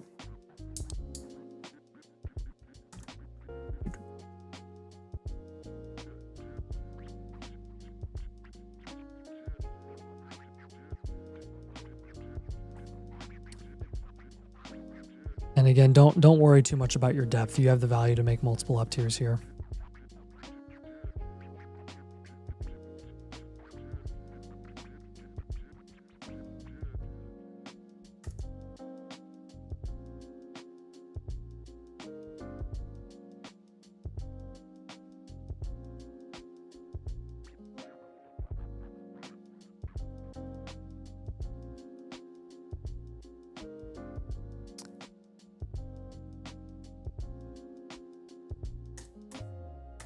Do you have any questions on that, man? Omari and Hampton pivot, DJ Moore, Jalen Warren up to your 26 first running back wide receiver. Devon Achane, CMC, Javonte Williams, and George Kittle are going to be some of the guys that we're going to have you go for here. Does that make sense? Do you have any follow-ups on that? Yeah, any questions you can ask us. It's kind of the Wild West in an 8-team league. Like, even though you're 6th in the power rankings, bottom of the half of the league in power rankings, they're generally pretty evenly spread out unless someone's monopolizing all of the, top 50 players in the league, which we've seen before. But like, this is a pretty evenly spread out league where aside from the bottom 2 teams, like you're going to be definitely in the mix to be in the postseason. All right, Ethan, you're the man. He says thanks, appreciate it. So I think he's good. If you have follow-ups, of course, you know where to find us though. We got you, man. Appreciate you. Go try to win this league. I know it's kind of, you're on the fence, but I think you can do it. So, all right, this next one's a keeper from Harry. Let's do it. It says redraft, but again, it is a keeper league. It's a 4-keeper league. It is a 1 QB, 12 team start, 8 PPR league. It's a 4-man keeper, no penalty. You just keep your best 4. Can't plan to compete hard this year to see how 26 goes. Hard compete 27 as well.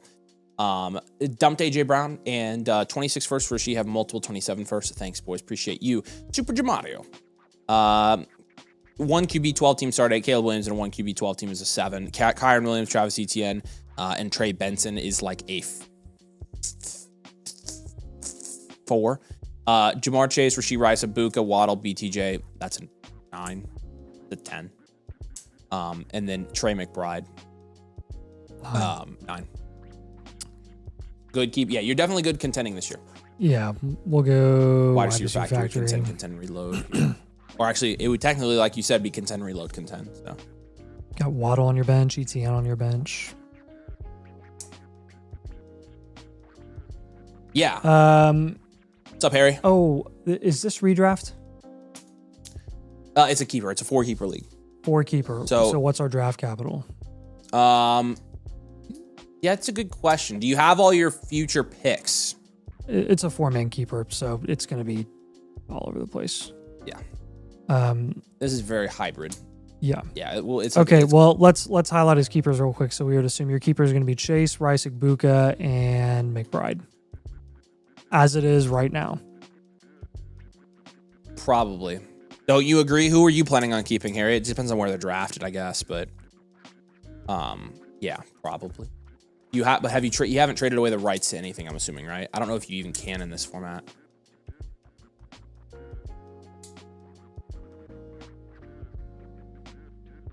Every keeper league is different, though. Yeah, some of them are just straight up 4 keepers, and you draft the rest in a pool. Yep. So you definitely want to balance here as a 6-4 team. You want to balance maximizing upside, consolidating for, the off season. But with this team right now, you're flexing BTJ or ETN or Waddle. Your RB2 spot is ETN actually, because Benson has been injured.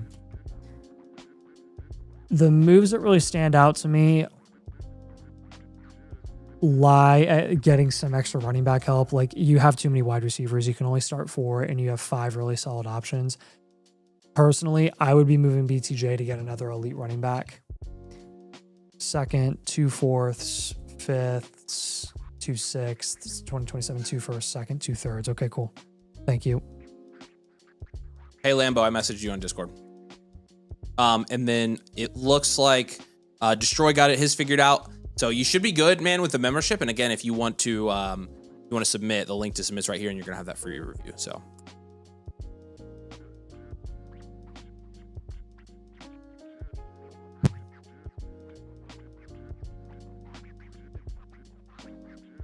All right. So let's take BCJ. Keep best 4. Anybody who doesn't get kept gets added to draft. Yes, all right, just keep great. best 4. So I like that the it's best. As simple as that. Yeah. So we'll take BCJ and we'll get an elite running back or a productive running back. Another move that I'd be looking to make here is just consolidating. Essentially, I would take.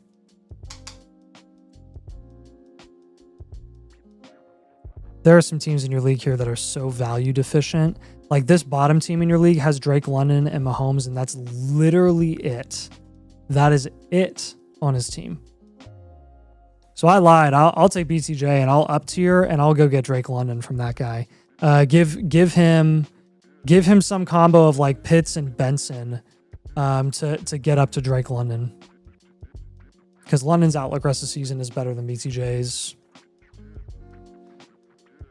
There are some bottom teams in this league, man, that are really, really not looking great. This other guy has Breece Hall. If you could add Breece Hall, I would do that too, in some deal involving BTJ or Jalen Waddle. What you could also do is, if you move BTJ and you up tier to Drake London, you could then take Jalen Waddle and you could go get a running back instead. He might be interested in that. As of now, my keepers would be Kyron, Jamar, Rasheed, and McBride. Gary told me he sent a 27 and 28 first at the end of the season for Igbuka. So those 27 and 28 first are pretty valuable because they're first with the keeper pool, which are, again, 4 keepers for 12 teams. It's the top 48 are probably going to be kept, but then those first are going to be like 5th round guys. So you get 2 of those for Igbuka, and that's probably fair. Yeah. So I think that's a fair as deal. it stands, though, just FYI, What's up, Merc? if no moves were made today, I would keep BTJ over Kyron. Merc if you're going to end up moving off of Igbuka. So Merc is here. Merc, we'll probably do yours at the end if that's okay. Let us know. Since yours was a redraft, right? We just want to confirm. Yeah, he said it was a redraft. Okay, cool. Okay, just want to make sure. Yeah, we'll probably do yours last if that's all right. That way we can switch our brains to redraft mode. Happy to do it for you, though. All right. So, yeah, I'm fine with that. I'm fine with him keeping basically just... Yeah, Kyron would be your next guy anyway. So I'm fine doing that. And Breece, London, a couple other guys on this bottom team. Bucky Irving is on this bottom team. You're already basically... Thanks, Mark. Surviving with 1 running back. You can survive a little bit longer if you get Bucky Irving as your second guy and then you have him for your playoff run, right? And then another option for an up tier would be like Amon-Ra St. Brown. Again, in a keeper And with the guys that you currently have as a 6-4 team, like there aren't really many moves that I want you to make that are going to like increase your depth or anything like that. I really just want to raise the upside of your starting lineup and get a better running back too than ETN if you can help it. But again, you can get by with ETN for now, which is why I'm comfortable with you targeting someone like Bucky if you can get him for a really fair price. Yeah, I need to say, it's just super tough getting potential running back keepers in this league. Everybody has 1 or 2 stud running backs. It's hard to get them on. Yeah, there are a dime a dozen, honestly. Yeah, but here's the thing, Harry. Like, you don't really need to worry about running back keepers at all because your core lies at wide receiver and then Trey McBride. Like, whoever you end up getting at running back, you're probably going to end up letting go at the end of the season anyways, which is why I'm having you make these lower end moves by moving off of Waddle, BTJ to get some of these running backs because you're going to let them go anyways. Right. So, like, at that point, you may as well just maximize your production this season to go try and win the championship before you lose those guys. Yeah.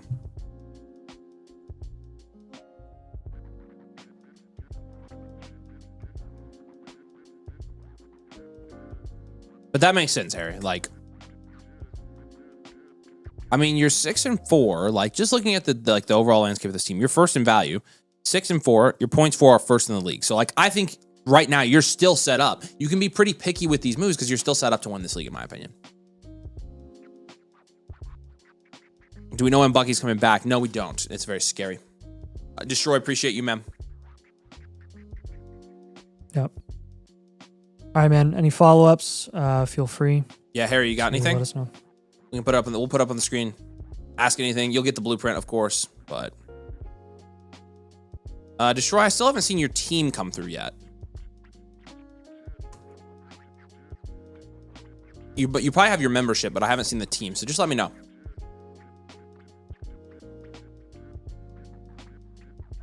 I don't see it in our queue yet, but you may not have submitted. That direct link up top will let you submit. All right, Slimy's one of our new members. Slimy, appreciate you, man. Let's do this thing. Another 8-team league. So we're familiar with 8 teams. That was how we got our start in Dynasty.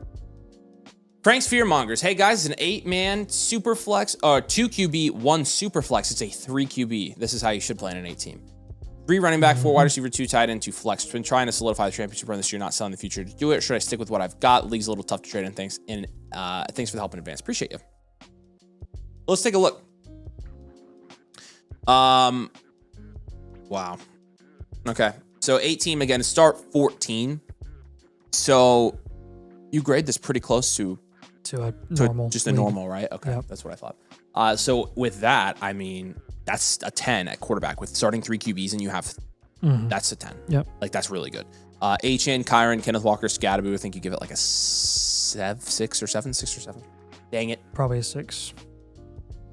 Jefferson, London, Flowers, Smith, Hunter, Addison, Pittman, Downs, Wandell. That's another 7. And then Laporta and Kittle is like an 8. That's a very good team. Well-rounded. This is a start 2 tight end too, so it's a very good tight end. Right? Yeah, well-rounded contender. Very, very, very good team. Triple elite QB, huh? I like it, Skeen. Hey, say hey in the comments, by the way. Got out bid for A-Chain and Saquon when the guys are tanking trying to move off. Definitely like the one up to there. Yeah. Yeah, that sucks. The getting outbid sucks, but at least you didn't overpay. So, yeah, try the London up tier, though, Harry. Appreciate you, man. All right, moves here that will make your team better, specifically looking at your 2 flex spots. You're pretty taken care of, at least your top 2 running backs, but your 3rd running back there, because you're starting 3 running backs, was Cam Scadaboo. It no longer is, which is there he is. What's up, B. Frank? Big time sad. I think you're doing well, man. Laporta and Kittle, we got to hold because you're starting 2 tight ends. You have to start 2 tight ends. I would pivot off of Addison. I would... Man, where's Scadaboo's price right now? It's not bad. I think he's movable, offable. I know I said 6-7. He said, B. Frank says the 8-man is tough. Yeah, it is, but I think you're doing really well in it. Like, so, I honestly, if I were you, I would move Scadaboo for Javonte. I would also move Scadaboo. Because you're right, Scadaboo has settled. I don't think his price is bad. Nope. I think you can sell him. Yep. I'm fine with it. Good old Scadaboo. Would you be moving Jefferson here in an 8-team? Yep. Just pivot. Yep. You get upside here. You need a guy who's not scoring 15 points per game. Yeah, how about Puka? Yeah, I was going to say, if you can get Puka for JJF, that's insane. And then we'll take... Maybe we need to add a sweetener on that or do a 2 for 2, and I'm totally fine with that as well, be frank. Yeah. Just a lot of pivot moves here. 3 pivots. Jefferson pivot, Addison pivot, Cam Scatterbo pivot. We're just trying to maximize our production upside as we go on a contending run this season. Rico Dowdle, honestly, even in an 8 team right now, I mean, you got to flex him in an 8 by 14. Yeah. So he's a very easy target to go for as a contender and be pretty affordable. Honestly, in an 8 team, you may be able to move that third that you have in 2026 for Rico. So he said, yeah, as much as I don't want to sell him, I think that's the move. So he agrees. We start so many players. Should I be trying to consolidate wide receiver 2? Golly, Jordan Addison's value equivalent to AJ Brown right now in an 8 team definitely would go for AJ Brown. Yeah, Nathan, what's his like flex spot / bench spots look like? His first bench guys. They're Travis Hunter and Jordan Addison. Yep. And then first guys off the bench. Pittman, Downs, Wandell. I think you could maybe Kamara, consolidate a little bit, but I don't think Charbonnet. we're like looking at like a ton of consolidation moves. No. To answer your question, because it is a star 14 league, so like yeah, this is kind of what you need. What's up, Hey Chase? How can I submit? If you're not a member, so if you want to do an a la carte, we can, but we do it on Friday. If you become a new member and you join the annual Motherflocker tier, you get a free one, and we would do that tonight. So the only ones we're accepting tonight are the new members, and any other ones we are happy to do. And yeah, I do the Friday. So, but yeah, I don't think you're consolidating a bunch here, to be honest with you.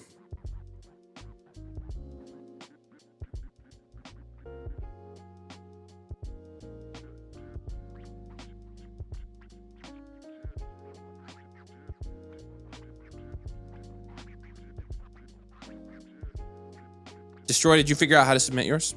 All right, so your targets here, man, for your team: Jefferson pivot, Addison pivot, Cam Scatterbo pivot, Javonte, Rico Dowdle, Puka Nacua, and AJ Brown are going to be your targets here. Just trying to maximize that flex spot upside. Tight ends taken care of, QB's taken care of. Nothing really that I would do on any of those fronts. Just focusing on running back and wide receiver, given some of the injuries that you suffered in recent weeks. If you can get up to like Jacobs by packaging Walker and Charbonnet, that is one up tier that I would do. Yeah, the running back consolidation is a little bit more achievable because you're flexing those wide receivers currently, and so a lot of those running backs on your bench aren't necessarily sniffing your starting lineup. And you know, getting running back upside is a lot more, in my opinion, valuable in a format like this. So, yep. Hold your 27 first for now.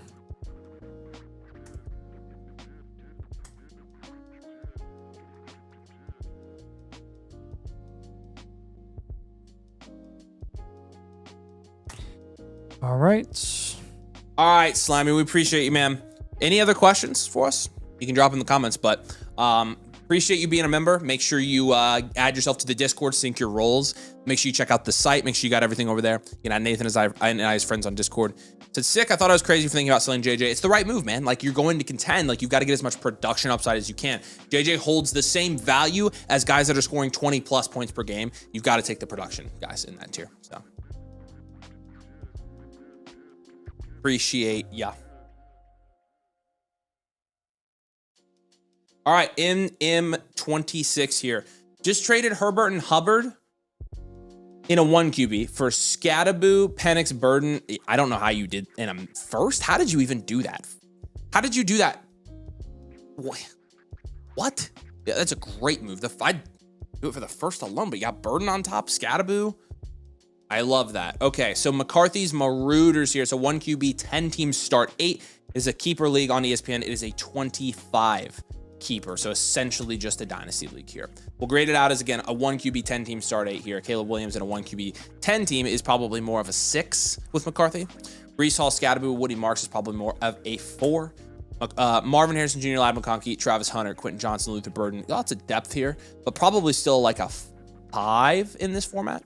And then Tucker Kraft is, what are we giving Kraft these days? 5 in this format, probably. 10 team. So yeah, you're 2 and 8. 10 team. Team's not that bad, but I'll let Nathan like give his 2 cents on whether he thinks you're a reload or a rebuild. 2 and 8. Oh, I think he said this is a 2 QB. So I need to grade that as super flex. Probably like it's probably a 5. I think it's still a 10 team. Yeah, 5 is fine. This is you, Vikings fan, right? We'll go reload here. 1 year reload. Yep, I agree. Okay, that makes more sense on the Herbert trade. Yeah, makes a lot more Herbert sense. and Hubbard for Scott, Penix, Burden. Okay. 27 middle first. Yeah, gotcha. All right. Let's focus mainly on the moves here. Again, I think our primary focus in a start 8 is... Sweet. If you have questions, let us know, man. This is a 10 by 8. Mm-hmm. So shallow league. What I would not do too much, even as a reload, it's going to be one of your strategy points as a reload. Don't go crazy with the down tiers, because there is an element of value upside and production upside that does matter for like long-term sustained success. And the further you down tier from those top end guys, the harder it is to get back to them, unless you're just striking gold on some of the lower end shots that you're taking. And again, it can be really difficult to bounce back from if you don't navigate that correctly. Yeah. So just be mindful of that. All that to say, we are going to move off of McCarthy for another position. And then I would honestly pivot off of Michael Penix. I would go get Darnold instead. So those will be 2 moves at like a QB, a pivot from Penix for Darnold, and then McCarthy, another position. Breece Hall and Cam Scatterby, we're going to hold both of those guys. Let's move Woody Marks. We're going to move Woody Marks for a safer situation, or a safer long-term asset even. Marv, Ladd, Travis Hunter, and QJ, I think are all fine as holds. QJ's price has settled down to a range where I'm okay just sticking with him at the moment. I will add in the comments, if you can move QJ for like a Kenneth Walker or a RJ Harvey or a Zay Flowers or something like that, then I'm fine moving QJ. Otherwise, just hold him. Use any of your low upside depth, Alec, Chris Godwin, Jack Besh, even in a 10 by 8, Luther Burden. Honestly, one thing that I would consider as a move here would be taking QJ and Luther Burden and up tiering instead, so that you can get a higher value upside wide receiver. That actually might be something I want you to do. So look into that. Consider a QJ Luther Burden up tier. And then as far as targets go here, again, Darnold was one of the guys I already mentioned where we're pivoting off of Penix. We're moving McCarthy for another position. Again, you're going to have to get something less than what he's worth in a 12 team. But I still think as a reload, I think Walker is not a bad target right now. Well, if you're going to target a running back for pretty cheap, Walker is really, really, really cheap right now. Yeah, and the other one is Breece, and you've already got him. So like those are really the 2 guys that pretty much locks in your value plays at running back for the rest of the year. Yeah, you don't want and then at wide receiver, the rest of the targets that I would have you go for would be the other guys that I mentioned. I think Zay Flowers is a decent target. And then Hunter is a great guy that you already have. I was gonna say he has a ton of the reload targets. Marv. I mean, Hunter, honestly, a lot of these value plays that I want you to do lie at running back. Like I think Walker and Benson are really good targets for your team right now, especially in season for Trey Benson this year once he's back healthy. See what his price goes back up to once he's the lead back in Arizona, and then you can kind of play with that. And then Walker, obviously, we already mentioned, and then like I said, Zay Flowers. So those are going to be your 4 targets there. Do you have any questions on that? I mean, Tucker Kraft is injured right now. ACL, he's a hold. Travis Hunter, season-ending injury, he's a hold. Marv is a hold. Ladd, I mean, he's a pretty decent hold right now. He hasn't climbed up enough where I think he's a sell quite yet. We could get to that point, though. I would say watch Ladd's value closely this season, and if it continues to climb and you can get an overpay, like I would take Tet McMillan over Ladd, I think. Yeah, and he said, I've been rebuilding for a while, and none of my guys have truly broken out yet. Yeah, you're really just waiting. You're waiting on a couple big guys like Marv. Yeah, just be patient. Yeah. And it'll come along as you like your team's not that bad, on building so these like, value wins this season. Your team's not that bad. When Marv hits, and you're going to be in good shape. If Travis Hunter hits, you're going to be in really good shape. If Luther Burden hits, you'll be in good shape. Like, you've got a lot of guys with a lot of upside here. Yeah. But again, you got to get more upside plays. Is kind of the way you get out of a 1-year reload, if that makes sense. But what questions do you have about that strategy? I mean, I think you've done a really good job setting yourself up to reload. I wouldn't even call this a rebuild, and that's why we gave you the 1 year reload kind of tag here. But you have a lot of guys that have a ton of value upside, and the key to getting out of a reload is just to build value. And when you have guys that are going to go up in value, I mean, that's all you can do. I like the way you've built this team. It seems like you know what you're doing. But do you have any questions in terms of like the moves we gave you on the blueprint? We'll send the blueprint to you tomorrow. We have everything you need on it, but want to make sure you don't have any questions now. So.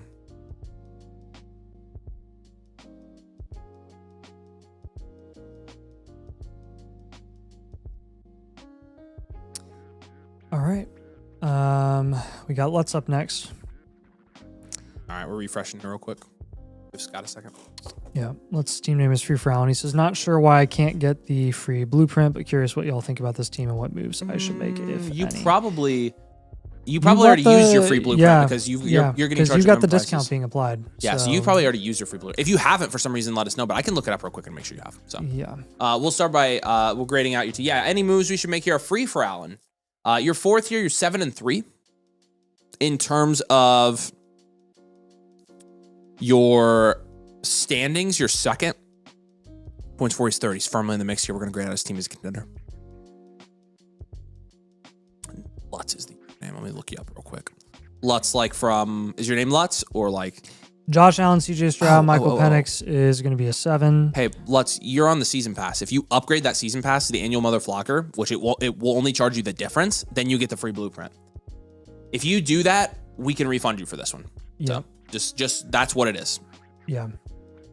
You'll just appreciate you, Vikings fan. You're the man. Just submit the same team with that voucher, and then we'll refund this purchase. Yep. So. Yep. Brees Hall, CMC, Derrick Henry at running backs will be like a solid 6. Yep. Puka, Nico, Golden, Debo, Coleman, Diggs. Not pretty, but I guess the job done. That's going to be a 5. And then we've got Hawkinson at tight end, which is a 3. So this is a middle-of-the-road, well-rounded team. We'll go contend, rebuild, because you don't have first over the next couple of years. And you've got quite a few volatile assets here. But definitely in the mix here, definitely a top contender. So hey, Delights, if you have any questions when we do this, let us know. But yeah, upgrade and then go to the domain Discord, open a ticket, or email the support. There's a support like link on Flog. Either one, we can get you refunded for that. I'll approve it. You'll be good to go. It's the same. It will literally be the same price, but you'll get everything on the site. It's the way to do it for the year. Because the season pass, it'll expire in December. So you're doing the right thing. Okay, so I think a lot of our moves probably lie at QB. We have too much value sitting at QB. That we could reinvest in wide receiver, kind of insulate the wide receiver position long term while not hurting your production. In fact, potentially improving your production outlook this season. Kind of a double-edged sword move there. But let's move CJ Stroud for another position. Yeah, so that's our first move. He says, not sure what I should do regarding moves. Yeah, and that's totally understandable here. And we're just basically going to maximize the upside of your running back, wide receiver, and flex positions here. Down tiering from Allen on this team? Yeah. We're holding I don't know if you need to. Well, let's do other position for Stroud, and let's pivot from Penix to a more consistent QB2. I think you probably, in a 12-team start to 11, you might need to down tier from Allen because you don't have an elite tight end either. I'm not going to lie, dude. Every single move that I want you to make lies at QB. I would down tier from Allen. I would go another position for Stroud, and I would pivot for Michael Penix. So maybe that's just like that's been your kind of your hang up is, you're probably looking for moves at running back and wide receiver. All your moves are at quarterback here. I would also, just smaller moves, I would shop Coleman and Golden for productive wide receiver vets.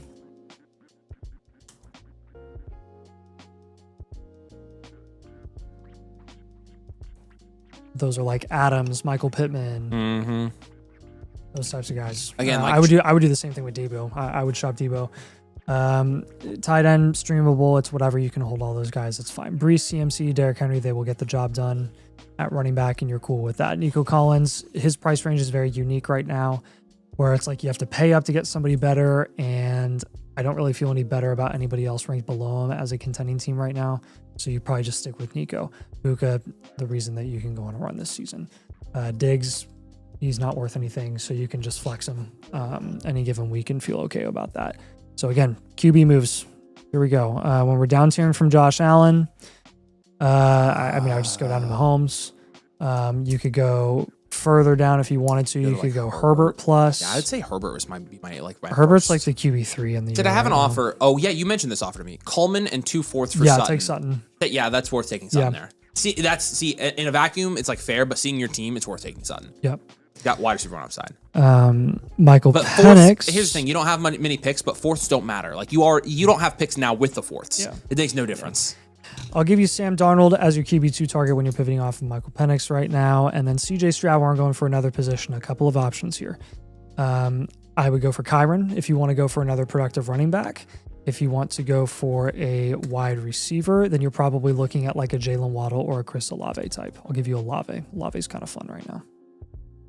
Olave is, yeah, it's a really good one for this team too. Is cheap and productive. Again, like I'll give you a better, like Adams. Since you're doing such a big down tier from Allen, I really should give you a better running back and wide receiver target. So let me give you.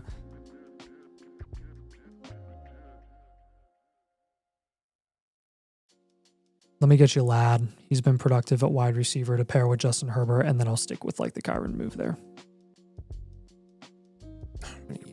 Yeah, how many running backs can he start if he started all running backs in his flexes? There are 3 flexes, so he could start upwards of 5 running backs. There's Achane is on a 2 and 8 team. Oh my gosh! If you wanted to flex a running back, I'll give Achane as a target for your team. I think that's worth pursuing. The more high upside running backs you can flex.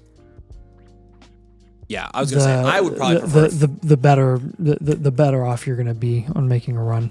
Now, realistically, you should probably be looking at this as like you're flexing Breece instead of Achane, but like that's still your flexing Breece, and I like that. Yeah. So. Again, raise that floor, raise that upside. Running backs in your flex will kill. And again, just reinforcing here,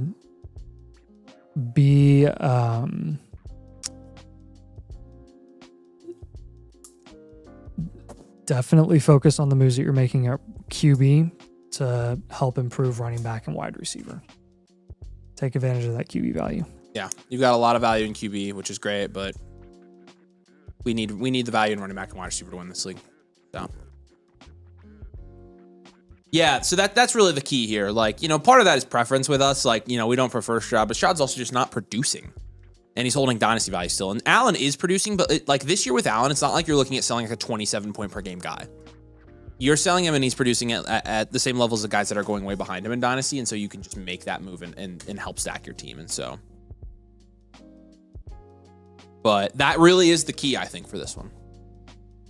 But I think you're in good shape. You're already 7-3. You've lost 2 in a row, which sucks, but you started 7-1. You can make plenty of moves here to raise the upside of your flex spots, and that's really what it's all about. So, but don't worry about trading your fourths either. I would make that deal. Because you can start Sutton. Questions on that? Does that all make sense? We appreciate you a ton. Yeah, definitely upgrade on the subscription page. In the season pass, the annual Mother Flocker, open a ticket and be like, hey, Avery and Nathan said I could do this and get a refund for my review. We'll refund your review. This will be the included one with a free one. So, okay. Optical's got a trade question. He said, rate this trade I just made for Genty. You crushed it. You just did really well. It's an 8.5 out of 10. Good job. The Genty side is what we take there for FYI. But it's fine, Scott. Don't worry about it. He knows. Okay. I will make a special offer. Lambos is Friday. Chase, I don't know. I know you're here. I don't know if you heard, but we had our cutoff already for a la cartes. Here's what I'll say to any of you 5 that are, well, really, I'm already doing this for Lambo, but any of you 4 who are left, Merck, Mills, Coach, and Chase, this is a one-time offer. No going back. If any of you would like to defer to Friday, our second stream this week, I will give you 5 free trade questions to do so. So there's your offer. Take it or leave it. Doesn't matter to us, but I am incentivizing it because we went longer than we should have tonight. So. All right, let's go to, I guess I'll wait to see what, Mills I want to do because I'm pretty sure the trade deadline is this week on this one. So okay. I think we need to do it now so he can make deals. Very active league. I know what a lot of the guys were thinking. I need a QB this week. I was offered McCarthy for Cam plus a 26 second or Mac Jones for 2 26 thirds. Take Mac. Purdy. They love Judkins and Tet. So do I. I think I got Laporta plus Adams plus a 26 first and a third for Ladd, Hunter Henry since my last live review. Chase taking the deal, so he's Friday. I'll issue you guys your trade questions here after this room. Appreciate you. Yeah, we overbooked a little bit, but it's all right. That's a good deal, so. All right, let's do this, Millsy. Again, I want to get yours done because I think you have a trade deadline. I want to give you trades to make now. This is a 1 QB. It's a 12-team start 7 PPR league. He said some things I was thinking while I was sitting here if it helps. My total points, though. Let me actually see what I just want to see because you're 4 and 6, right? Yes, 4 and 6, and your points for are third, and your points against are second. That's brutal, buddy. The May owner said he would need Judkins in a deal. He already has Lamar. The owner of the Daniels wants a first. I don't think that. I don't think Veach, you're welcome to take that deal, by the way. I don't think that. I don't think. Well, I don't think I'm buying a QB. Is what I'm trying to say here. I don't think you should. I think we need to make a move, but I don't think I want to buy Lamar or I don't think I want to go that high if I'm you. Said in 2 seconds, but that doesn't help me now. Let's just grade here.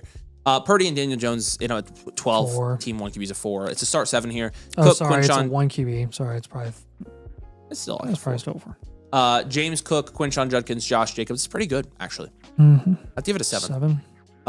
You've got Puka, T-Mac, Devontae, Pittman, Downs, a cold stack there. It's another 7, I think. And then, Laporta, 7. Nice, 4, 7, 7, 7.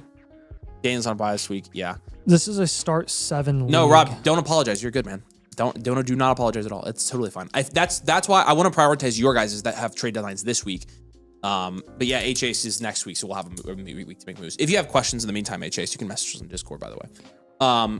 What do you think for this one? Just well-rounded, contingent, and reload here? Yeah, I think so. I do think you're probably still contending. Like right now, are you in the playoffs with the current rankings? You have depth here, and you should be making some up tiers. Yeah, he's at 4. Wait. No, 4 and 6. He's out of the playoffs at the moment. He's only a game out of the playoffs, so that's good. But I think you'll make it. I would be taking Tet and some combo of Pittman or Adams and up tier, and probably Tet and Pittman, and I would up tier.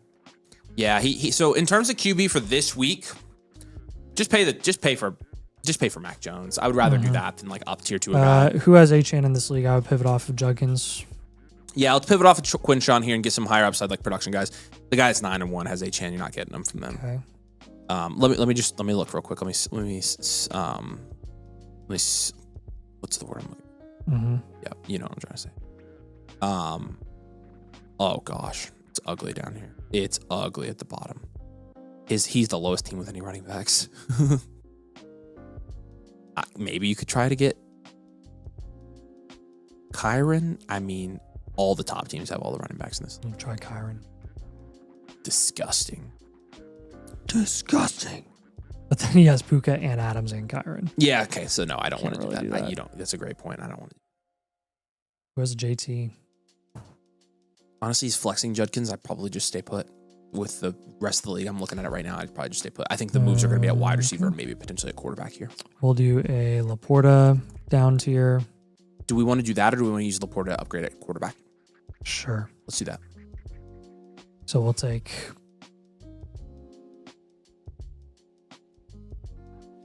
So we're using Laporta to get a QB. Oof. Why don't we use Laporta to get an upgrade at wide receiver or running back? That's a tough one, H-Ace. I think I would hold there. That's too much value. That's an 8 team, though. That's really... How many starters in your league, H-Ace, by the way? And then D-Mail says, the top in each division gets a bye, then the next 4 teams make it in. I lost this a past week by single digits. Yeah. Yeah, that adds up. Let's take, like, Kincaid and Downs and, heck, even Aaron Jones. Yeah, I think that's... We'll up tier and try to get, like, Jake Ferguson. Yeah, because it's a star 7. Yeah, for to sure. Make up for moving off of Laporta. And the quarterback is important in this league, but I just don't think we necessarily have the assets to go get like a top end quarterback here. That's my problem. So what type of QB are we getting? So we guys gotta get one of those that are. I did Dak Prescott would be great. Let me see who has. So we don't need to use Laporta to get Dak. I mean, you could. It would make. I just make it a lot more achievable in my opinion. Darnold is behind Goff on a team, so you could potentially just go there if you wanted to. Dak's on a Burrow team, so that guy's starting Dak right now. It might be tough, but if you use Purdy to get there, he might just take it if you just overpay, quote unquote. Baker's on the Hurts team. There you go. That's the one, right? Yeah. I'd go with Baker from that guy.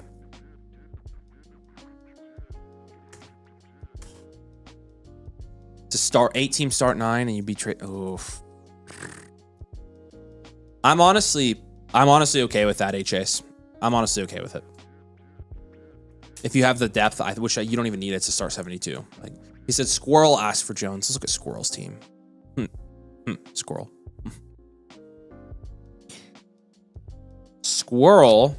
Squirrel Taylor. Well, he wants Jones. I mean, here's the thing. You don't want to trade with this guy. He's competing with you. And he's already got JT, Bucky, and Javonte. I mean, if you can get Javonte Williams back for Jones plus, I would do it. Holy cow, some of these teams on the bottom are awful. This guy has May and Lamar Jackson. Like, I mean, I get what you're saying, but you said originally, like, the price for Lamar. Ooh, the only valuable asset on this zone team is like Drake London, and that's it. I would target Drake London in that up tier from Tet. Okay, he did say at the beginning the May owner would say he would need Judkins in a deal. I would actually not be opposed to that on this team. If you can keep Aaron Jones and move Quinshawn plus a piece you aren't starting or something for Jones, for May, that would actually probably be worthwhile. Do Purdy and Quinshawn. Could you get Saquon off this 3 and 7 team? Do you think he would buy it on Quinshawn plus like Purdy or Quinshawn plus like something else like that? I would target Saquon on that 3 and 7 team. He said the Goff owner wanted Judkins plus. Yeah, no. Baker owner hasn't responded yet. I messaged him yesterday. You are on the right track. Can't get Dak. He's a Cowboys fan. Okay, well, here's what I'm thinking. I'm actually thinking you move Judkins in that deal to get May. That's actually a good trade partner for you, and he shouldn't be very picky because he's got 2 QBs. So London going to be a pretty good target for this team. There's another 4 and 6 team in this league that has Nico. Nico's not bad. JSN obviously not bad. JSN would be ideal. He's probably just going to be expensive. Hey. But I would shoot for that too, honestly. Saquon, JSN, Drake London, and Jake Ferguson. Oh, yes. You need Chase. You need to make that trade 100%. Cody says, which Williams is that? And which side are you getting? Those are the 2 questions I have, and I can answer that for you. I can't remember. I've done too many tonight. But yeah, Chase, I'm taking that, buddy. I'm taking that. You need to make that. Yeah, I'm excited about May. Yeah, I would. That's honestly the one I would explore at this point. Because I don't think you need Judkins, and I think May actually gives you more upside with James Cook, Jacobs, and then having Aaron Jones as your running back 3, which you don't even have to start him there. I'm also very excited about Drake May, by the way. So again, raising that wide receiver upside first and foremost is what we want to focus on. QB and tight end comes last. So once we can improve running back and wide receiver, then we're going to be set to start and make those tweaks. And you mentioned that first, right? No. Use that first wherever you need to get these deals done. That first needs to be moved. See you. Yep. See you, boys. Caleb, I'll be getting CD Dak in the first. Okay, this is interesting. No, we just did this. Caleb and Neighbors. That's probably not enough because Neighbors and CD pretty much cancel, but CD is pretty good. But then Dak in a first for Caleb Williams is a little bit too little. Can you get a little bit more for that? David says do it, so I think it's close. I trust David too, so if he says do it, then I think I'm there. All right, Chase, Beers and Blueprints Friday. Yeah, we'll see you then. I'll give you those trade questions here in a minute. All right, D Millsy, does that make sense? Do you have any follow-up questions to that? Makaki's got a trade question here for us real quick. Superflex Dynasty. What did Coach Robin Mills? Take this. Take Herbert and Jefferson easy. Not close. Coach. We're doing coaches and Mercs. We have left. Okay. Chase is Friday and Lambo's Friday. All right, Coach. Team names Dwight looking to make some moves before the trade deadline to cement contention status. Just traded Higgins plus a 28-second for Adams. Nice deal. Not sure whether or how I should try and flip a wide receiver for a running back. Any specific trade partners appreciated. All right. So team name Dwight, you're 11 and 9 here. middle of the road in terms of the power rankings. Still up there before the drop-off, though. You are 3rd in points for and 7th in points against. Yeah, I think you're pretty legit here. Let's grade out every single position and come up with an archetype here. And I think his trade deadline is this week as well. So 11 and 9. So Baker, Jones at QB, probably like a 4 or 5. Yeah, 5's fine. Bijan, TreVeyon, Jordan Mason, Aaron Jones is like a 6. Yeah. Jefferson, Abuka, Nico, Waddle, Pickens, Devontae Adams. Lots of depth there. Solid 7. Yeah.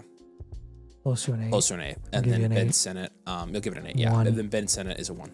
We'll go wide receiver factory here. Yep. Contend, reload here. You've got your trade deadline. We're going to try to make some moves here to get you solidified, especially at your running back 2. Hey, Simbin, it depends on when did you sign up? Let me know in the comments. I still, as a contender, would move Henderson to a rebuilding team that's very excited about Henderson.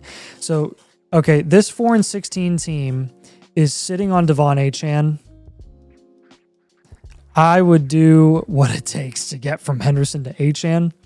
Yep, I would too. There's another 4-16 team that has Genty that might be a little tougher, but good number of 9 and 11 teams as well. Got one with Gibbs, got another with Cook and Quinshawn. Good deal, Millsy.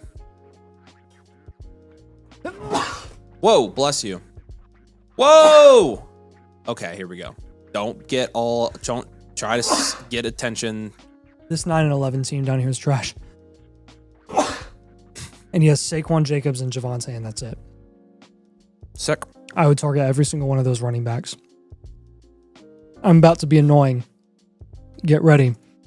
Achane, Saquon, Jacobs, and Javonte are your top 4 targets on this team. That's literally like it. Because you could also go for James Cook, who's on a 9 and 11 team as well.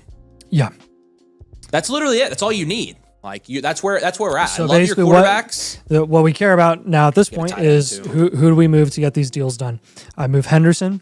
Yep, Henderson maybe plus or Pivot. maybe just pivot actually. I would move Pickens for a running back because he's pretty much the only wide receiver too that you own in your wide receiver core. And then I would probably take Jones, Mason, Ramondre. I would just up tier from those guys. Yeah, Simon, try to send me a message on Discord if you could. I'll have to help you with that.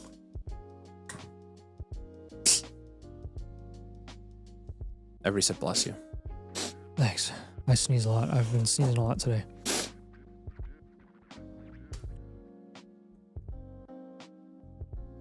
Yeah, literally, it's like just running back. I like starting Mayfield and Jones every week.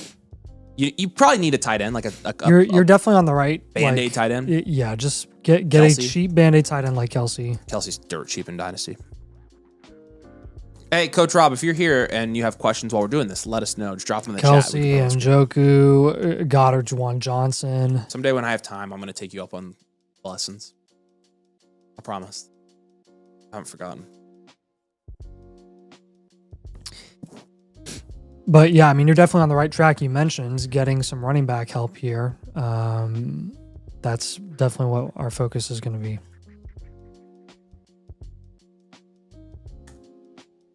Millsy says, should I try to ditch Gabriel and reward future picks for other positions? Yeah, I would do that. Drop Richardson. I would hold them, but he's droppable in our hearts.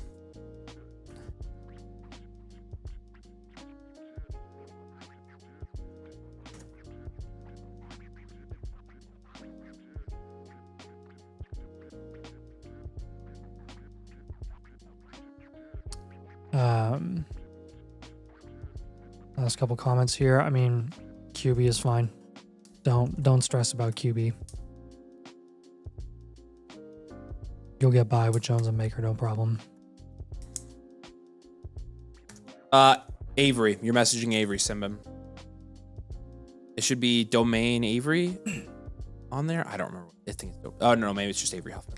Do you have any questions on that, Rob? Again, just to clarify, TreVeyon Henderson pivot, George Pickens running back, Devontae Adams, Aaron Jones, how much Jordan on top Mason of up tier, and then we'll go Achane, Barkley, Jacobs, and Javonte as your targets. He said, all makes sense. How much on top of Hendo for Achane are we talking?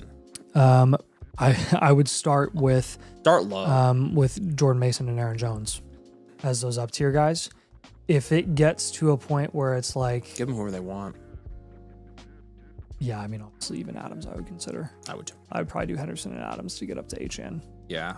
Because you just got... I would do Henderson Adams and Pickens if you got HN and something else back, like a small piece. Yeah. So. Yeah. To package Jones, Mason, or Ramondre for who? Again, I think we kind of just answered that. I think that we would probably use those in the TreVeyon Henderson, or if you're packaging them on their own, then you can just go get a cheap running back. Like a Dowdle. Yes, like a Rico Dowdle. That's a great one. You could also use those guys as throw-ins and deals to like get a better tight end or whatever. Yeah. Like you can just use them wherever. If you end up doing more of a pivot from Henderson instead of an up tier, then you would go more for the Saquon Jacobs type of running backs. Yeah, that's true. A lot of options there with those bottom teams just sitting on productive running backs. Don't apologize to us, D Mills. We're dropping Richards.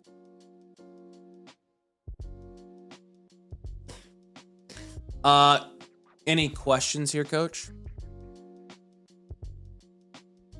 That all makes sense. I know you've got your trade deadline, so I'm going to issue a couple free trade questions here. If you have questions this week as you get close to the deadline, just send them in to us. I gave you 2 free trade questions here, so you can ask us any questions you got. We're wrapping up the night with Merck, who I know is still here because he just blessed Nathan. Thanks, to redraft Mark. one. I'm going to let you take the lead on this one. I'll read his team and I'll grade it out real quick. Hey guys, thinking of trading one of Lamb or London for a running back, but it hasn't been easy. I'm 4-6 riddled with injuries. 8 out of 12 teams make the playoffs, and I'm 1 game back of 6th place, so I'm still in the hunt. What running backs would you target for Lamb, London? What upgrades would we make in general? Appreciate you, man. Let's open up his team. BTK is the team name. Merc, say hey in the comments. If you have questions while we do this, just ask them for us. I'm just going to look here. Again, we'll grade this out to 1 QB, 12 team start, 8 PPR redraft league. So 1 QB start, 8 redraft league. Is it like Jaden Daniels, JJ McCarthy? You're looking pretty grim right there. It's probably like a 4, a 3. Rest of the season, I'll go 3.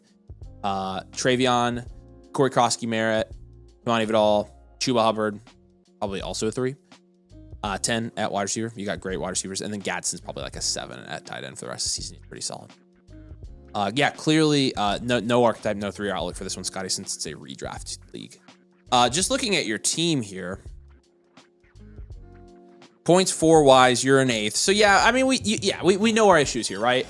Yeah, it's running back for sure. So actually, number 1 move I would make here. There's a team, Wolfpack in this league is 7-3. His biggest weakness by far is upside at wide receiver beyond Devontae Adams. Good man. So what I would do is I would try to give him CeeDee Lamb, and then you get Gibbs, because both of them have been like so-so, and that's pretty mutually beneficial for both of you guys. So go ahead and do that. I would pivot from CeeDee Lamb to get a running back, and go try and get Jahmyr Gibbs off that team.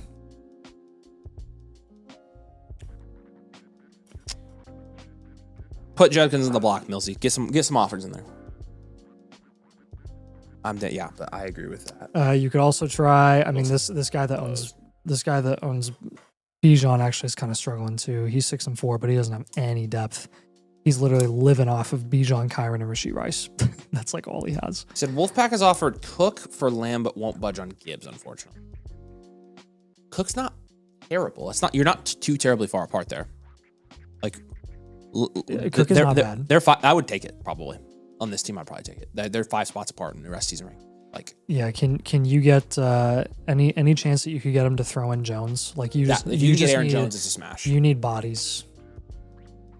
That would be another thing that I would do is I would take, at this point you can't afford depth on this team. You just need to up tier and get the highest upside guys in your starting lineup as possible.